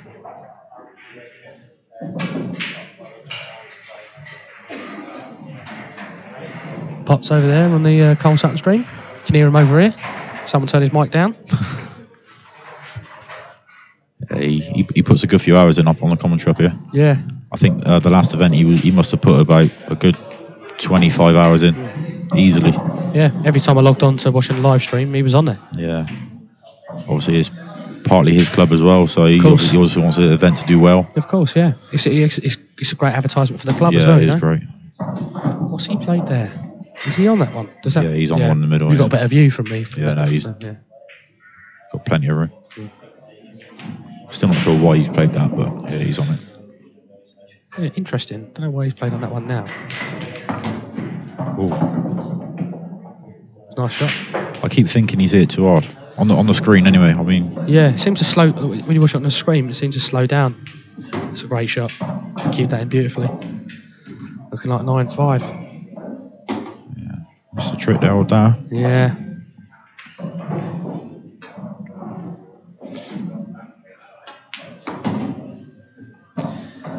Yeah, 9-5. I fancy he's right back in it.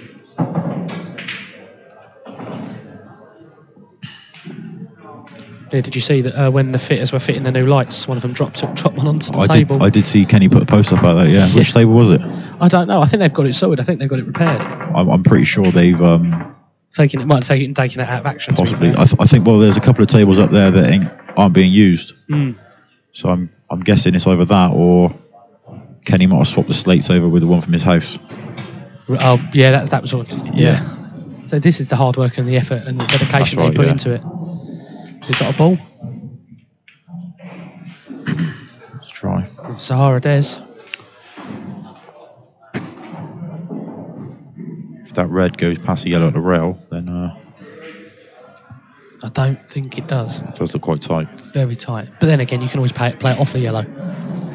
Yeah. Yeah, I think that's what he's looking at now. And then it's drop-ins for Reds once you've got that.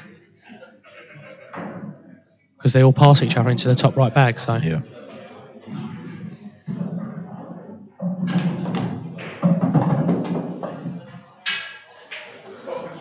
You use one of Jason's cues on Jason Owen's cues? I do, yeah. Yeah, I've been using one for... break cue, I've got one. Yeah. But I've put a little crack in my ferrule, so I haven't got it with me. But it will be fixed. Oh, so you just use the break cue, do you? No, I've got a playing cue as well. Yeah, I've had the playing cue for a good 4 years. Yeah, recommend them? Oh, definitely. Yeah, great cues. I wouldn't, if I didn't like a cue, I wouldn't play with it. So whether I was getting them made for me or not, I wouldn't use a cue I didn't like. So yeah, great cues. That's a lovely shot. Obviously, sponsors a lot of people as well. I think obviously Jack's using one, Ben Davies using one. I think Lakin's got one. Lakin had one made, but I'm not sure he got on with it. I think it was too stiff because obviously his cue's a bit old and a bit whippy. So I think he struggled getting used to the stiffness of a cue. Yeah, I've sort of been flitting between cues. I'm playing with a maple cue in a minute because it is that bit whippier. Yeah, that's what I use. The ash cues are a bit stiffer. Yeah. But it's personal preference. I mean, you could pick up a 20 quid racker and fly with it, and it does the job. It's all about feel. It's a lovely clearance. That's great. Great cannon.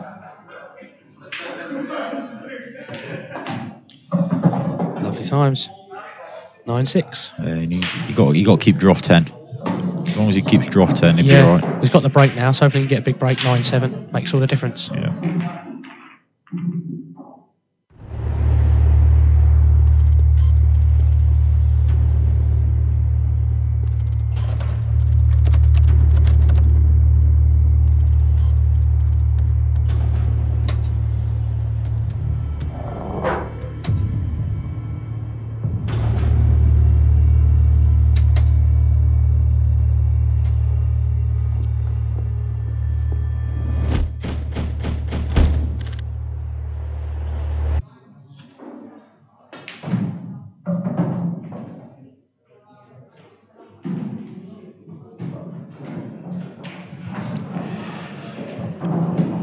Drew's just gone to the toilet, so Darren's just waiting for him to get back.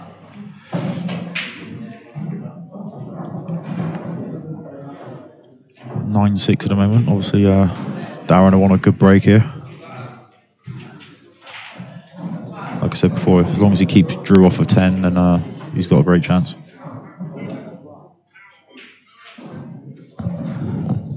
Yeah, 9-6. Jimmy with a break. Oh, sorry. Darren with a break. Oh.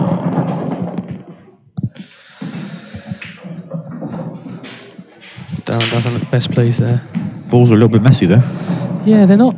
I think with that side break, I think you get sort of like, I know the balls end up in a different place every single time, but you either get that kind of that cluster over one side of the table. They look great. Find that.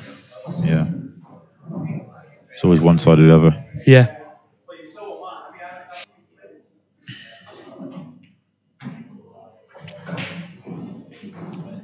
I don't think we've got any results yet.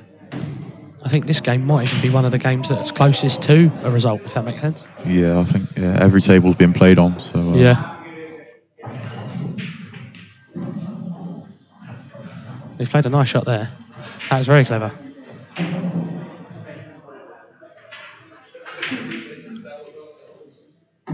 So just as you were saying, you've got to keep Drew away from 10. Yeah, it's not looking like too good for him. Looking quite ominous, isn't it?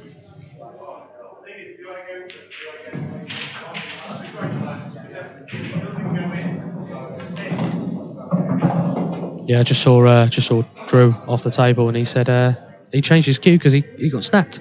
Ah, right. He said he's gone up to a bigger tip from a 6mm to a 7.5. I can't believe anyone ever played with a 6mm tip. 6mm tip's ridiculous. How could you even break with it? Just no idea. Smash it to pieces every time, surely. I play with 9.25, and that's just about right for me. Yeah, I mean, my maple cue is 8.4, but that's getting changed. I'm going to a 9.5. Yeah, I just find I can control the white a lot more with a bigger tip. Yeah, definitely. And also as well, you're those hitting more on the surface of the white. So yeah, and those tougher shots where you do need to cue them well, it makes it so much easier cueing it with 9.25, 9.5mm tip than it does agreed. with a 7.5mm tip. What's Ian using now? Is he still on that 10mm snooker cue? No, I'm not too sure if it's 10mm, might be 9.7, 9.8. But it's a Taylor snooker cue. It is a big tip. Yeah. But I mean, he picked up my cue the other day and was still dishing up for fun. Yeah, that's what he does. Though. Yeah, he's a machine when he gets going.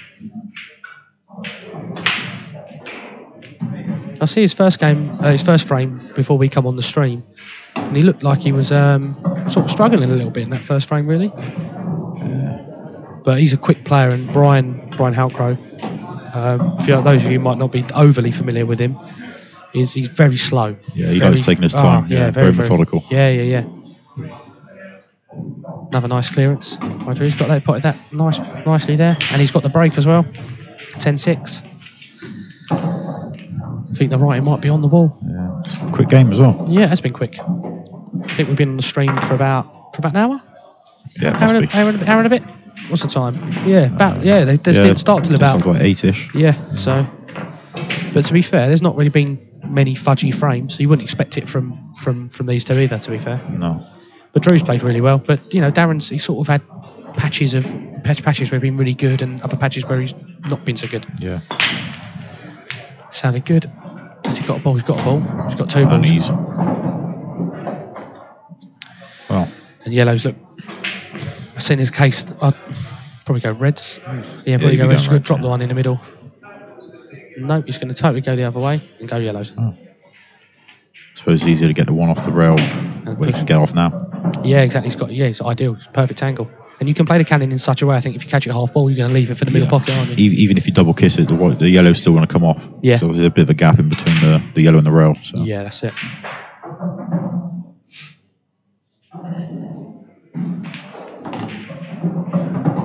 Anywhere but there. Anywhere but there. That's the problem with this game, round ball, isn't it? Yeah.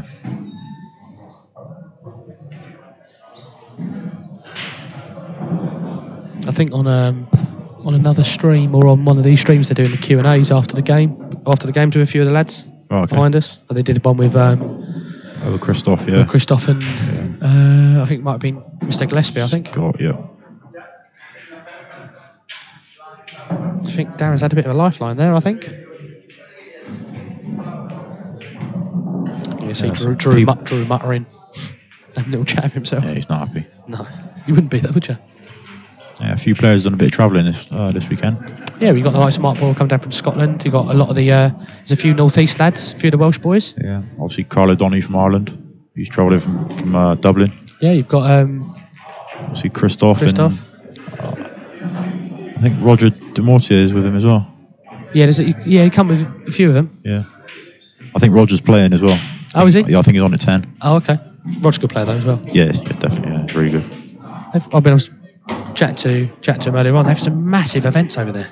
Oh, it's crazy. I go on Facebook. 100 table events. Yeah, I go on Facebook and there's a massive national event every weekend. It's ridiculous. Yeah. But Christoph kind of sort of took it over there, didn't he, and sort of made it.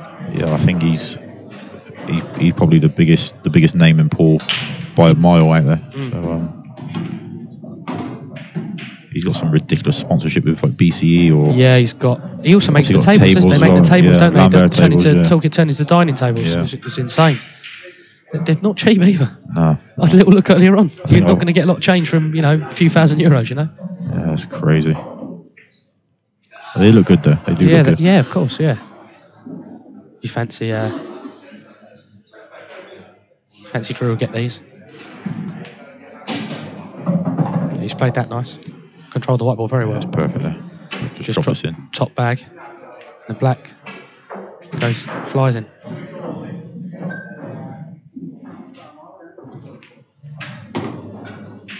That's not. Well, I think he's alright. Yeah, I think ideally you'd like to be dead straight, just to literally so he could just run the white ball through. I don't think he really wanted to be going towards the middle pocket. But I think with these cloths being so quick, if you just play this in dead weight, you can't not be on the black. Just played that well. His players played that well. I don't know if I'd have played it as hard as that. I think he had one roll out on him earlier on, didn't he? I think he was conscious of that. Yeah, he was scared of it rolling again. Not sure why he's looked at that white. He's going nowhere near the pocket. Yeah. Not the best queuing. Just there. Well played, Drew. Great finish.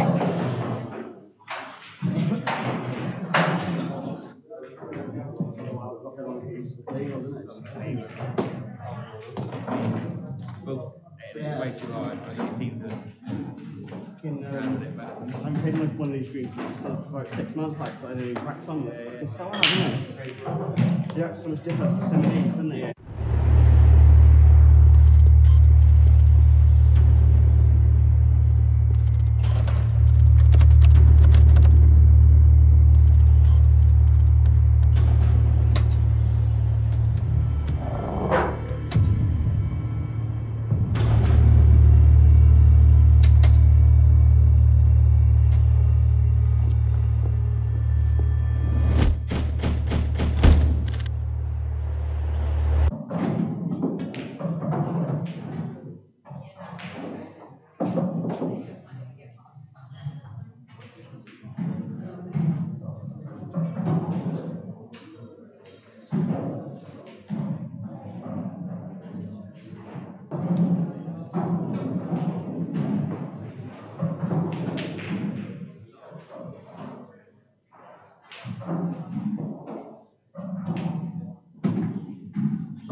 The times per match, the winner section is 2 hours 30 minutes.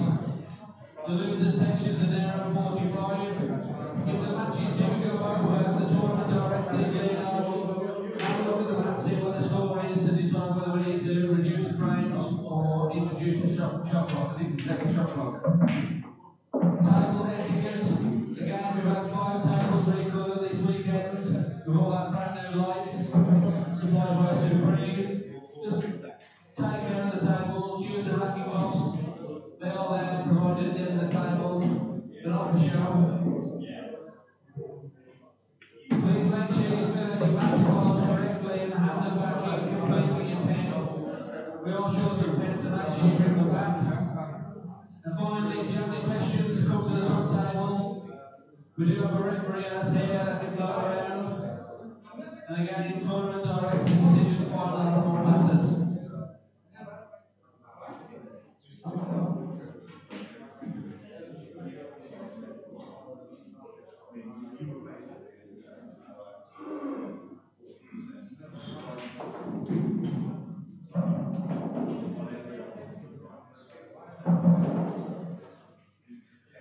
Okay, we want to get some matches on early. So table 3, scorecards are at the top table. Can you come and collect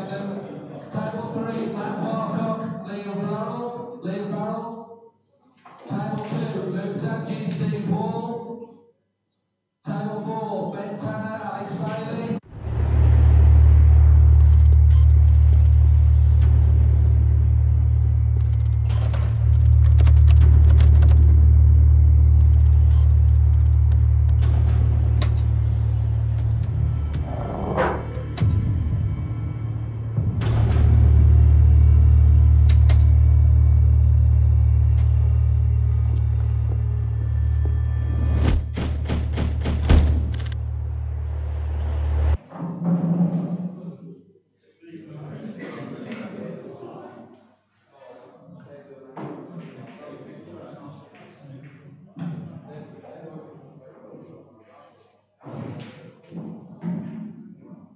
Last straight table number 2, which is table 11 in the club, short story, Roger de Bretaire.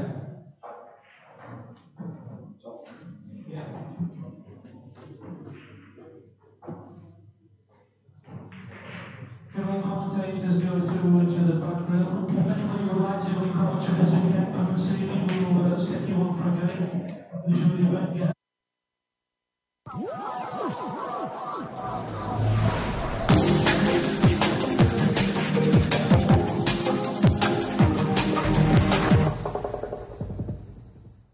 Get some interviews from and show people back home what you've been doing this weekend.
Just hang quiet for 2 minutes, guys.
Shane Thompson, Jack Dylan Newloff. Table 9, Shane Thompson, Jack Dylan Newloff.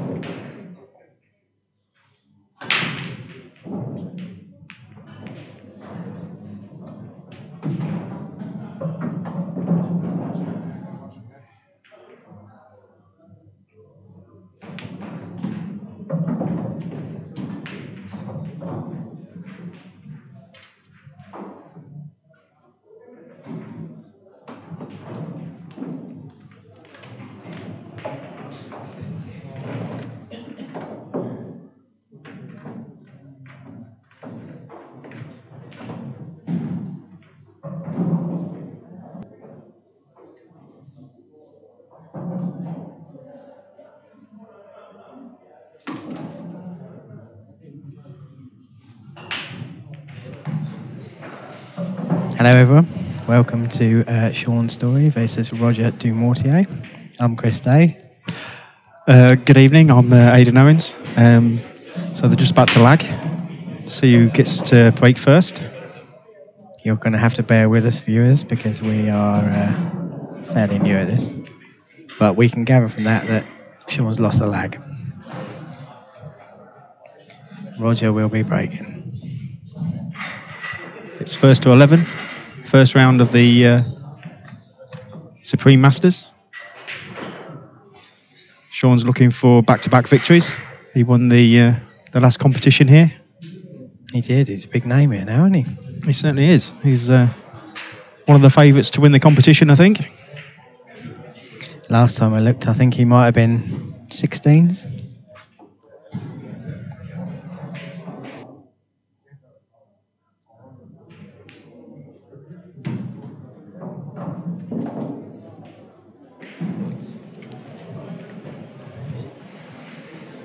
Here we go. Looks like Roger's adopting a break cue. Apologies if I'm supposed to be pronouncing his name as Roger.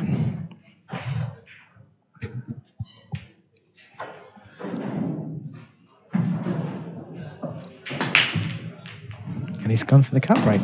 He has. He's got a couple of balls down. And they all look quite good, except for a couple of balls on the rail, but bear in mind, I've never seen Roger play before, so this will be interesting to see how he goes about. Yeah, definitely. I presume, just from where the balls are, you're going to be wanting to take reds in this situation if you possibly can.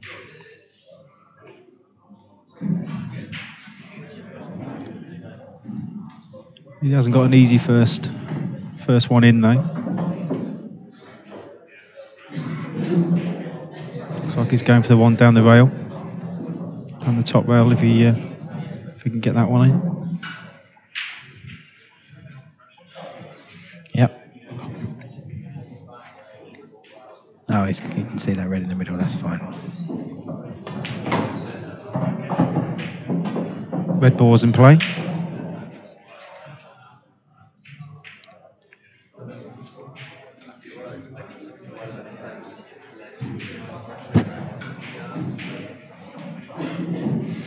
Looks a little bit to me like Roger's adopted the same sort of tactic as Sean with his clothes.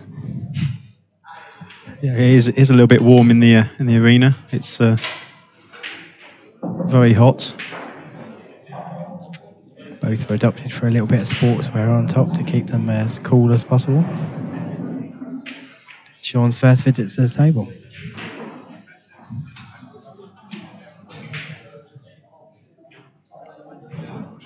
Hasn't got an easy shot to start with.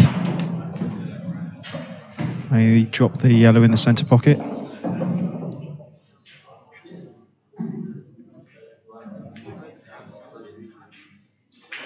I'll call that a warm-up. Yeah, a bit of a rusty start for Sean there.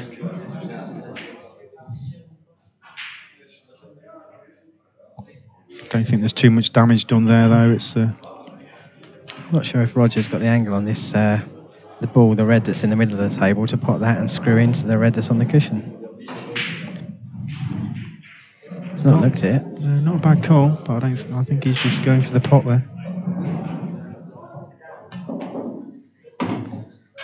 Tried to move it off the other ball. Good effort. Again, Very good effort. He's got a similar sort of angle again, I think. Exactly, yeah.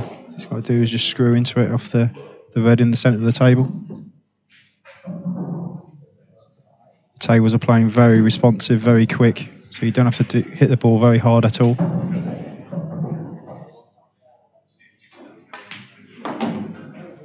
It's a lovely shot. Yeah.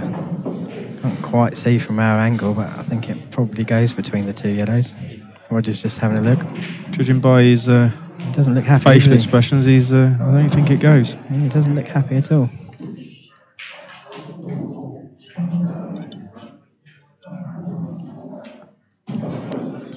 Must be very tight. Yeah, and he's in a position where he's got, his other two balls are relatively easy, so he doesn't want to be chasing as such, does he? I think he's got the angle perhaps on the ball over the pocket. He can try and move it. He's guaranteed to be on his other ball if it doesn't go. Yeah, he's in a spot of bother. Yes. He's snookered himself on that one. It's called a total. It's quite easy to get out of, but it's what he leaves afterwards.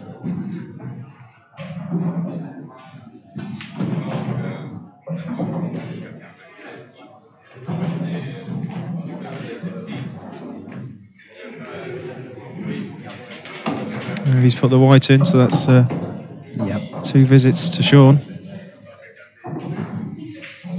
Yeah, I think Sean will be looking at that ball that's on the cushion, trying to get that. I mean, assuming this yellow at the bottom goes past the red, if you move the ball off the cushion first. If not, I think it goes into the other corner pocket anyway, which you can get on it quite easily. I think it's all about the first shot. Of course, in black ball rules, it's a bit different to anything else. It's 2 shots first visit, 2 shots don't carry.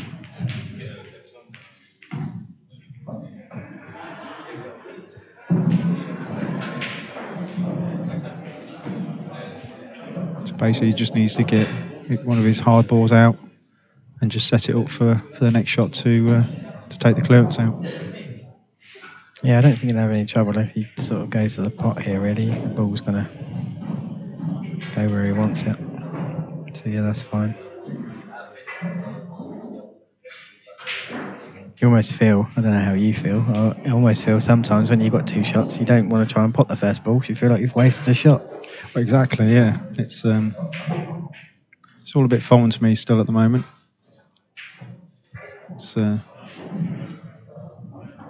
But I believe it's a very attacking set of rules. It's very, I think it's a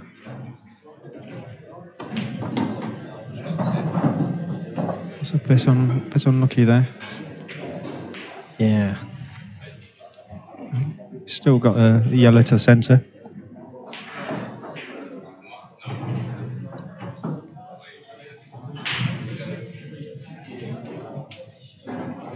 I suppose going in from trying to move it from behind like he did, you're always going to leave the white somewhere close to the cushion.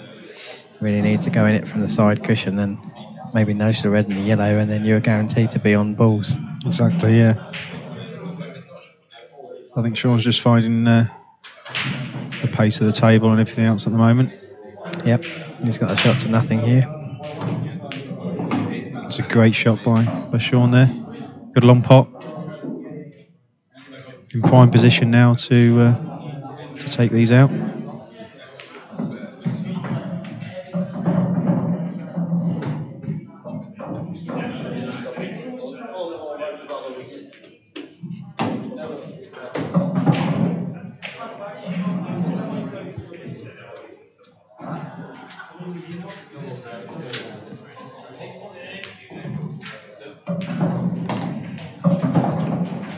Yeah, Sean looking good to take the first frame, and nice to get a relatively easy chance in the first frame. Exactly, it's always good to get that first one on the board. Uses that little bit of pressure, especially against the break as well. Yep. Ooh. I he just took his eye off that. I think he may have done. If that red still... We're still not sure if that red goes in the middle, are we? I mean, if it does, golden chance. If it doesn't, a little bit to do. Yeah, I don't think it goes because I don't think he moved it when he played the yellow. So he's got a very, very fine cut.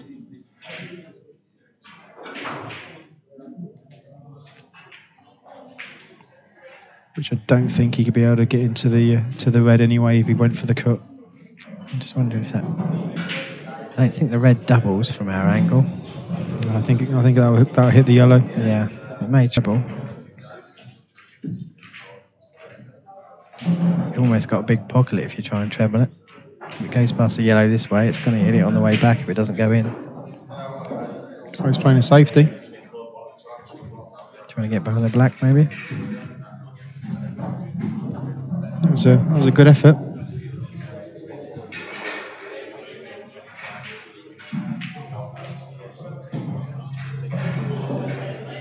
As long as he gets the cue ball over to the other side of the table here. That's a great shot. Yep. Should be in good position now to take the first frame.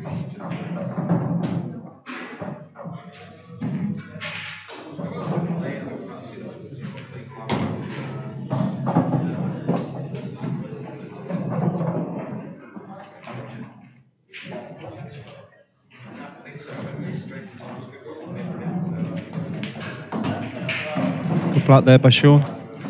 Yep, bit of a scrappy one. Both players finding their feet a little bit, but be more than happy. More than happy to get that on the board. Definitely. Especially missing that second to last yellow.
Sean and Roger was asking where the score sheet was. We had that in front of us.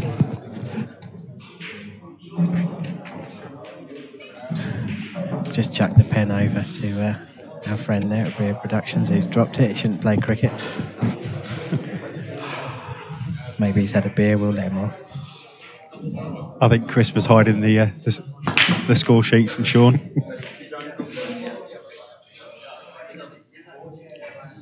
Sean's come up dry.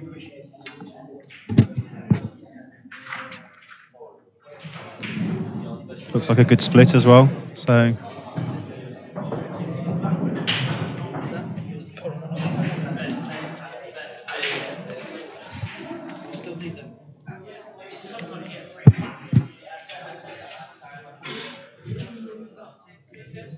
looks like he's going to be going for reds.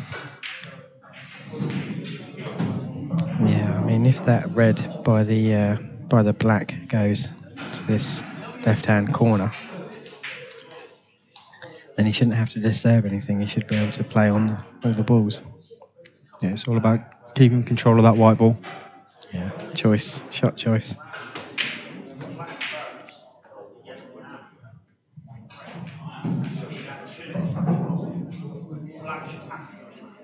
Probably just try and get on the red, the difficult one on the rail as early as possible, if he can. He's played on that straight away, but he's just overhit it. Yeah. He's got a couple of options there. He's got another red into the centre. He's still playing it. Looks like he's playing the double. That's a great shot. He's nailed it. We'll soon see if that red goes near the black because he's got a perfect angle just to stun straight into it. Yeah. Also wondering if the other red closest to that red by the black goes in this corner, or whether he needs to plan it in the middle. Because he can stun down for that now if he needs to. And he's perfectly on it. One in the middle. I don't think the red near the black goes, judging by his body language.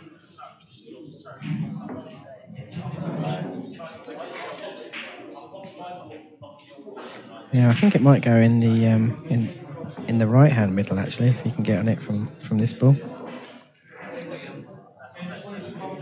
Not the ideal way you'd want to go, but perhaps he could put the one in the corner.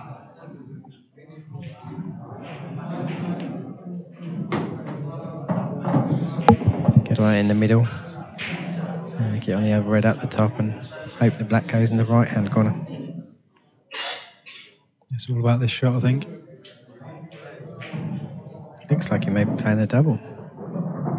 I think he might be playing to screw off, to pop the red and screw off the yellow into the yellow and red by the looks of it.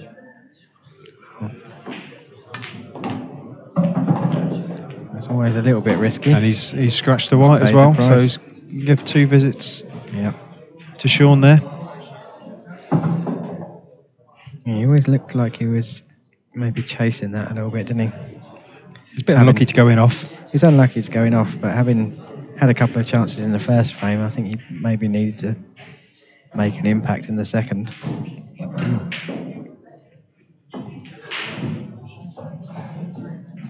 I think Sean's going to use his first shot quite wisely here, getting his only difficult yellow off the rail.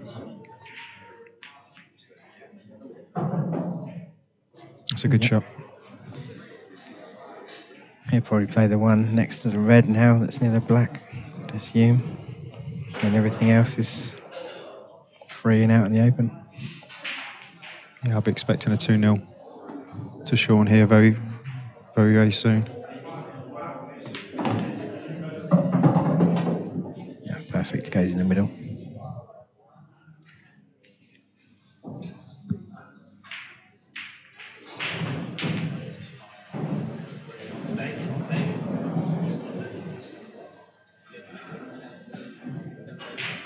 The only thing I can see going wrong here if he overthinks it. Yeah. It's just a case of getting down and potting the ball, isn't it?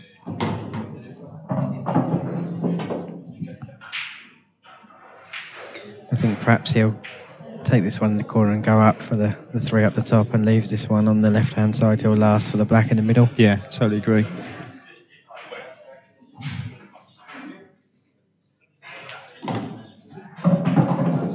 Less movement you got to do with the white near the black. Yep. The better. Played into an area on all 3. Yeah. Yeah, it's just a case of looking at what angle you've got on what ball and making sure you leave easy stun shots.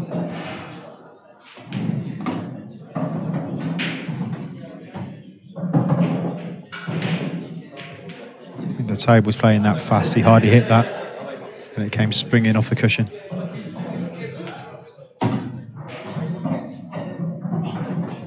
Might have landed a little bit straighter than he wanted on this ball. I think he probably wanted a slight angle so he could screw down towards the other yellow. I think he might have to just screw back to the side cushion, leave himself a dead straight.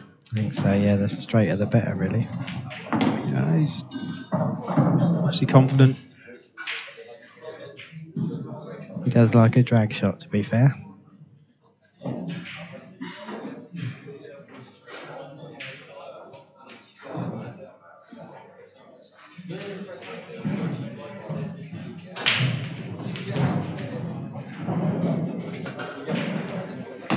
Played it well.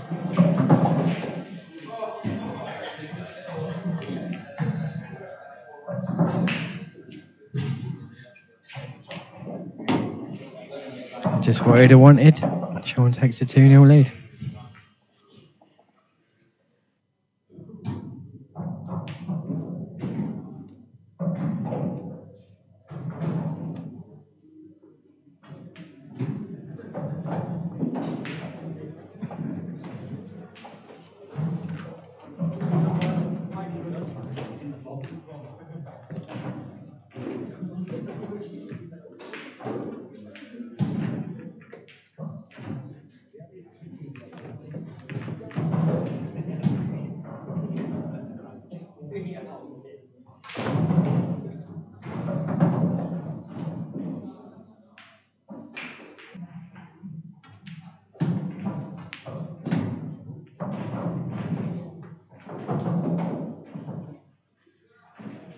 On table 8, Fred Tanley, John Chambers.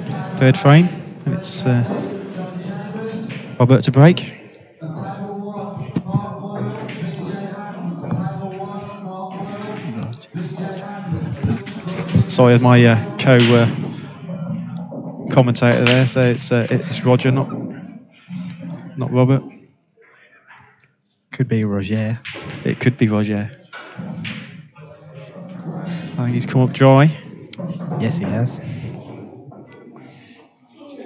Sean will be relishing this at 2-0 up. There's not very. I can't really see many problems here at all. Maybe except for the first shot, which I think he'd be going for yellows here. I think so too, yeah. I think you've got the perfect angle on the yellow in the top right corner to stun into. Well, the yellow, I presume the yellow next to red might go in the top right hand corner. I think as well, it does actually, go, so yeah. You don't need to move it. Everything goes. Perhaps the yellow by the black being his only problem ball. It does go in the top left hand corner though. Perhaps leave it till last to stun it in for the black in the middle. Exactly, yeah. Case of working back from there. By the looks of it, he might be stunning straight into this. Just played it well.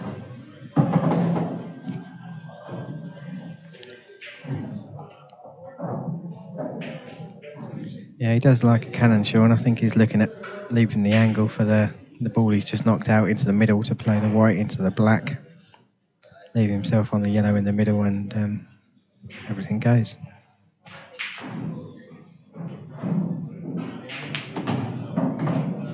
I think he's come a bit too straight on that. Might be able to punch it in a little bit to force the angle.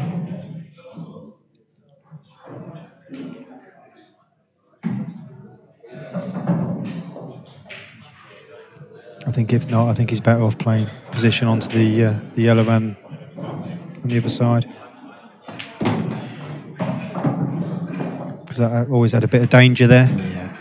If you don't need to go into balls, it always creates a problem if you do, doesn't it? Exactly. I mean, he's still probably on that ball into the top right-hand corner, to be honest. I think he's going for the snick in the middle.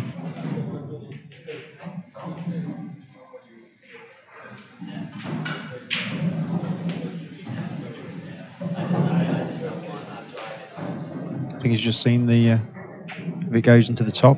He's just noticed. I think he can top it through and come across for this one on the left-hand side. I think, he's screwing it by the looks of it. Oh, it's a bad miss. He's given an unexpected chance to his opponent there. Yeah, he's not left him an easy starter. But you'd expect him to get this. It's just the white may be going into the yellow. He's controlled it well.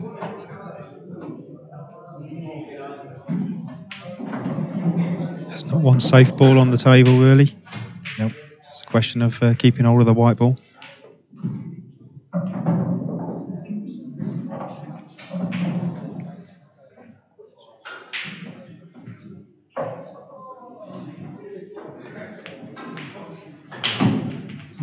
That's another good shot. In prime position now.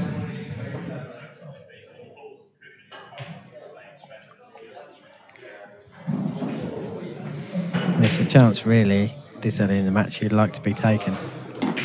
Big difference between 2-1 down and 3-0. They'll also settle him down quite a bit as well.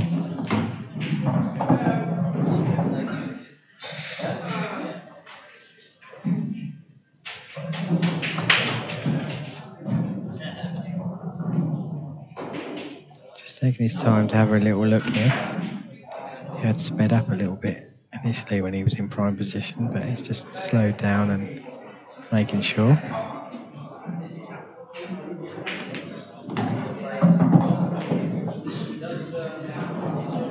Got a nice angle just to punch it in.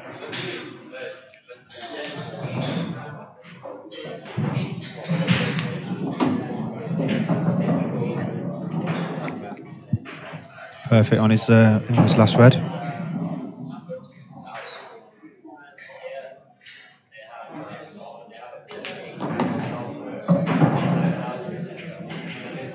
And that's his first frame on the board.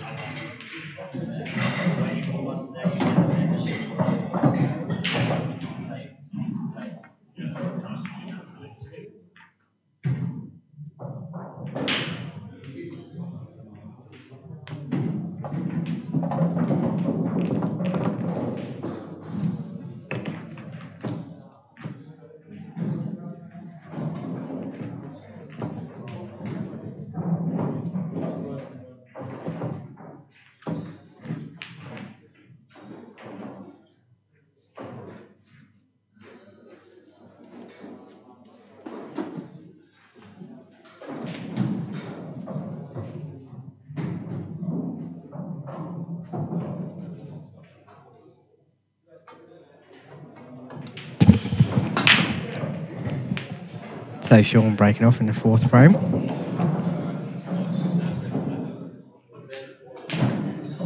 He's come up dry again. Yeah, he won't be happy with that.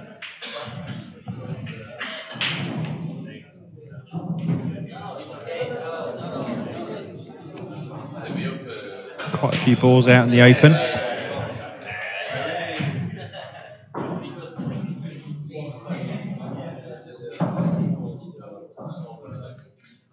I think yellows are the best way forward here. Yeah, it's a couple of problem balls. Depends, I suppose, if you want to move them or... Should be able to move Should be able to this move one first. Yeah.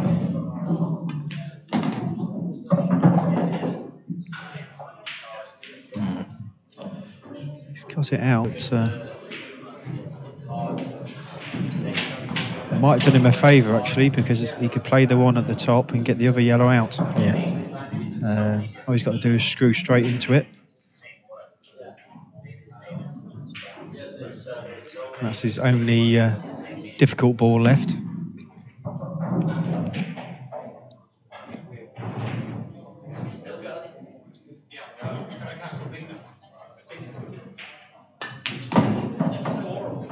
Great shot. Himself a bit awkward. He's hampered over one of Sean's reds. Slightly awkward queuing, but fairly straight. And if you roll it in, you're prime, aren't you?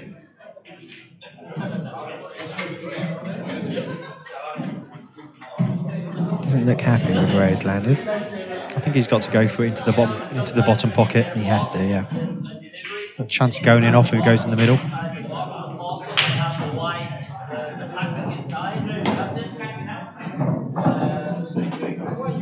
It's a good shot, managed to avoid the in-off.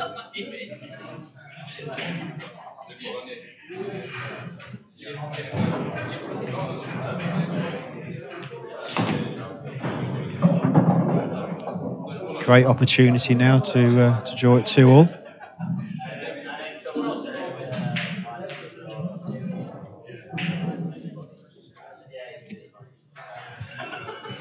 I'd have definitely tried to roll that one in the corner, to be honest, though. And then perhaps that's why I lost in the first round. But I would have played the same, because it takes out the in-off. It does, yeah. Because I think it was more luck than judgment that he didn't go in off there.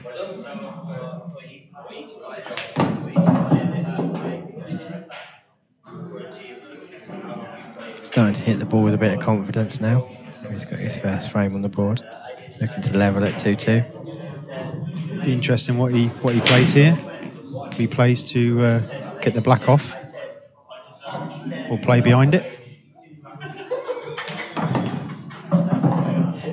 It's a lovely shot. I think his confidence is growing.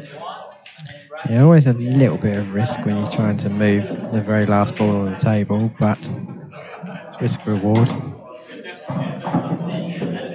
It's left him an easier black than it would have done if he just played on it.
So Roger breaking off in the 5th frame. Looking to try and take the lead in the match for the first time.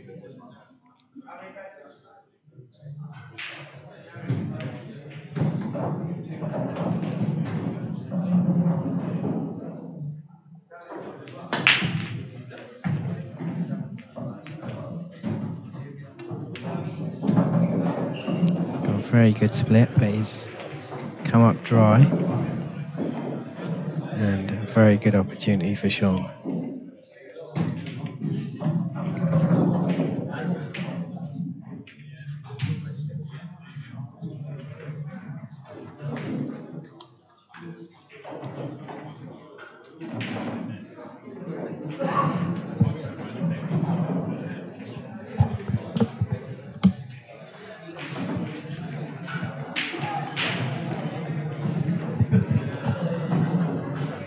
I think Sean's just looking to see if the red goes past the yellow in the corner. If so, he can just drop it on and play the other red for the middle and then go up for the 5 at the top of the table.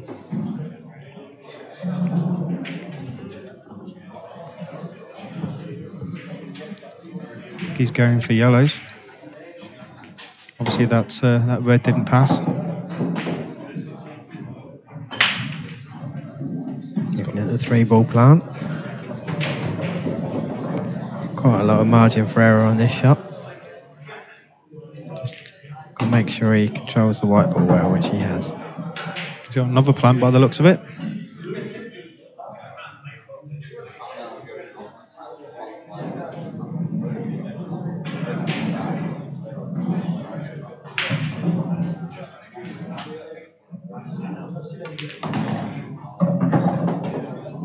Slow down a bit.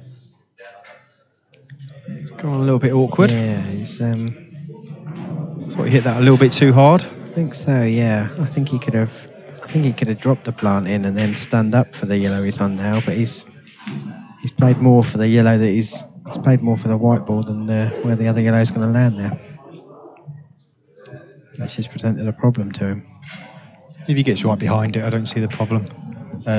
Taking it to the top pocket could be quite difficult to get on it in the middle. The advantage he has is if he leaves it till last, he can't fail to be on the black. Exactly, yeah. That's what he might do. Just drop this in and then pop the yellow in the other middle and screw it across.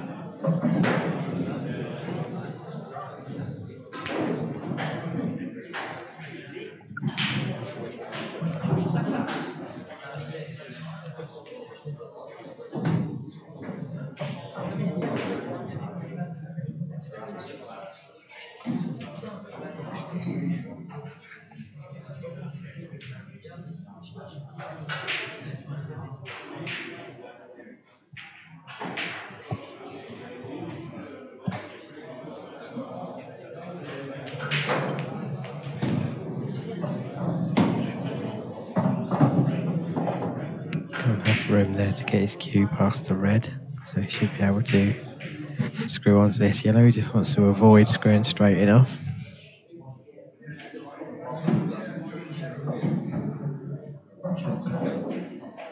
Ideally he wants to be as straight as possible. He doesn't have to do anything with the cue ball on his final yellow. And he's just got the black straight down. Yeah, these any angle, an inch either way out of straight makes this shot difficult, isn't it? That bounces, that's perfect. It's a lovely shot. Got to do nothing with the cue ball here. What he's got to do is just concentrate on the pot.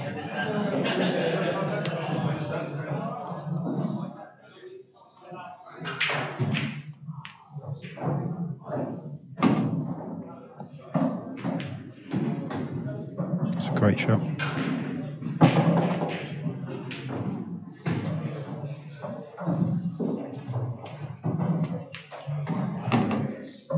Good black there by Sean. Takes the lead 3-2.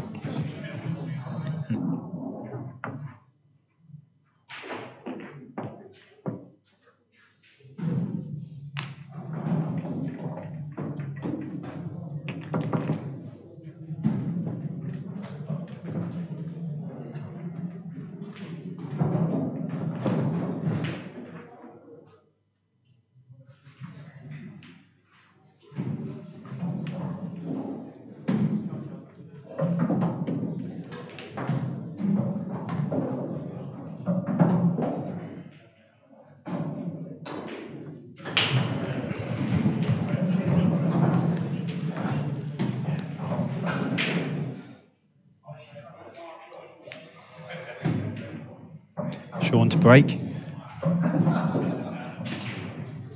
Just making sure the balls are tight. Just taking Robert's. I keep getting confused between Robert and Roger.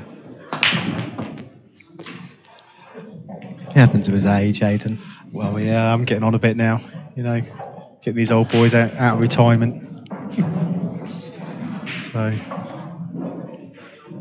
he's just broken. So if you've got any other names that you want to mention, please feel free, because my missus is due to drop our first child in January, and we're trying to think of names at the moment. So if you can come up with any more, that'd be very helpful. I'd probably get that wrong as well.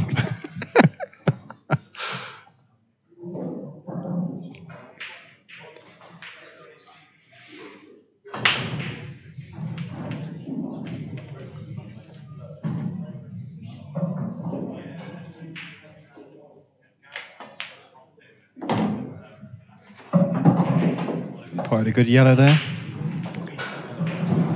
Yeah. They do look very inviting as well. They do look good. It's just a question of just getting around the traffic.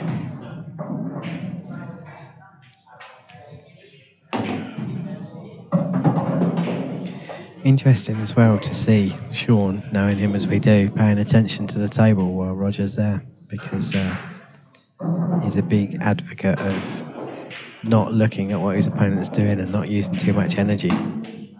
He believes that if he's watching someone at the table, he's second guessing their decisions, so therefore he's using his energy to second guess what they're doing rather than saving it for shots that he plays. Must have worked well for him last time. Exactly. Came away with the spoils last time.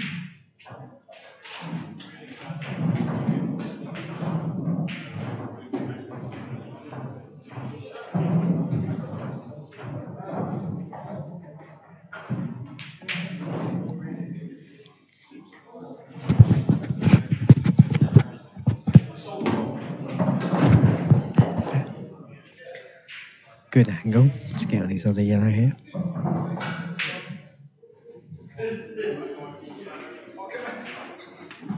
It's a pretty straightforward sort of clearance. He's twixt in between there. He's in the middle. Slightly overhit it, hasn't he? He has. Should be enough room to miss the red and miss the middle and come back on the black. Oh, he's going for it in the middle, is he? I think it's a bit of a, without putting anything on it, it's an in-off in both. Yeah, I think I'd be cutting it to the top right with left hand side, just to straighten up the cue ball. I think he's going for the other option of. Oh, he's missed it. Let's give Sean a massive lifeline there.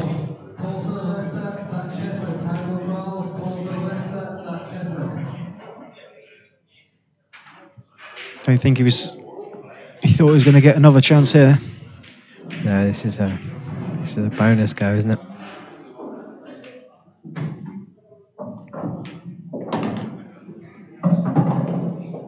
These are the frames that hurt your opponent. Yeah, you're always kicking yourself when you've always a lapse in concentration, really. 6 inches this side of the yellow that you missed. Played a good shot there, just moving the black into the centre of the table. Just makes the run out that little easier.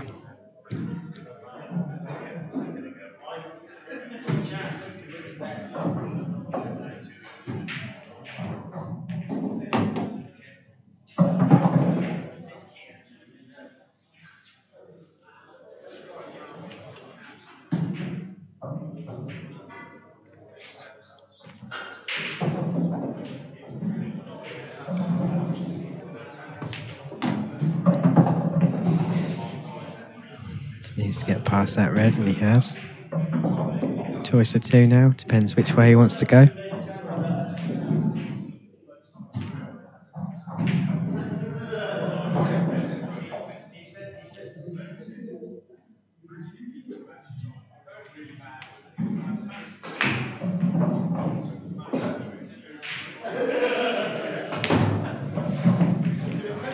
Since he doesn't play these rules too often, he might even be tempted to put the red in the top left and screw the white into the yellow just to play a skill shot.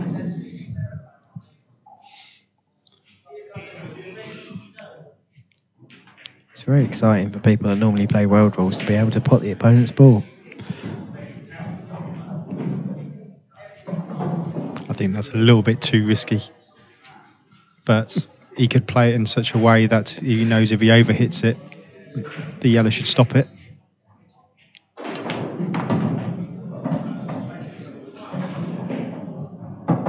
He's just overhit that a little bit. But he can still just stun this in. Yeah, it should be fine. Just stun it across it just a little bit for the red in the bottom corner.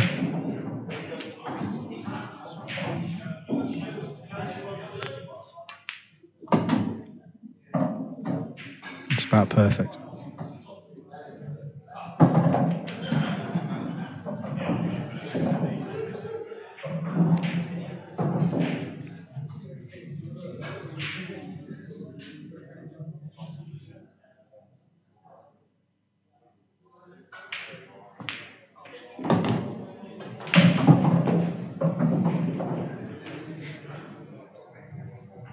It's black to give him a 2-frame lead.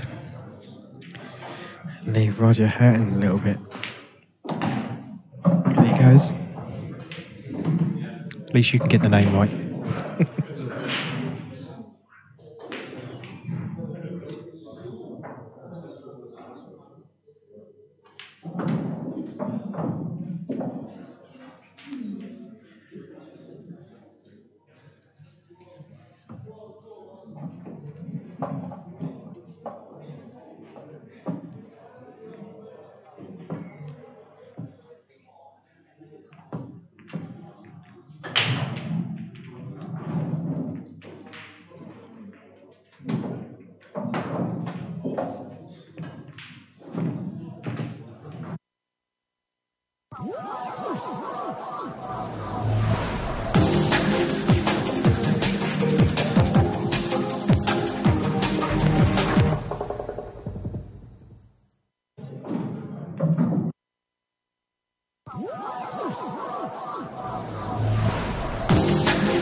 Apologies for the technical difficulties there. A couple of numpties in charge of the technical side of it.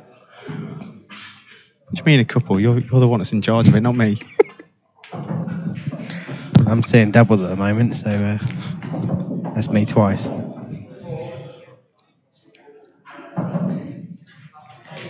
So you missed Roger break. I'm glad you said that first because I was about to say Robert again.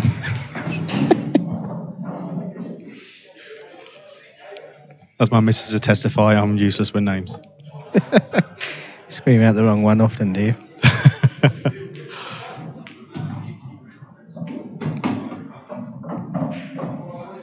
Great shot there.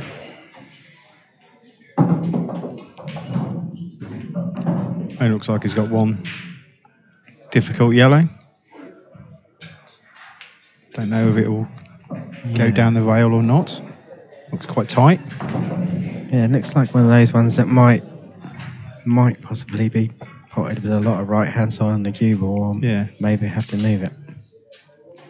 I think it's one that you don't want to be straight on it. You want an angle on it so you can just kind of tweak it in.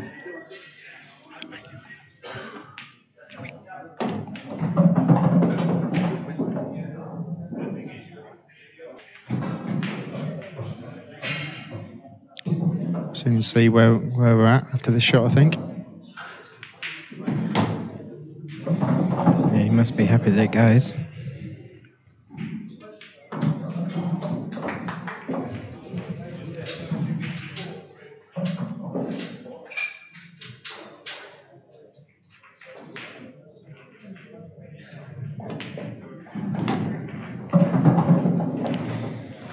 Looks like he's got the angle to go into it if he needs to. I think if he just stuns it pretty much where the yellow is, I think he'll be perfect on it. Yeah. Just got to draw it back a little bit for the black in the opposite corner.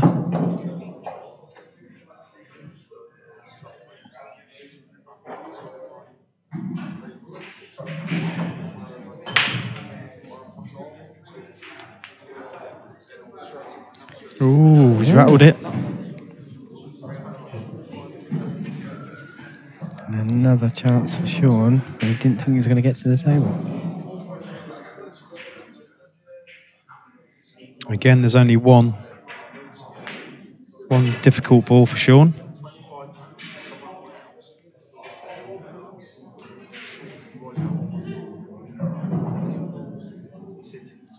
Just a case of working out how to move it or get on it now before you start potting any balls.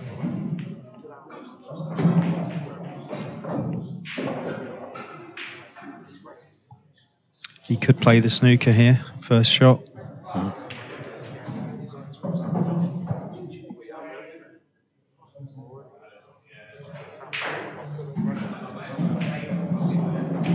If he gets it tight, I think it could be a very hard shot to get out of.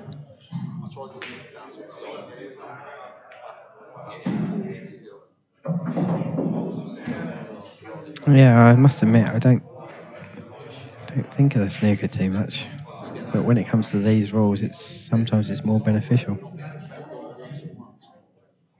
Me personally, I wouldn't be playing a snooker, I'd be going straight for him. I think I would too. Because if he gets an angle on the red at the top, he can quite easily get the red on the side cushion out. Yep. It's all about positioning that white ball. He's gone straight for it. Oh, that's unlucky. It's a good effort. And I'm not sure I think he thinks that yellow might go under the red might go under the yellow there. That's what he was looking at a minute ago. Yeah, there's not a lot of room, is there? No. You wouldn't want to play it unless you're forced to, I don't think. I think if he was right behind it, he'd be playing it. Yeah. It'd be second to none, but this is not an easy shot. But I don't think he's got another shot on, to be honest. Well, he's got an easy option for the snooker. Just playing one of these balls down the bottom side. I think he's going for this again. To come round and get it off. He didn't like it.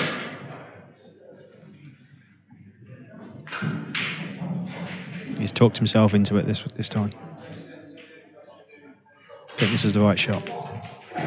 Played it well. That's unlucky. Where's the white ball? Very unlucky. That's harsh.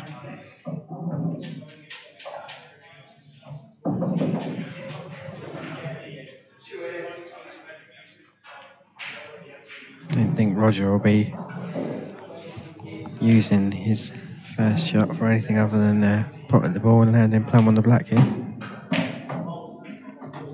Yeah, simple black for 4-3.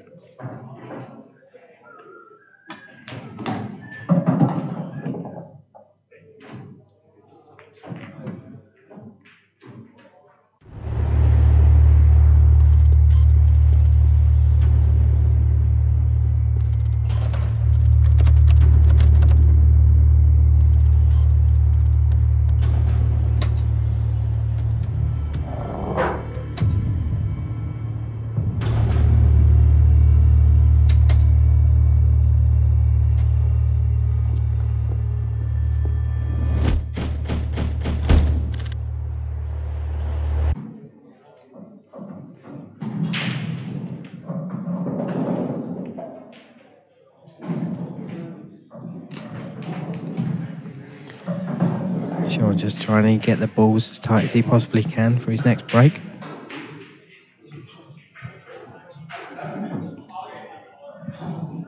Don't think Sean's actually potted the ball off the break yet. So it'd be a good time to actually get one down and try and see if we can clean the table. He's tried to cut break for the first time. Oh, that's a definite indicator he hasn't got one yet. Yeah, I think he's struggling on the old break front. I did myself a little bit earlier today.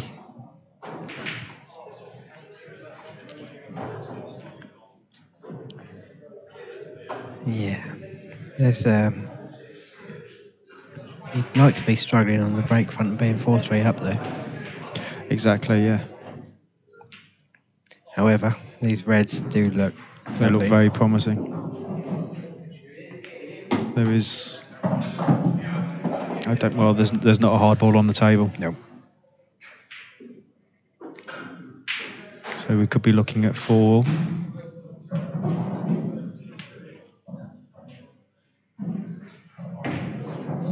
I think he's got. I thought he might be playing for the one over the pocket. Obviously not. He's leaving that one alone. Thought he might have just run that forward and played the one over the pocket. And I think I would have probably played the one over the pocket, to be honest, just to go up the table and leave the 4, up the top half of the table and it's play doing, around those. It's doing nothing there. Maybe he thinks it's some sort of insurance policy. But in these rules with the skill shot, it doesn't. No, it doesn't give any sort of insurance policy, I don't think. No, I agree. You're either backing yourself to clear up or you're not. Just left it a little bit more awkward now for him. He's played a good shot there, though. Yeah, he's got a good angle. I don't think he wants to be going into the red here. I think he just wants to be playing position, because if you're right behind him, you're not going to miss these balls.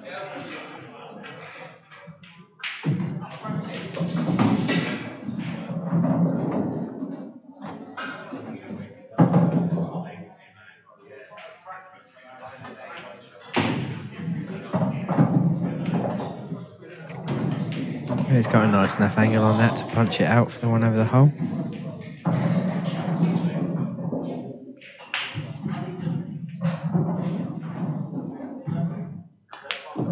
Ooh, very unexpected miss there. Yeah, he's hit that a lot harder than he needed to, hasn't he? I didn't think he needed to hit that anywhere near as hard as that. Just feeling it a little bit, maybe. Now we know why he left the one over the hole. I think Sean can play his only real hard yellow here. He's got a back double.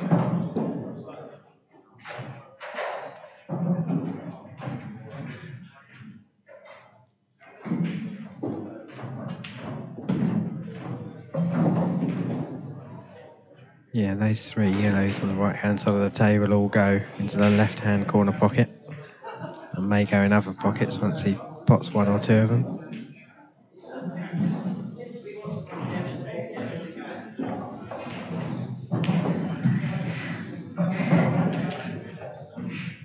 You play the back double first shot, or would you maybe clear the 2 up the top of the table first and then gun it? I'd probably play the back double first.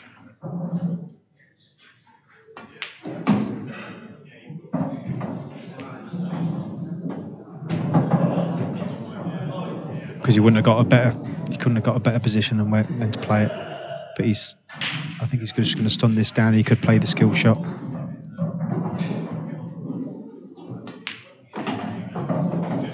If he gets off the cushion. Probably doesn't need to play the skill shot, to be honest. Because all 3 of those yellows go, as Chris said. Yeah. I mean, he's in good position for the 3 yellows and the other along the bottom rail, but as you said, you'd like to have the other one out of the way, wouldn't you? Yeah, that's the only difficult ball. If you take that off the table now, you make Sean favourite. Yeah, definitely. Where it is, it's 50-50. Also, if he's the yellow that's on the side cushion, he might be able to drop that into the centre, but he won't be able to do anything with the white. But I don't think the black goes past the red, so he might just play the skill shot here. So then the black goes. He's tried it. He tried it, but he's missed it. It's caused him a little bit of a headache, that one now. Yeah. Now he's got to jack up and try and get the cue ball. Oh, an easy shot to put this one along the bottom rail and get the white back up. You need to, if you can, you need to land high on these two reds in the left-hand corner. If you land low, you're going to be playing into the other ball. It's going to create difficulties. If you land high, you've got options. Which means you need to hit it harder than you'd want to. Always makes the pot more difficult.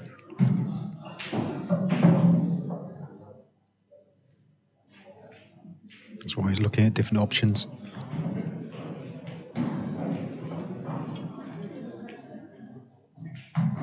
Maybe looking to play the... He's jacking up. He's going to try and put the... come around the back of him. Good shot, but just under hit. It's left him in no man's land. He's in a bit of trouble now. He hasn't really got a safety that he can play. It's difficult to spot a pot as well. I'm not sure the bottom yellow of the two doubles or even trebles. The top one may double, but your chance in your arm with a white ball. I think that's the only shot he's got. I think he's got to go for the double stroke treble. Needs quite a bit of luck here.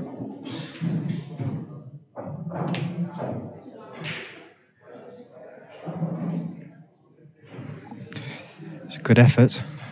Yeah, it's close to the double, but even if it goes in and leaves the white there, he's struggling, isn't he? It's a good chance for Roger. I think he'd be really annoyed with himself there. He had a really good chance.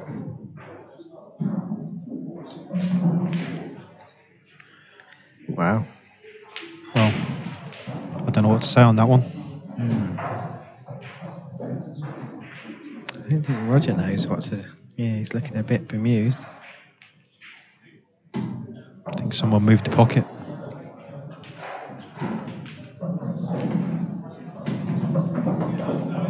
Must have been the same person moving the pockets when I was playing earlier, I think.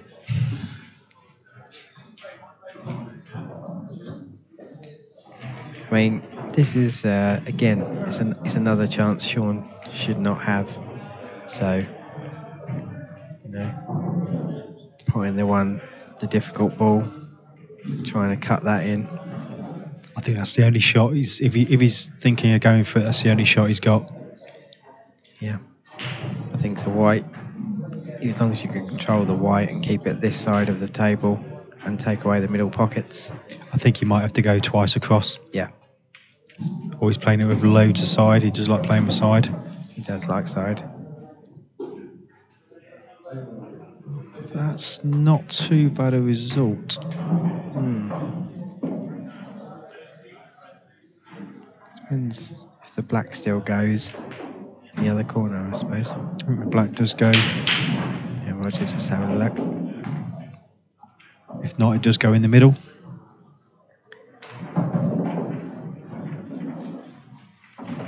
But this is a lot harder shot than what is the shot he had previously.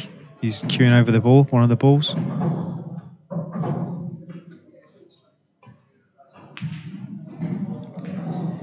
He's given Sean another.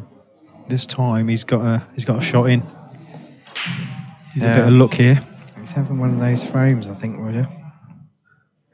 Just needs to snap himself out of it. I think he needs to just play the cannon onto the black if he can, half ball, not too hard, and that would be lovely. hopefully he'll have a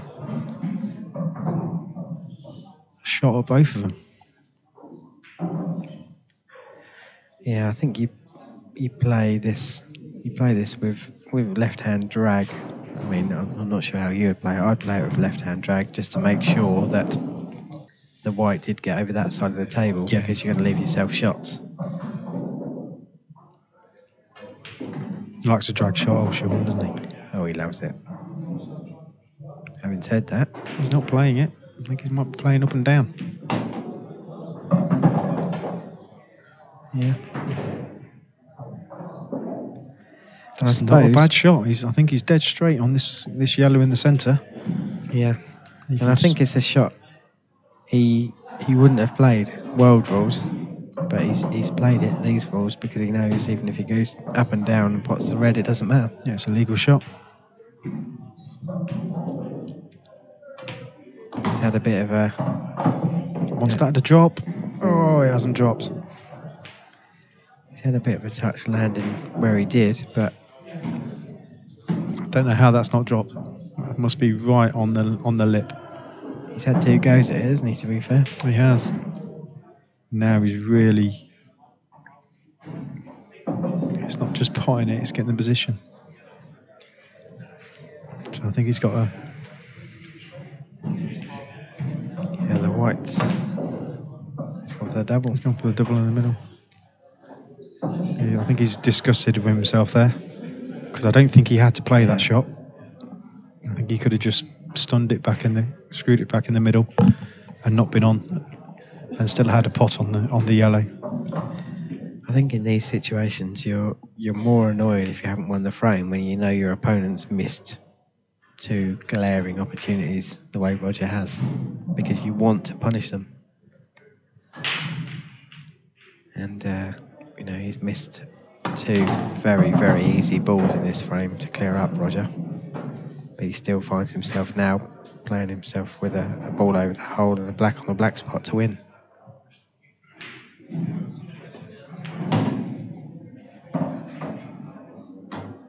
Looks perfect.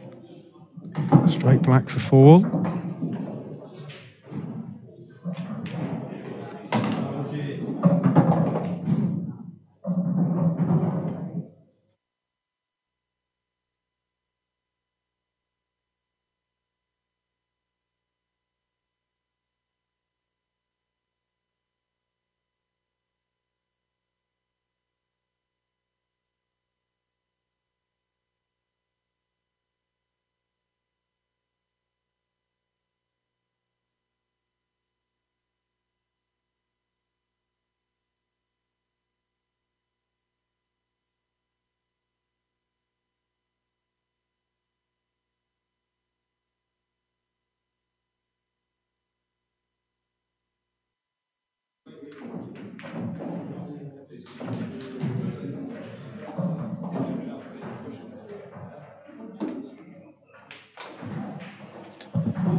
All, and it's Roger to break.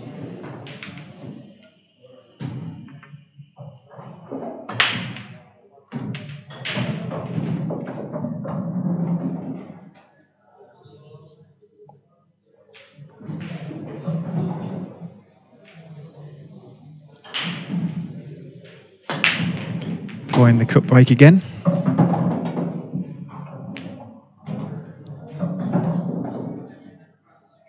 Very lucky not to go in off.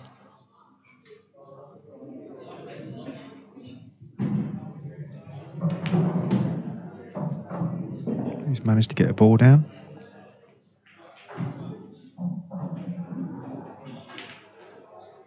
I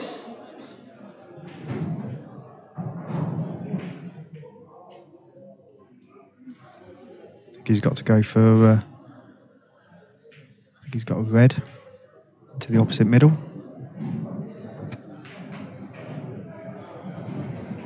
So that's the only shot he's got on.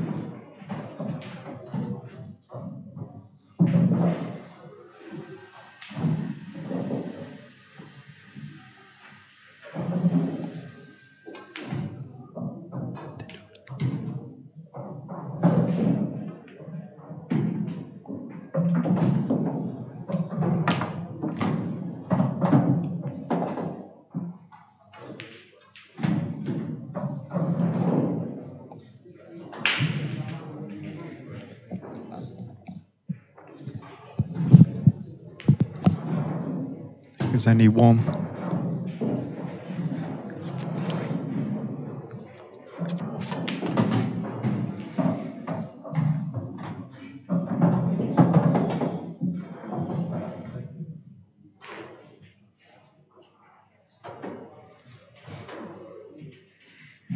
Sorry, you were saying there's only one difficult ball, I presume?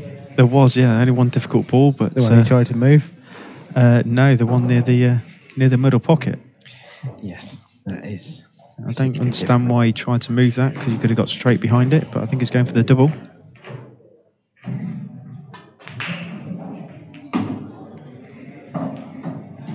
Oh, he's played a very good pot. Not so sure he knew exactly what the white ball was doing there, but I don't know whether to call him unlucky or not there, really. That's where, when you don't play the black ball rules very often, because that was a big opportunity of potting one of the yellows at the same time. Yep. So, I mean, straight away you don't think about playing them shots if you don't play the rules very often, because normally it's a foul, but it's a legal shot if you pot your ball in the opponent's ball. So I think he was a bit unlucky there. He could have come out a little bit better than that.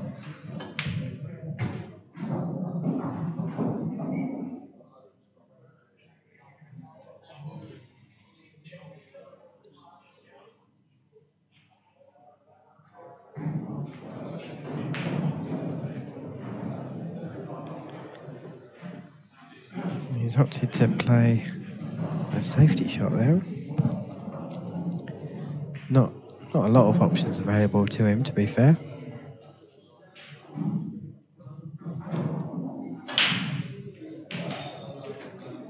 Bit of a messy table at the moment as well. Slightly messy, but the yellows go, don't they?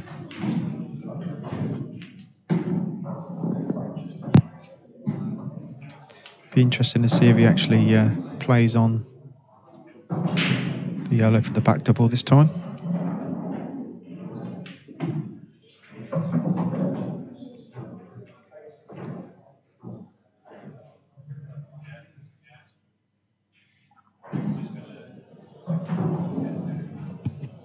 A couple of awkward ones on the side rail. Yeah, he could potentially move one now if he plays the yellow near the middle into the top pocket and stuns into it. So it's to play it in the middle.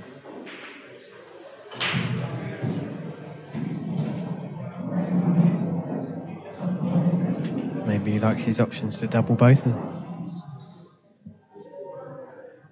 The way he played that, I think he's aiming to put the yellow down the bottom corner near where the red is. Not sure he's trying to play it off the red, so that makes me think that his yellow might not go. Yeah, it's tight. Great shot. Definitely goes now.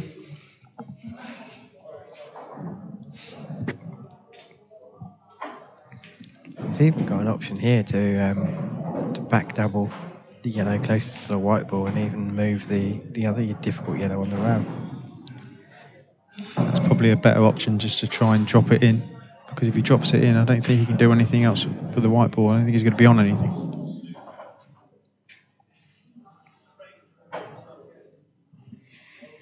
If you do play the black double and try and move the other yellow, you're leaving a little bit to chance on where you land the white ball and being on your next yellow.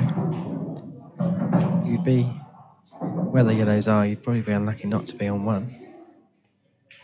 I think he's going for the double.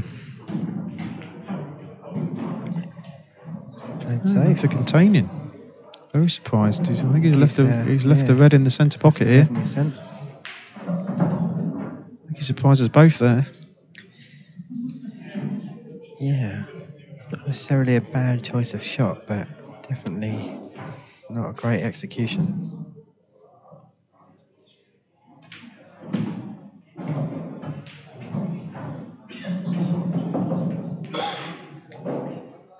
Because you're potentially worried about the in-off if he plays it too hard.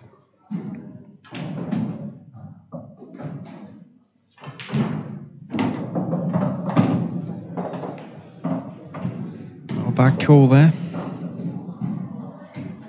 I think he had to play that dead weight. I think so too. Because how fast these tables are, it would have got there and the white ball would have been nowhere near the corner pocket. And he still had the shot on a couple of balls as well. Yeah, so Sean just needs to be clever with his first shot here. Make sure that he makes the yellow on the side ball, on the side rail potable. And also land on his next ball in such a way he'll be planning the clearance for the 5 balls now, basically.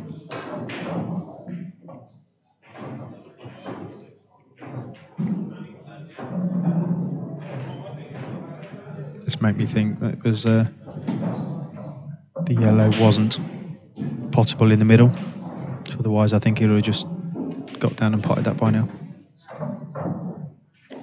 Yeah, I think this is a case of a World Rules player slightly overthinking black ball rules.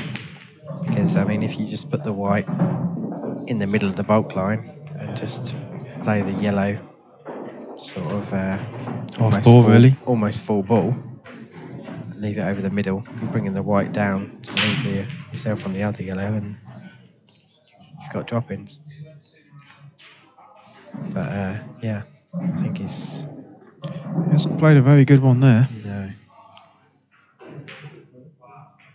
I think it's more important on these shots to leave the white ball in a better position than the ball you're playing.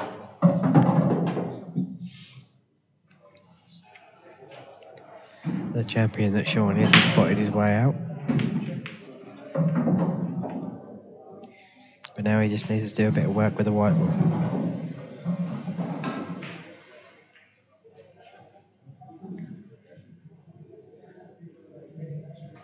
I'd almost be tempted to play the yellow in the middle of the table now and bring the white off 2 cushions for the yellow at the top and then the yellow in the corner and black in the middle. Sean's opted to go for the yellow on the side first and bring the white up.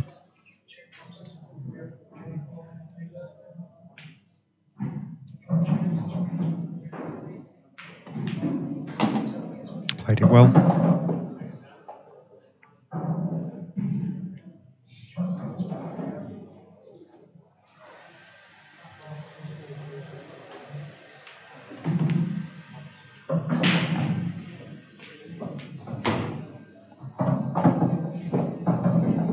Straight black here for Sean to take the lead again. Yeah, and he's got the job done.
So Sean trying the cut break from the other side, just desperate to pot a ball off the break. He's made 3.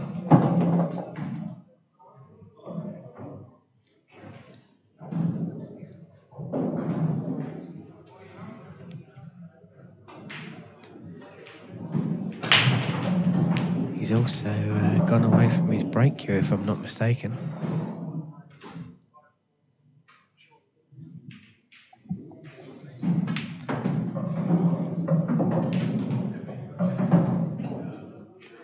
I think his break cue is a little heavier than the cue he generally uses.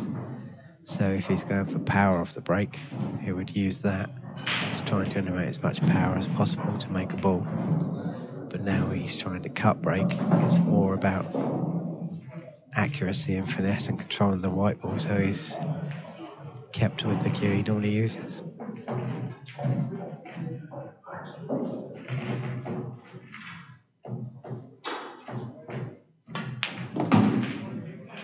Great shot from Sean there. Very tough first pop.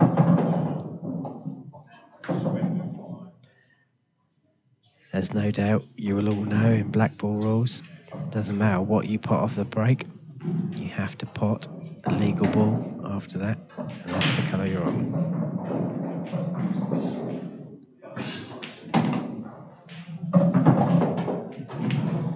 Sean just looking to leave the angle on the ball in the middle to use the move the yellow out of the way. Leave the red by the black till last.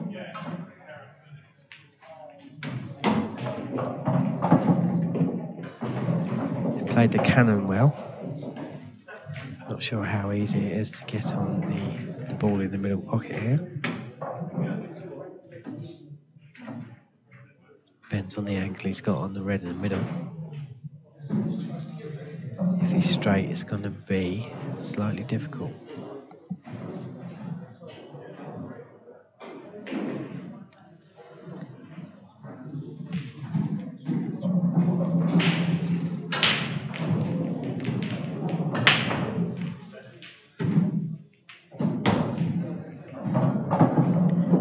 So Sean able to just roll it in, leave himself on the one in the corner.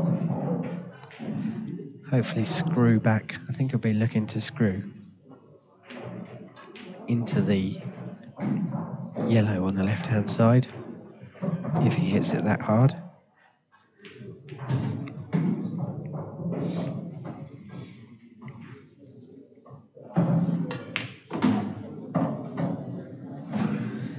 And he's overhit it.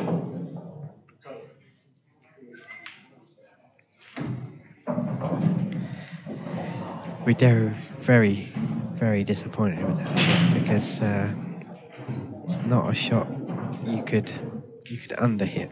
He could have screwed the white back maybe 3 inches and still had a cut in the middle.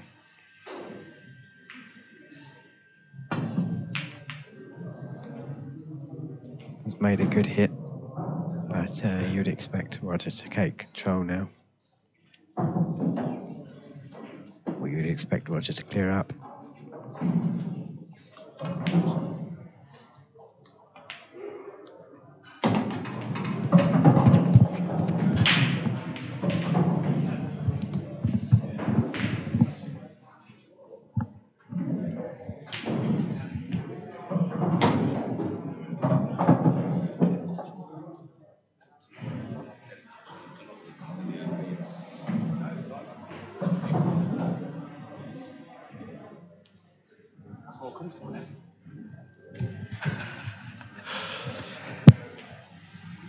Just getting a little bit of help with Aiden's headphones. He's not quite sure how the cool kids wear them these days, so he's been wearing them inside out.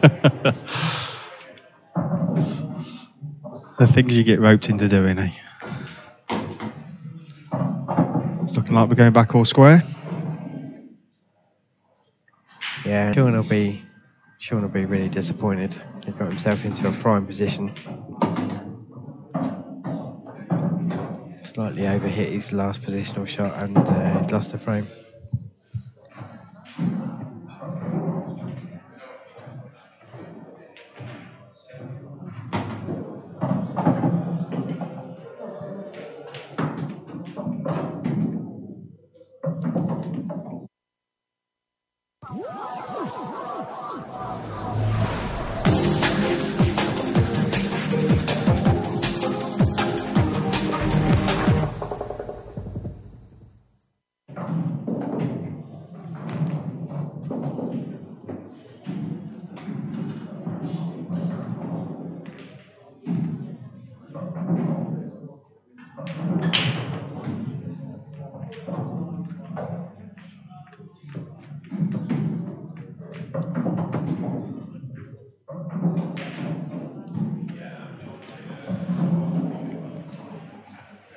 Now we're starting to get into the second half of the match.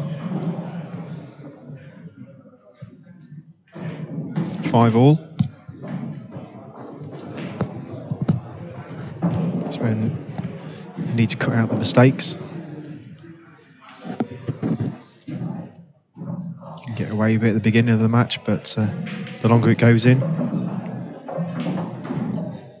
Yeah, both players should have a good feel for the table now, a good feel for the speed of the table.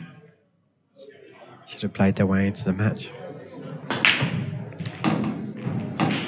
I'm not sure either will be overly unhappy with being at 5-all at this stage.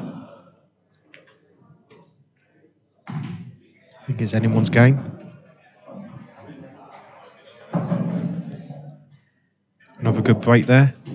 Seems to have the knack of this cut break. I always find that you always get balls all tied together when you use the cut break.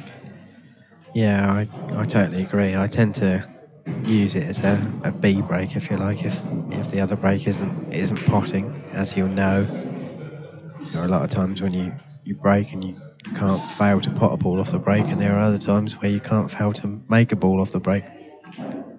The cut break always seems to give good results, but never leaves tap-ins.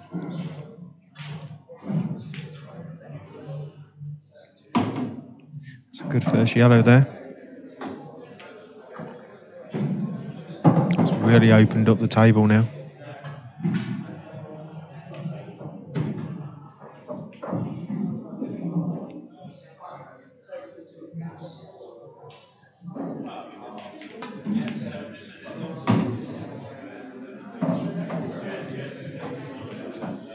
If you can just come under that yellow to potting this one in the middle, you can pot the yellow straight in there after it. Just cannon onto the red. And he's hit the yellow. I don't think he's left him on anything. Yeah, if it were John Virgo on the snooker, he'd be saying that's end of break.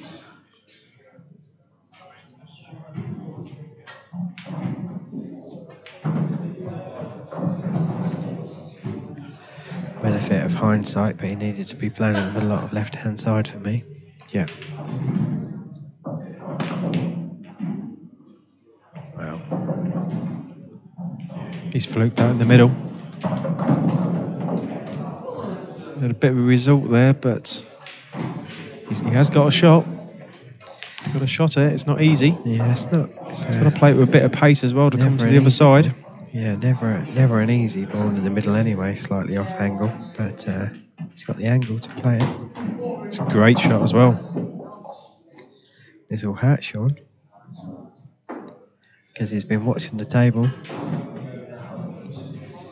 He knows that Roger's fortunate to be in this position. I think he's got to jack up a little bit here.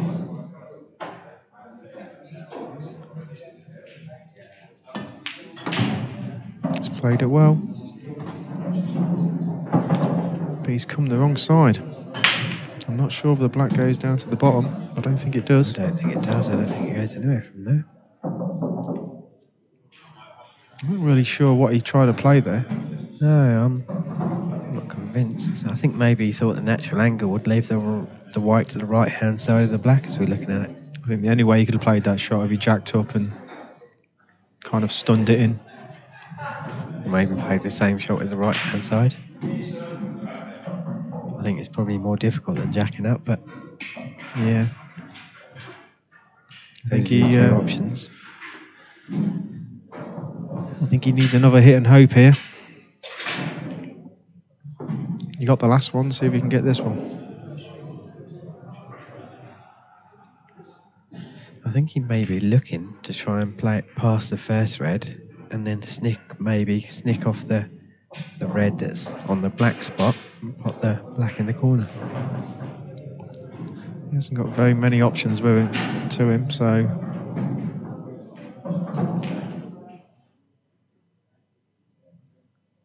that's actually a very, very good shot.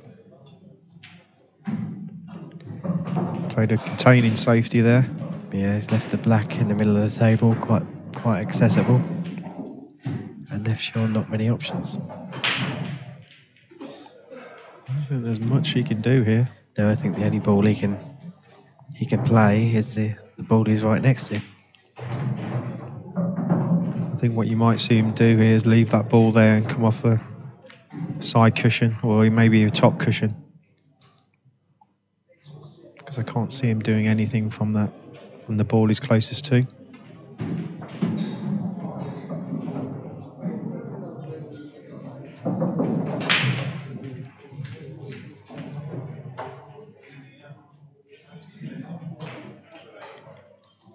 Can maybe come off the top cushion, queuing over the red. Yeah, I think he's going to go off 2 cushions and maybe try and pop the ball over the bottom left-hand corner, knowing that that's probably the best place he could leave the white ball if he weren't to pot it. It looks like he's managed to get a snooker from it. Yep. But that was always on. It was a total snooker as well. It was a great shot there by Sean. So there was no value in playing the red that he was closest to because he couldn't do anything with it. I was just looking at the swerve shot.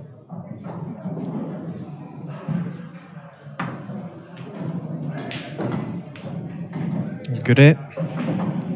It's a good hit, but you'd expect to lose a frame from there, I think. You would, yes. There's quite simple red in the centre. And all the rest of the balls are just waiting to be potted there.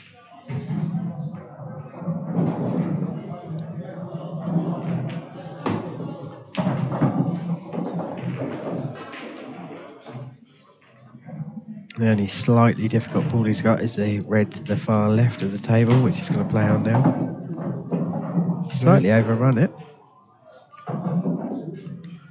Still shouldn't be too difficult, but could have been a lot easier. He's missed it. He's missed it. And that's just a slight lapse in concentration, I think. Can't be missing balls like that. He's left himself. It's left a hard black, but it's a chance. It's another chance you shouldn't have.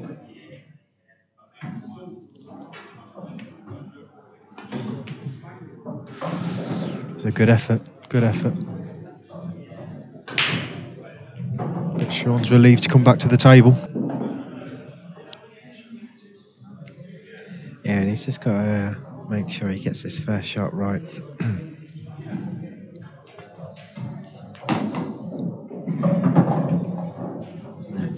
It's a lovely shot. Pretty right.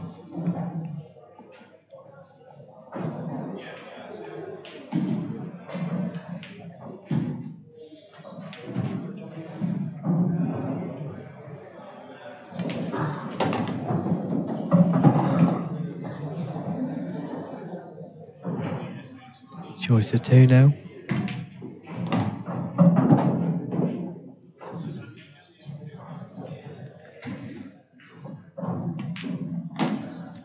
Just an easy brack to go back into the lead, 6-5.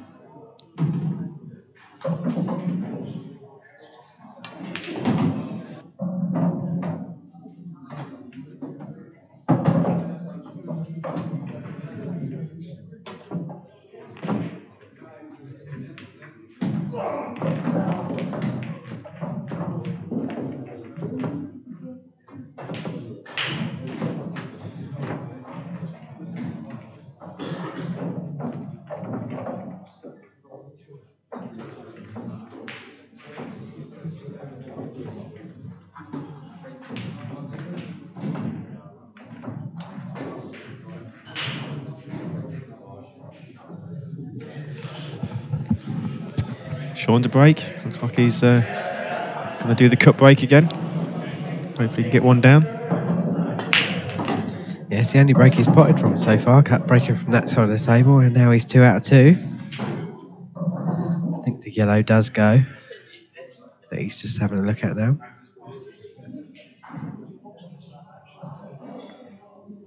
The black definitely doesn't, so he'll be looking to take yellows.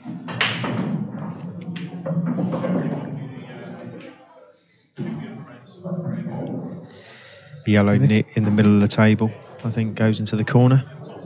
Yeah, I think he could even screw it into the other yellow that's next to the red, and maybe plant into the red that's over the hole. See where the balls come out.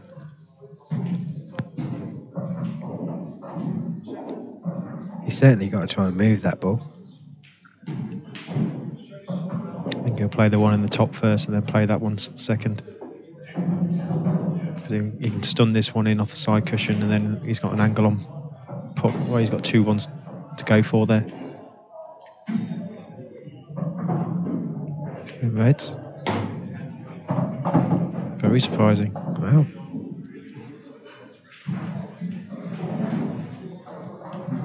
Judging by the yellow covering the black.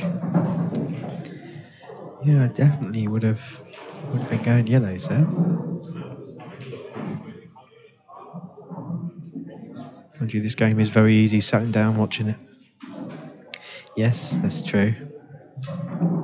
Had I been commentating on my game earlier, I would have probably won it 11-4 rather than losing by the same scoreline. Certainly had the chances. I but thought that was Who was that? Sorry. I'm going to stop saying his name because I obviously can't say it. I can't remember it. Probably for the best. I'll just commentate on Sean. Yeah. Sean's opponent was definitely walking towards the table then. What's his name? Roger. If you just say 007, I'll remember it.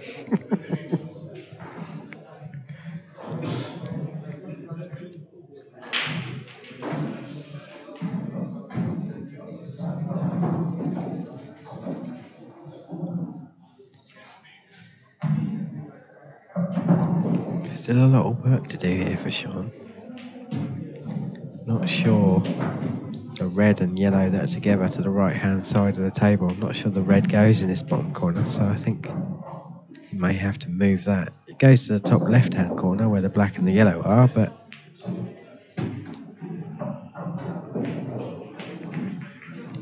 he's just looking at it now, so perhaps it does go in this bottom corner. Looks very tight though, doesn't it? It does. I think he's looking to play a red off the yellow near the black. Yeah. To open the black up as well. Yeah, I mean, I'm not hugely convinced that's on.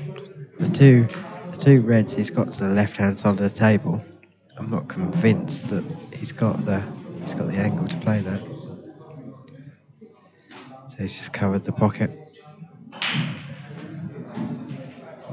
It's the first time really we've seen safety a shot, tactical really. stance, isn't it?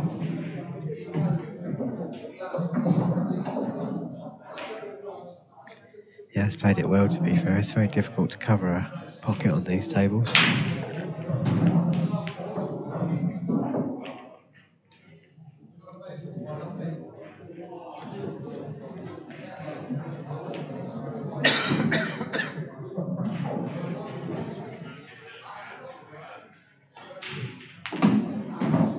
First opportunity he's got. He's touched the black out. The red close to the yellow on the right hand side must go for him to play that shot, mustn't it? He's got a tricky queuing over the black shots here. He's played it well. Always more difficult queuing over a ball. Yep. It's tricky to get the cue to go in a straight line. Always putting intentional side on. If it doesn't go, he's got a perfect angle just to stun it out here and still be on the other red. But it looks like it goes. That's about perfect. Very good shot.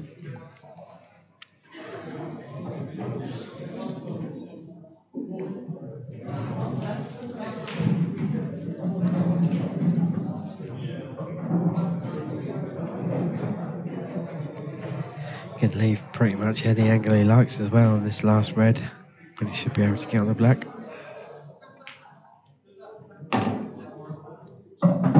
Straight will do.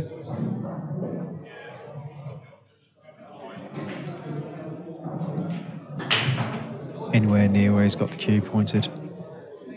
Shouldn't be a problem.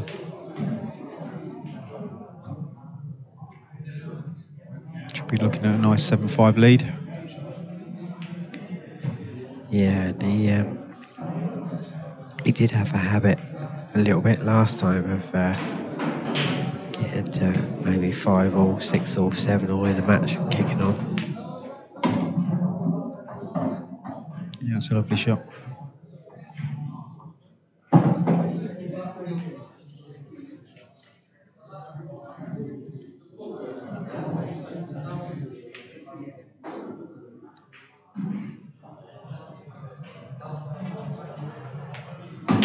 Great shot. In it goes. 7-5.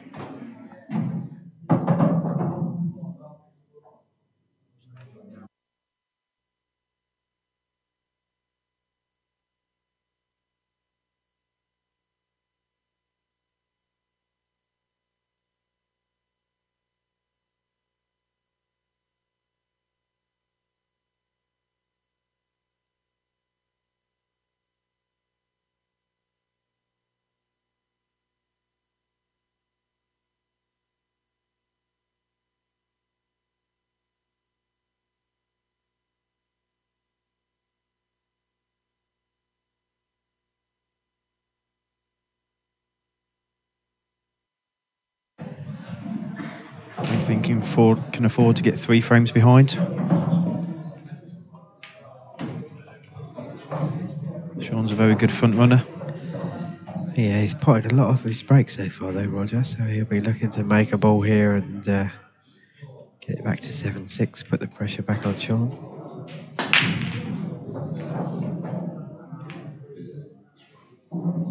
Commentator's curse.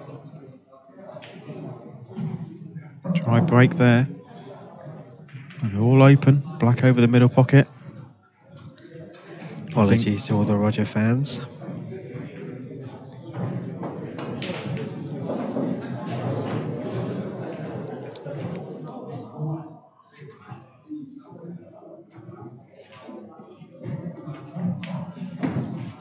It's a question of which ones to go for. I think yellows are probably the better.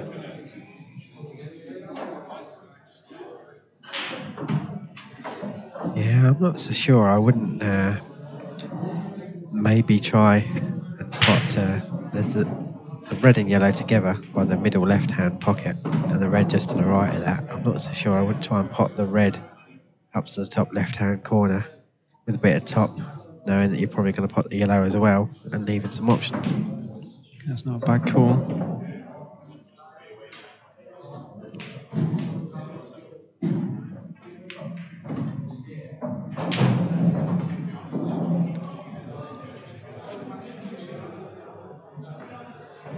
I think Sean's definitely looking at the reds. He is, yeah.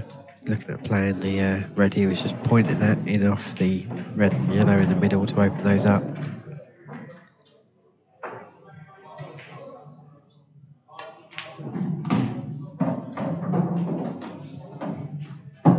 Looks about perfect. So it's just this red at the bottom of the table. Which does go in the opposite corner. Yeah, easy to get on, but he needs to make sure he gets on it in a way that he can get the white ball up the other end of the table to the rest of his reds potentially.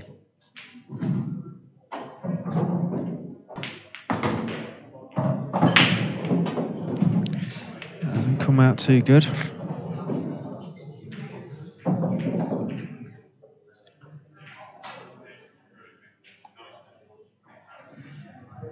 He can leave an angle on it.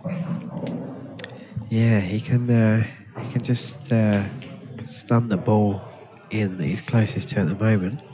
It should be natural to pot the red in the middle, cushion first into the yellow, into the red, Just need to make sure the yellow doesn't go towards the other red and leave that unpotable. Still quite a lot can go wrong here.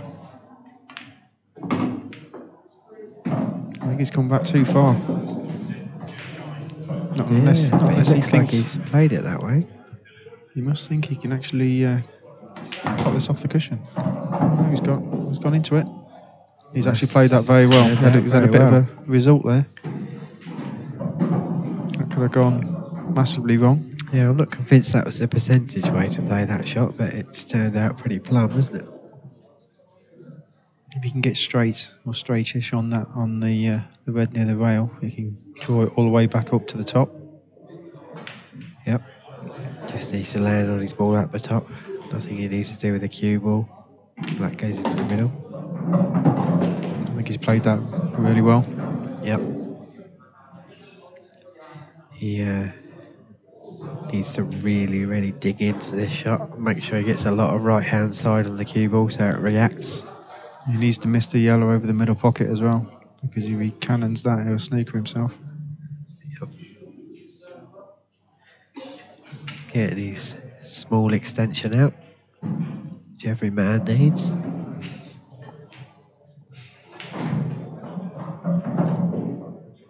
Especially Bat Povey, if he's listening.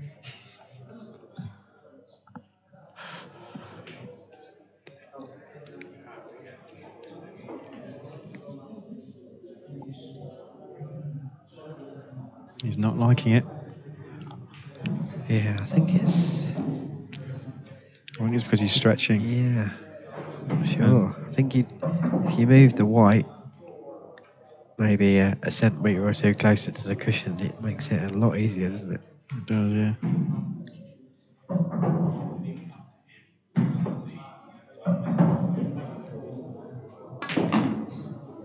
Yep. He's gone the other side.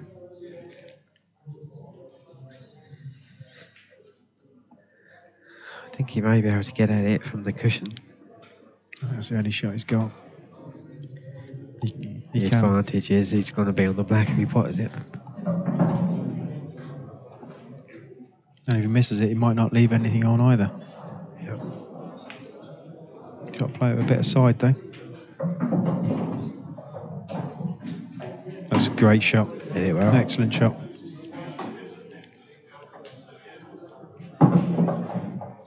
And a big difference between 8-5 up and 7-6 up.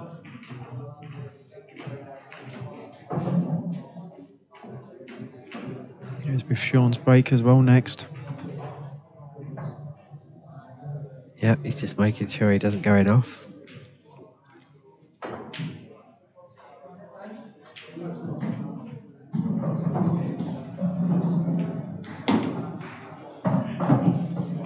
Great shot on the black to go 8-5.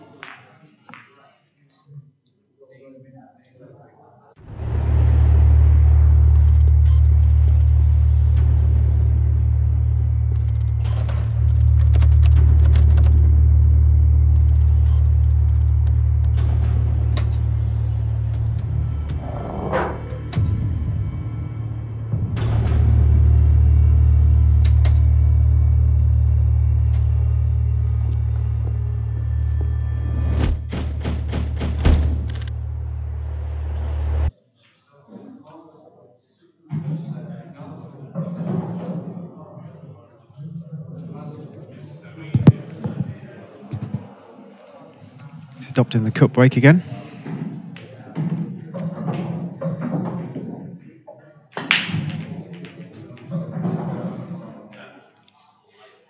Yeah, it's the first time that's failed him. He's not having much luck with the break. He's caught quite a few players out today.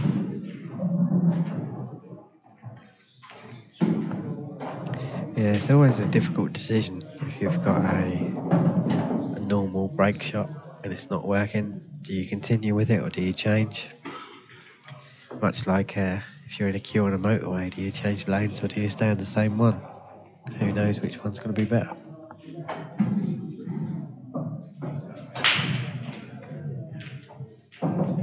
Normally I find it's worth persevering. especially over the longer format. Yeah, I'd agree. If you've worked on a break shot, which most people have, and it works for you for a period of time, stick with it. It's just a massive part of the game. Gives you so many free games. Yeah, it's amazing how many players don't practice it, isn't it? Well, I'm one of them. Really? Don't even practice pool. You don't need to. In fact, I only played these rules first time on Monday. So, but it's still the same thing. Still got 6 pockets. You still pop balls. Yep, very true.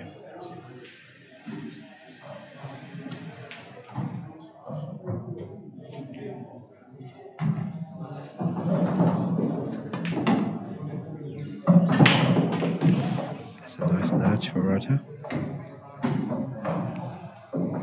It's only got one difficult ball.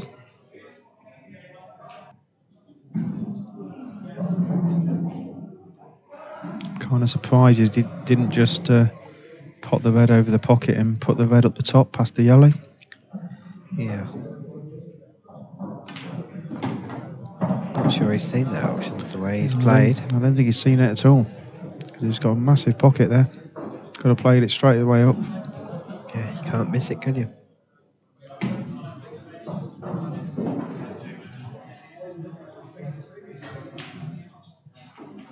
This is tricky. He's missed it. No. I sucked him in.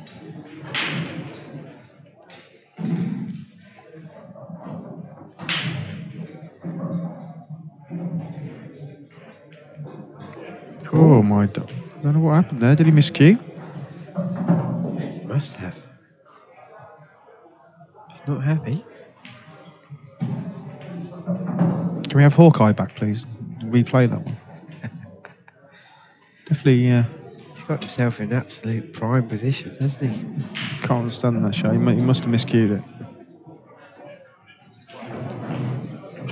Yeah, I think the only thing I can think of is he must have been playing it with maybe a fair amount of left-hand side in order to make sure he cannoned into the yellow and moved it out of the way so he wasn't hampered on his last ball.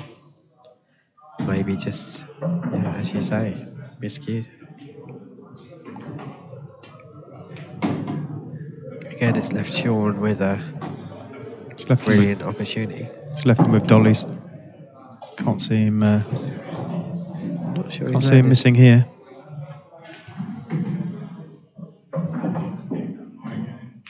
Yep, he can get through, so it's fine.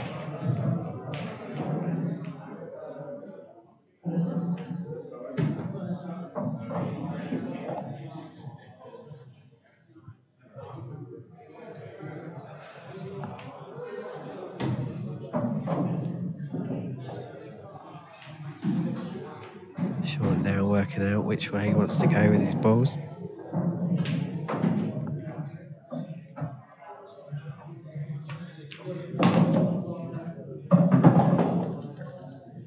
Probably leaving the one at the top till last. So we can get on the black in the middle.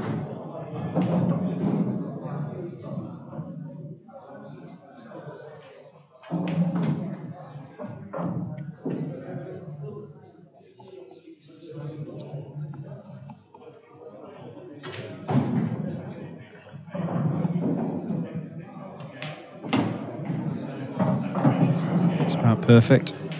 What I'll do is just leave himself straight on the last yellow. Just draw it back. Yeah, he looks to be in rhythm now, doesn't he?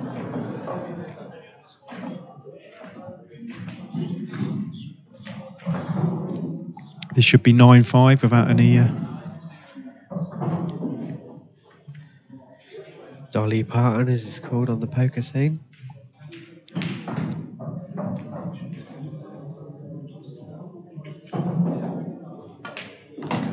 That looks about perfect.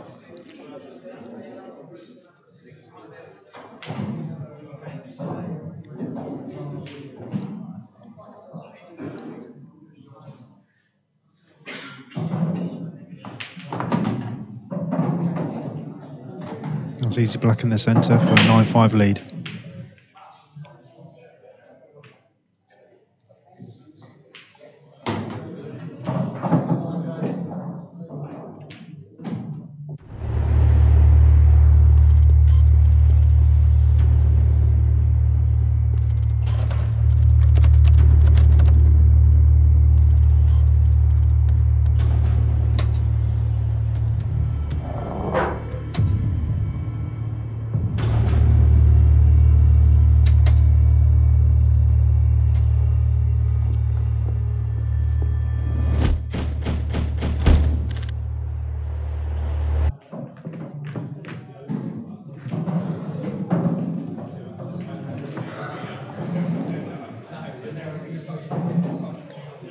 Must win frame here, I think.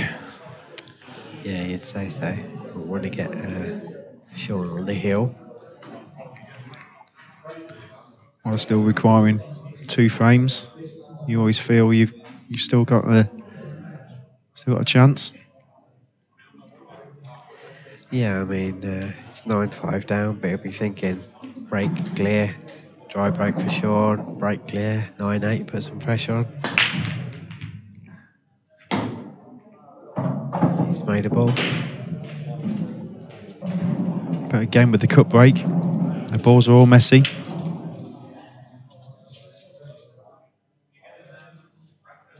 Yeah, if you take that white and put it on the black spot, very good chance, but where it is at the moment.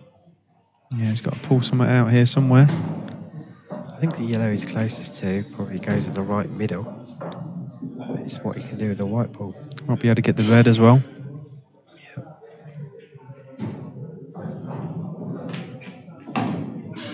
Played it well. Perfect.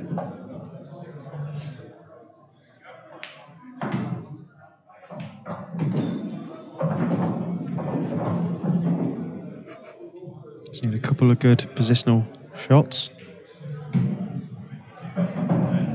Got a great chance of break dishing here. Yeah, the 2 reds on the right hand side are probably going to cause a slight problem.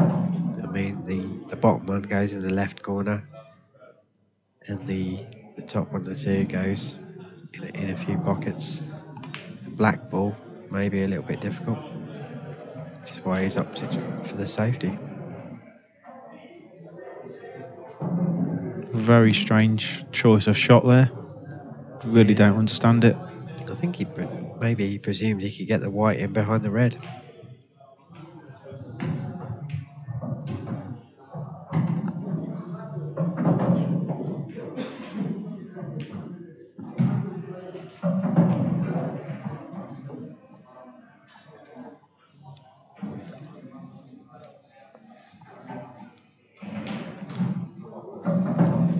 Just can't get the staff. My co-commentator has didn't put the correct score up.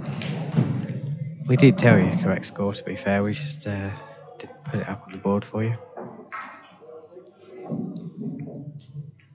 Yeah, he didn't tell me beforehand. He's a bit of a technophobe, so I'd like to make sure you're awake, viewers. Sure, if this was points of view, a few of you would have written in by now.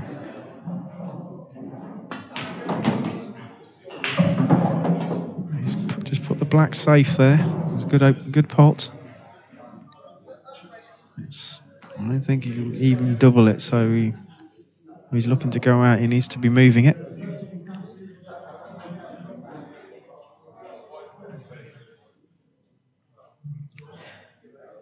Yeah, and I suppose the easiest ball to move it is the one in the middle as he's looking at now. I know Sean's a lot like me in the fact that he would want to try and move the ball and guarantee being on another ball rather than leave it to chance.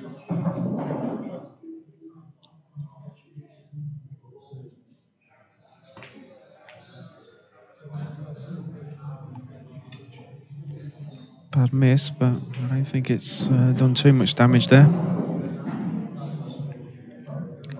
Yeah, from what we've seen so far, I'm not sure Roger's going to clear from here.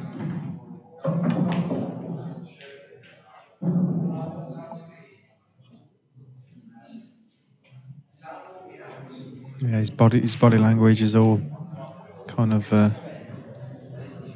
looks very defeated now. Just looks like he's going through the motions. Yeah, I think even with the shot that Rogers just played to leave the red to the bottom left corner, I still wouldn't be surprised if Sean's looking to clear from here.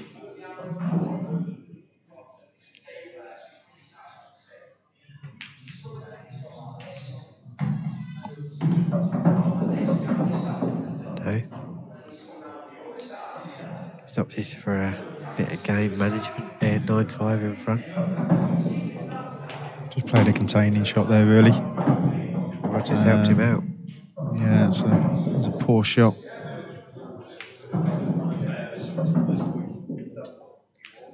He's just playing into Sean's hands here.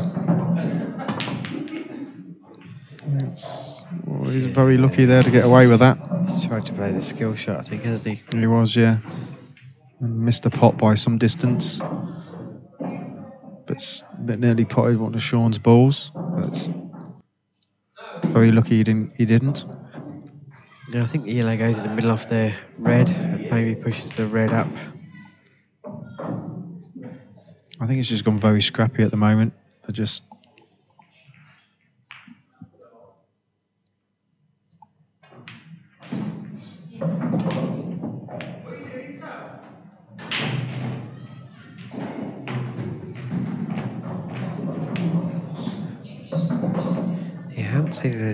haven't seen too much of Roger in the past, to be fair, but it seems like at the moment he's playing shots a little bit too quickly.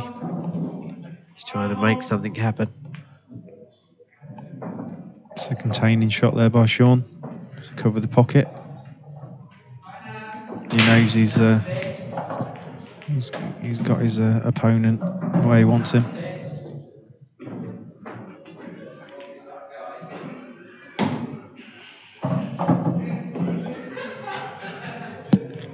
Again, the shot Rogers played there makes me think he's trying to move his harder ball here. It's unfortunate, but I feel he's digging a grave here. Yeah, I think he is. Even if he come out plumb on that ball, he's still got the one by the black, which doesn't go many places.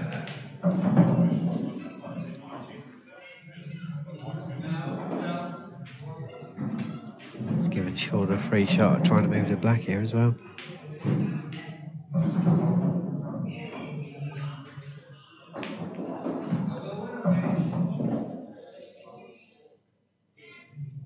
Just drops in the middle. He's got a perfect. He can try and cut this. Oh, he's going to go for the one on the corner. Go straight into the black, into the red and the black. It's a great shot. A bit unfortunate. Yeah, he's a little bit unlucky. He's got a very thin snick into the centre. The cue ball could be going anywhere. Yeah, I think he can get through the angle to cut it in the corner as well. But it's where you think the cue ball is going to go. I think the middle's the shot. I think you're right.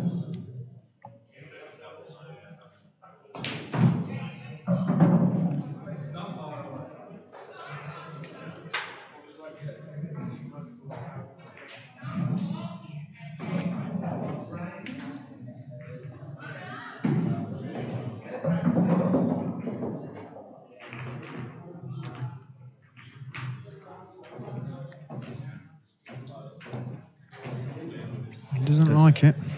He doesn't like it, no, but I think it's worth being aggressive here because, the benefits of being 10-5 up. Played it well. Great shot. I think he'll probably play the one over the pocket. Sometimes it's harder to. I'm not sure. I think I'd play the one in the middle of the table first and stun the white down to the bottom rail. And if you play the one over the pocket with a lot of left-hand side, you can't fail to be on the black. Yeah, maybe, yeah.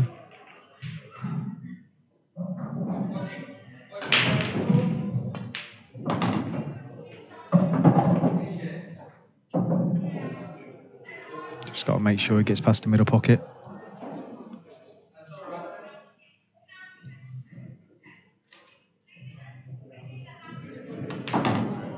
Played it well. Yeah, he definitely made sure.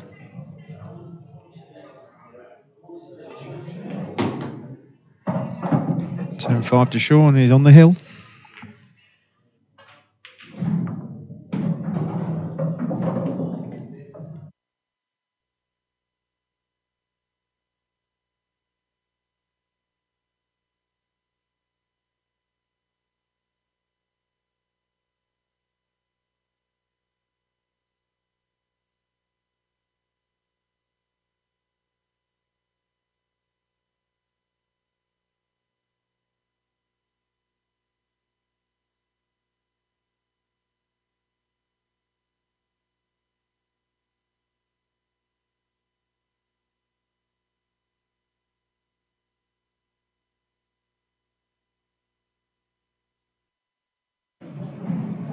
Let's see if Sean can do it in style. That's a great dish to win the match. Trying the cut break again. Staying with it. He's potted again. Again, the white ball's gone, and it's all gone scrappy again. Yeah, there's a lot of balls on side cushions. It's one of the reasons why I don't like the cut break, because it's, yes, there's less chance of going in off with a cut break, but it just always tends to go scrappy. On the plus side, though, Aidan, you do tend to try and clear up from anywhere. So, if you're potting a ball and you're not potting the white, you're in with a chance. Well, that's true. Yeah, I don't tend to play safe very much. Which is what Sean's done there. I'm not quite sure it's a safety, but no, it's the thought that counts.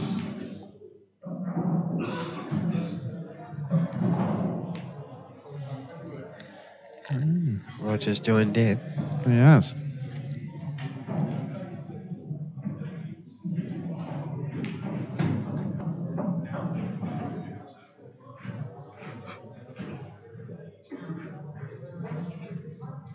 I think he's got to go reds here. He's playing it safe.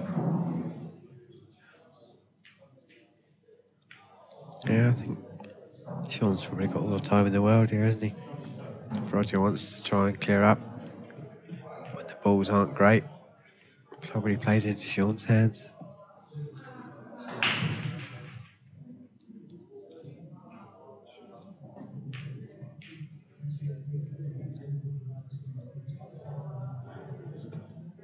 Not into our hands, but we'll be asleep if they don't call you up.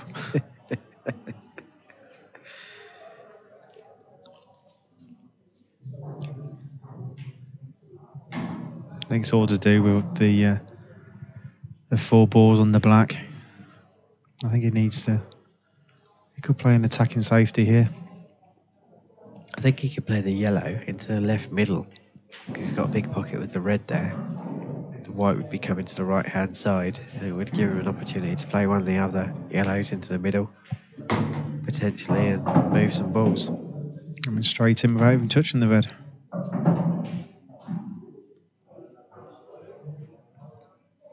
If he was dead straight on that, he could have screwed straight into him, but he's got a bit too much of an angle.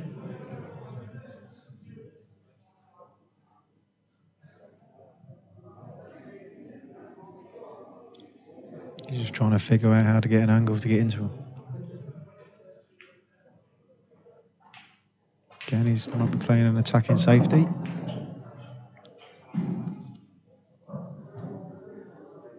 Yeah, again, it's not a bad shot. He's played a good shot there, really. He's not left Roger a huge amount of opportunity. He's got a great chance here to get his yellow out now. Yeah. That's a real bad mistake there. This could be curtains very soon. Yeah. was not a safe ball.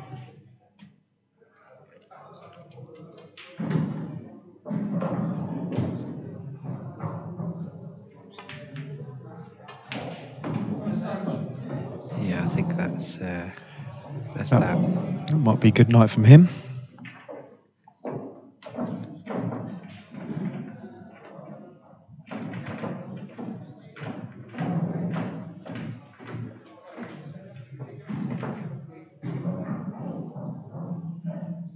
Yeah, I'm not convinced Roger was had a plan that he was working towards then. I think he was just playing shots. The situation that he's 10-5 down.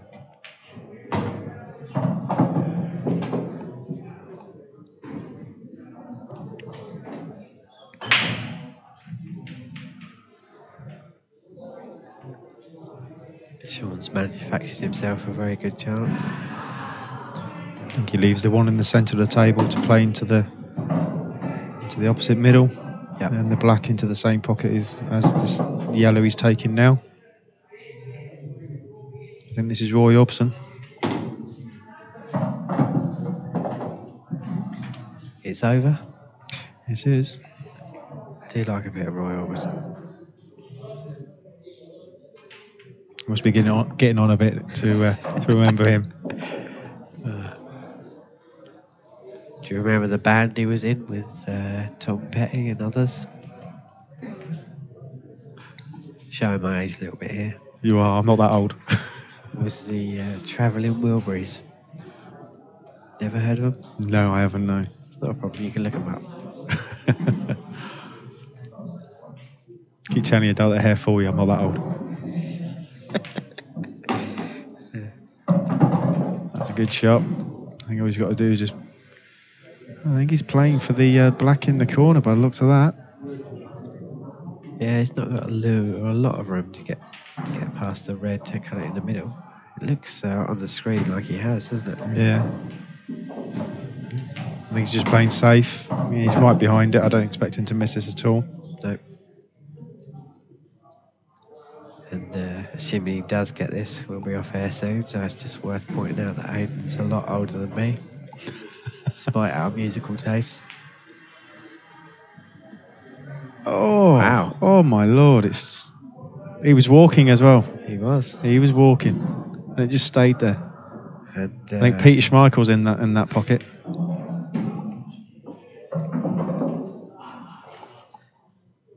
Yeah, of course, it's not a hugely bad situation he'd normally find himself in at World Rules, but these rules, if he can find himself a good snooker, he can get his ball out. He's gone for it. Oh, he's had a bit of a. No, I think he can get through to that. Right, yeah. I think he's had enough of it, to be honest. Yeah, I think he has. Sean wins. 11-5, and it's a good night from him. And it's a good night from you. So, thanks for having us. I'm pretty sure you won't ask us to come back on again, but it's been an experience. So I hope you enjoyed it, and keep watching, and watch the next matches tomorrow. Okay, thanks, bye. No.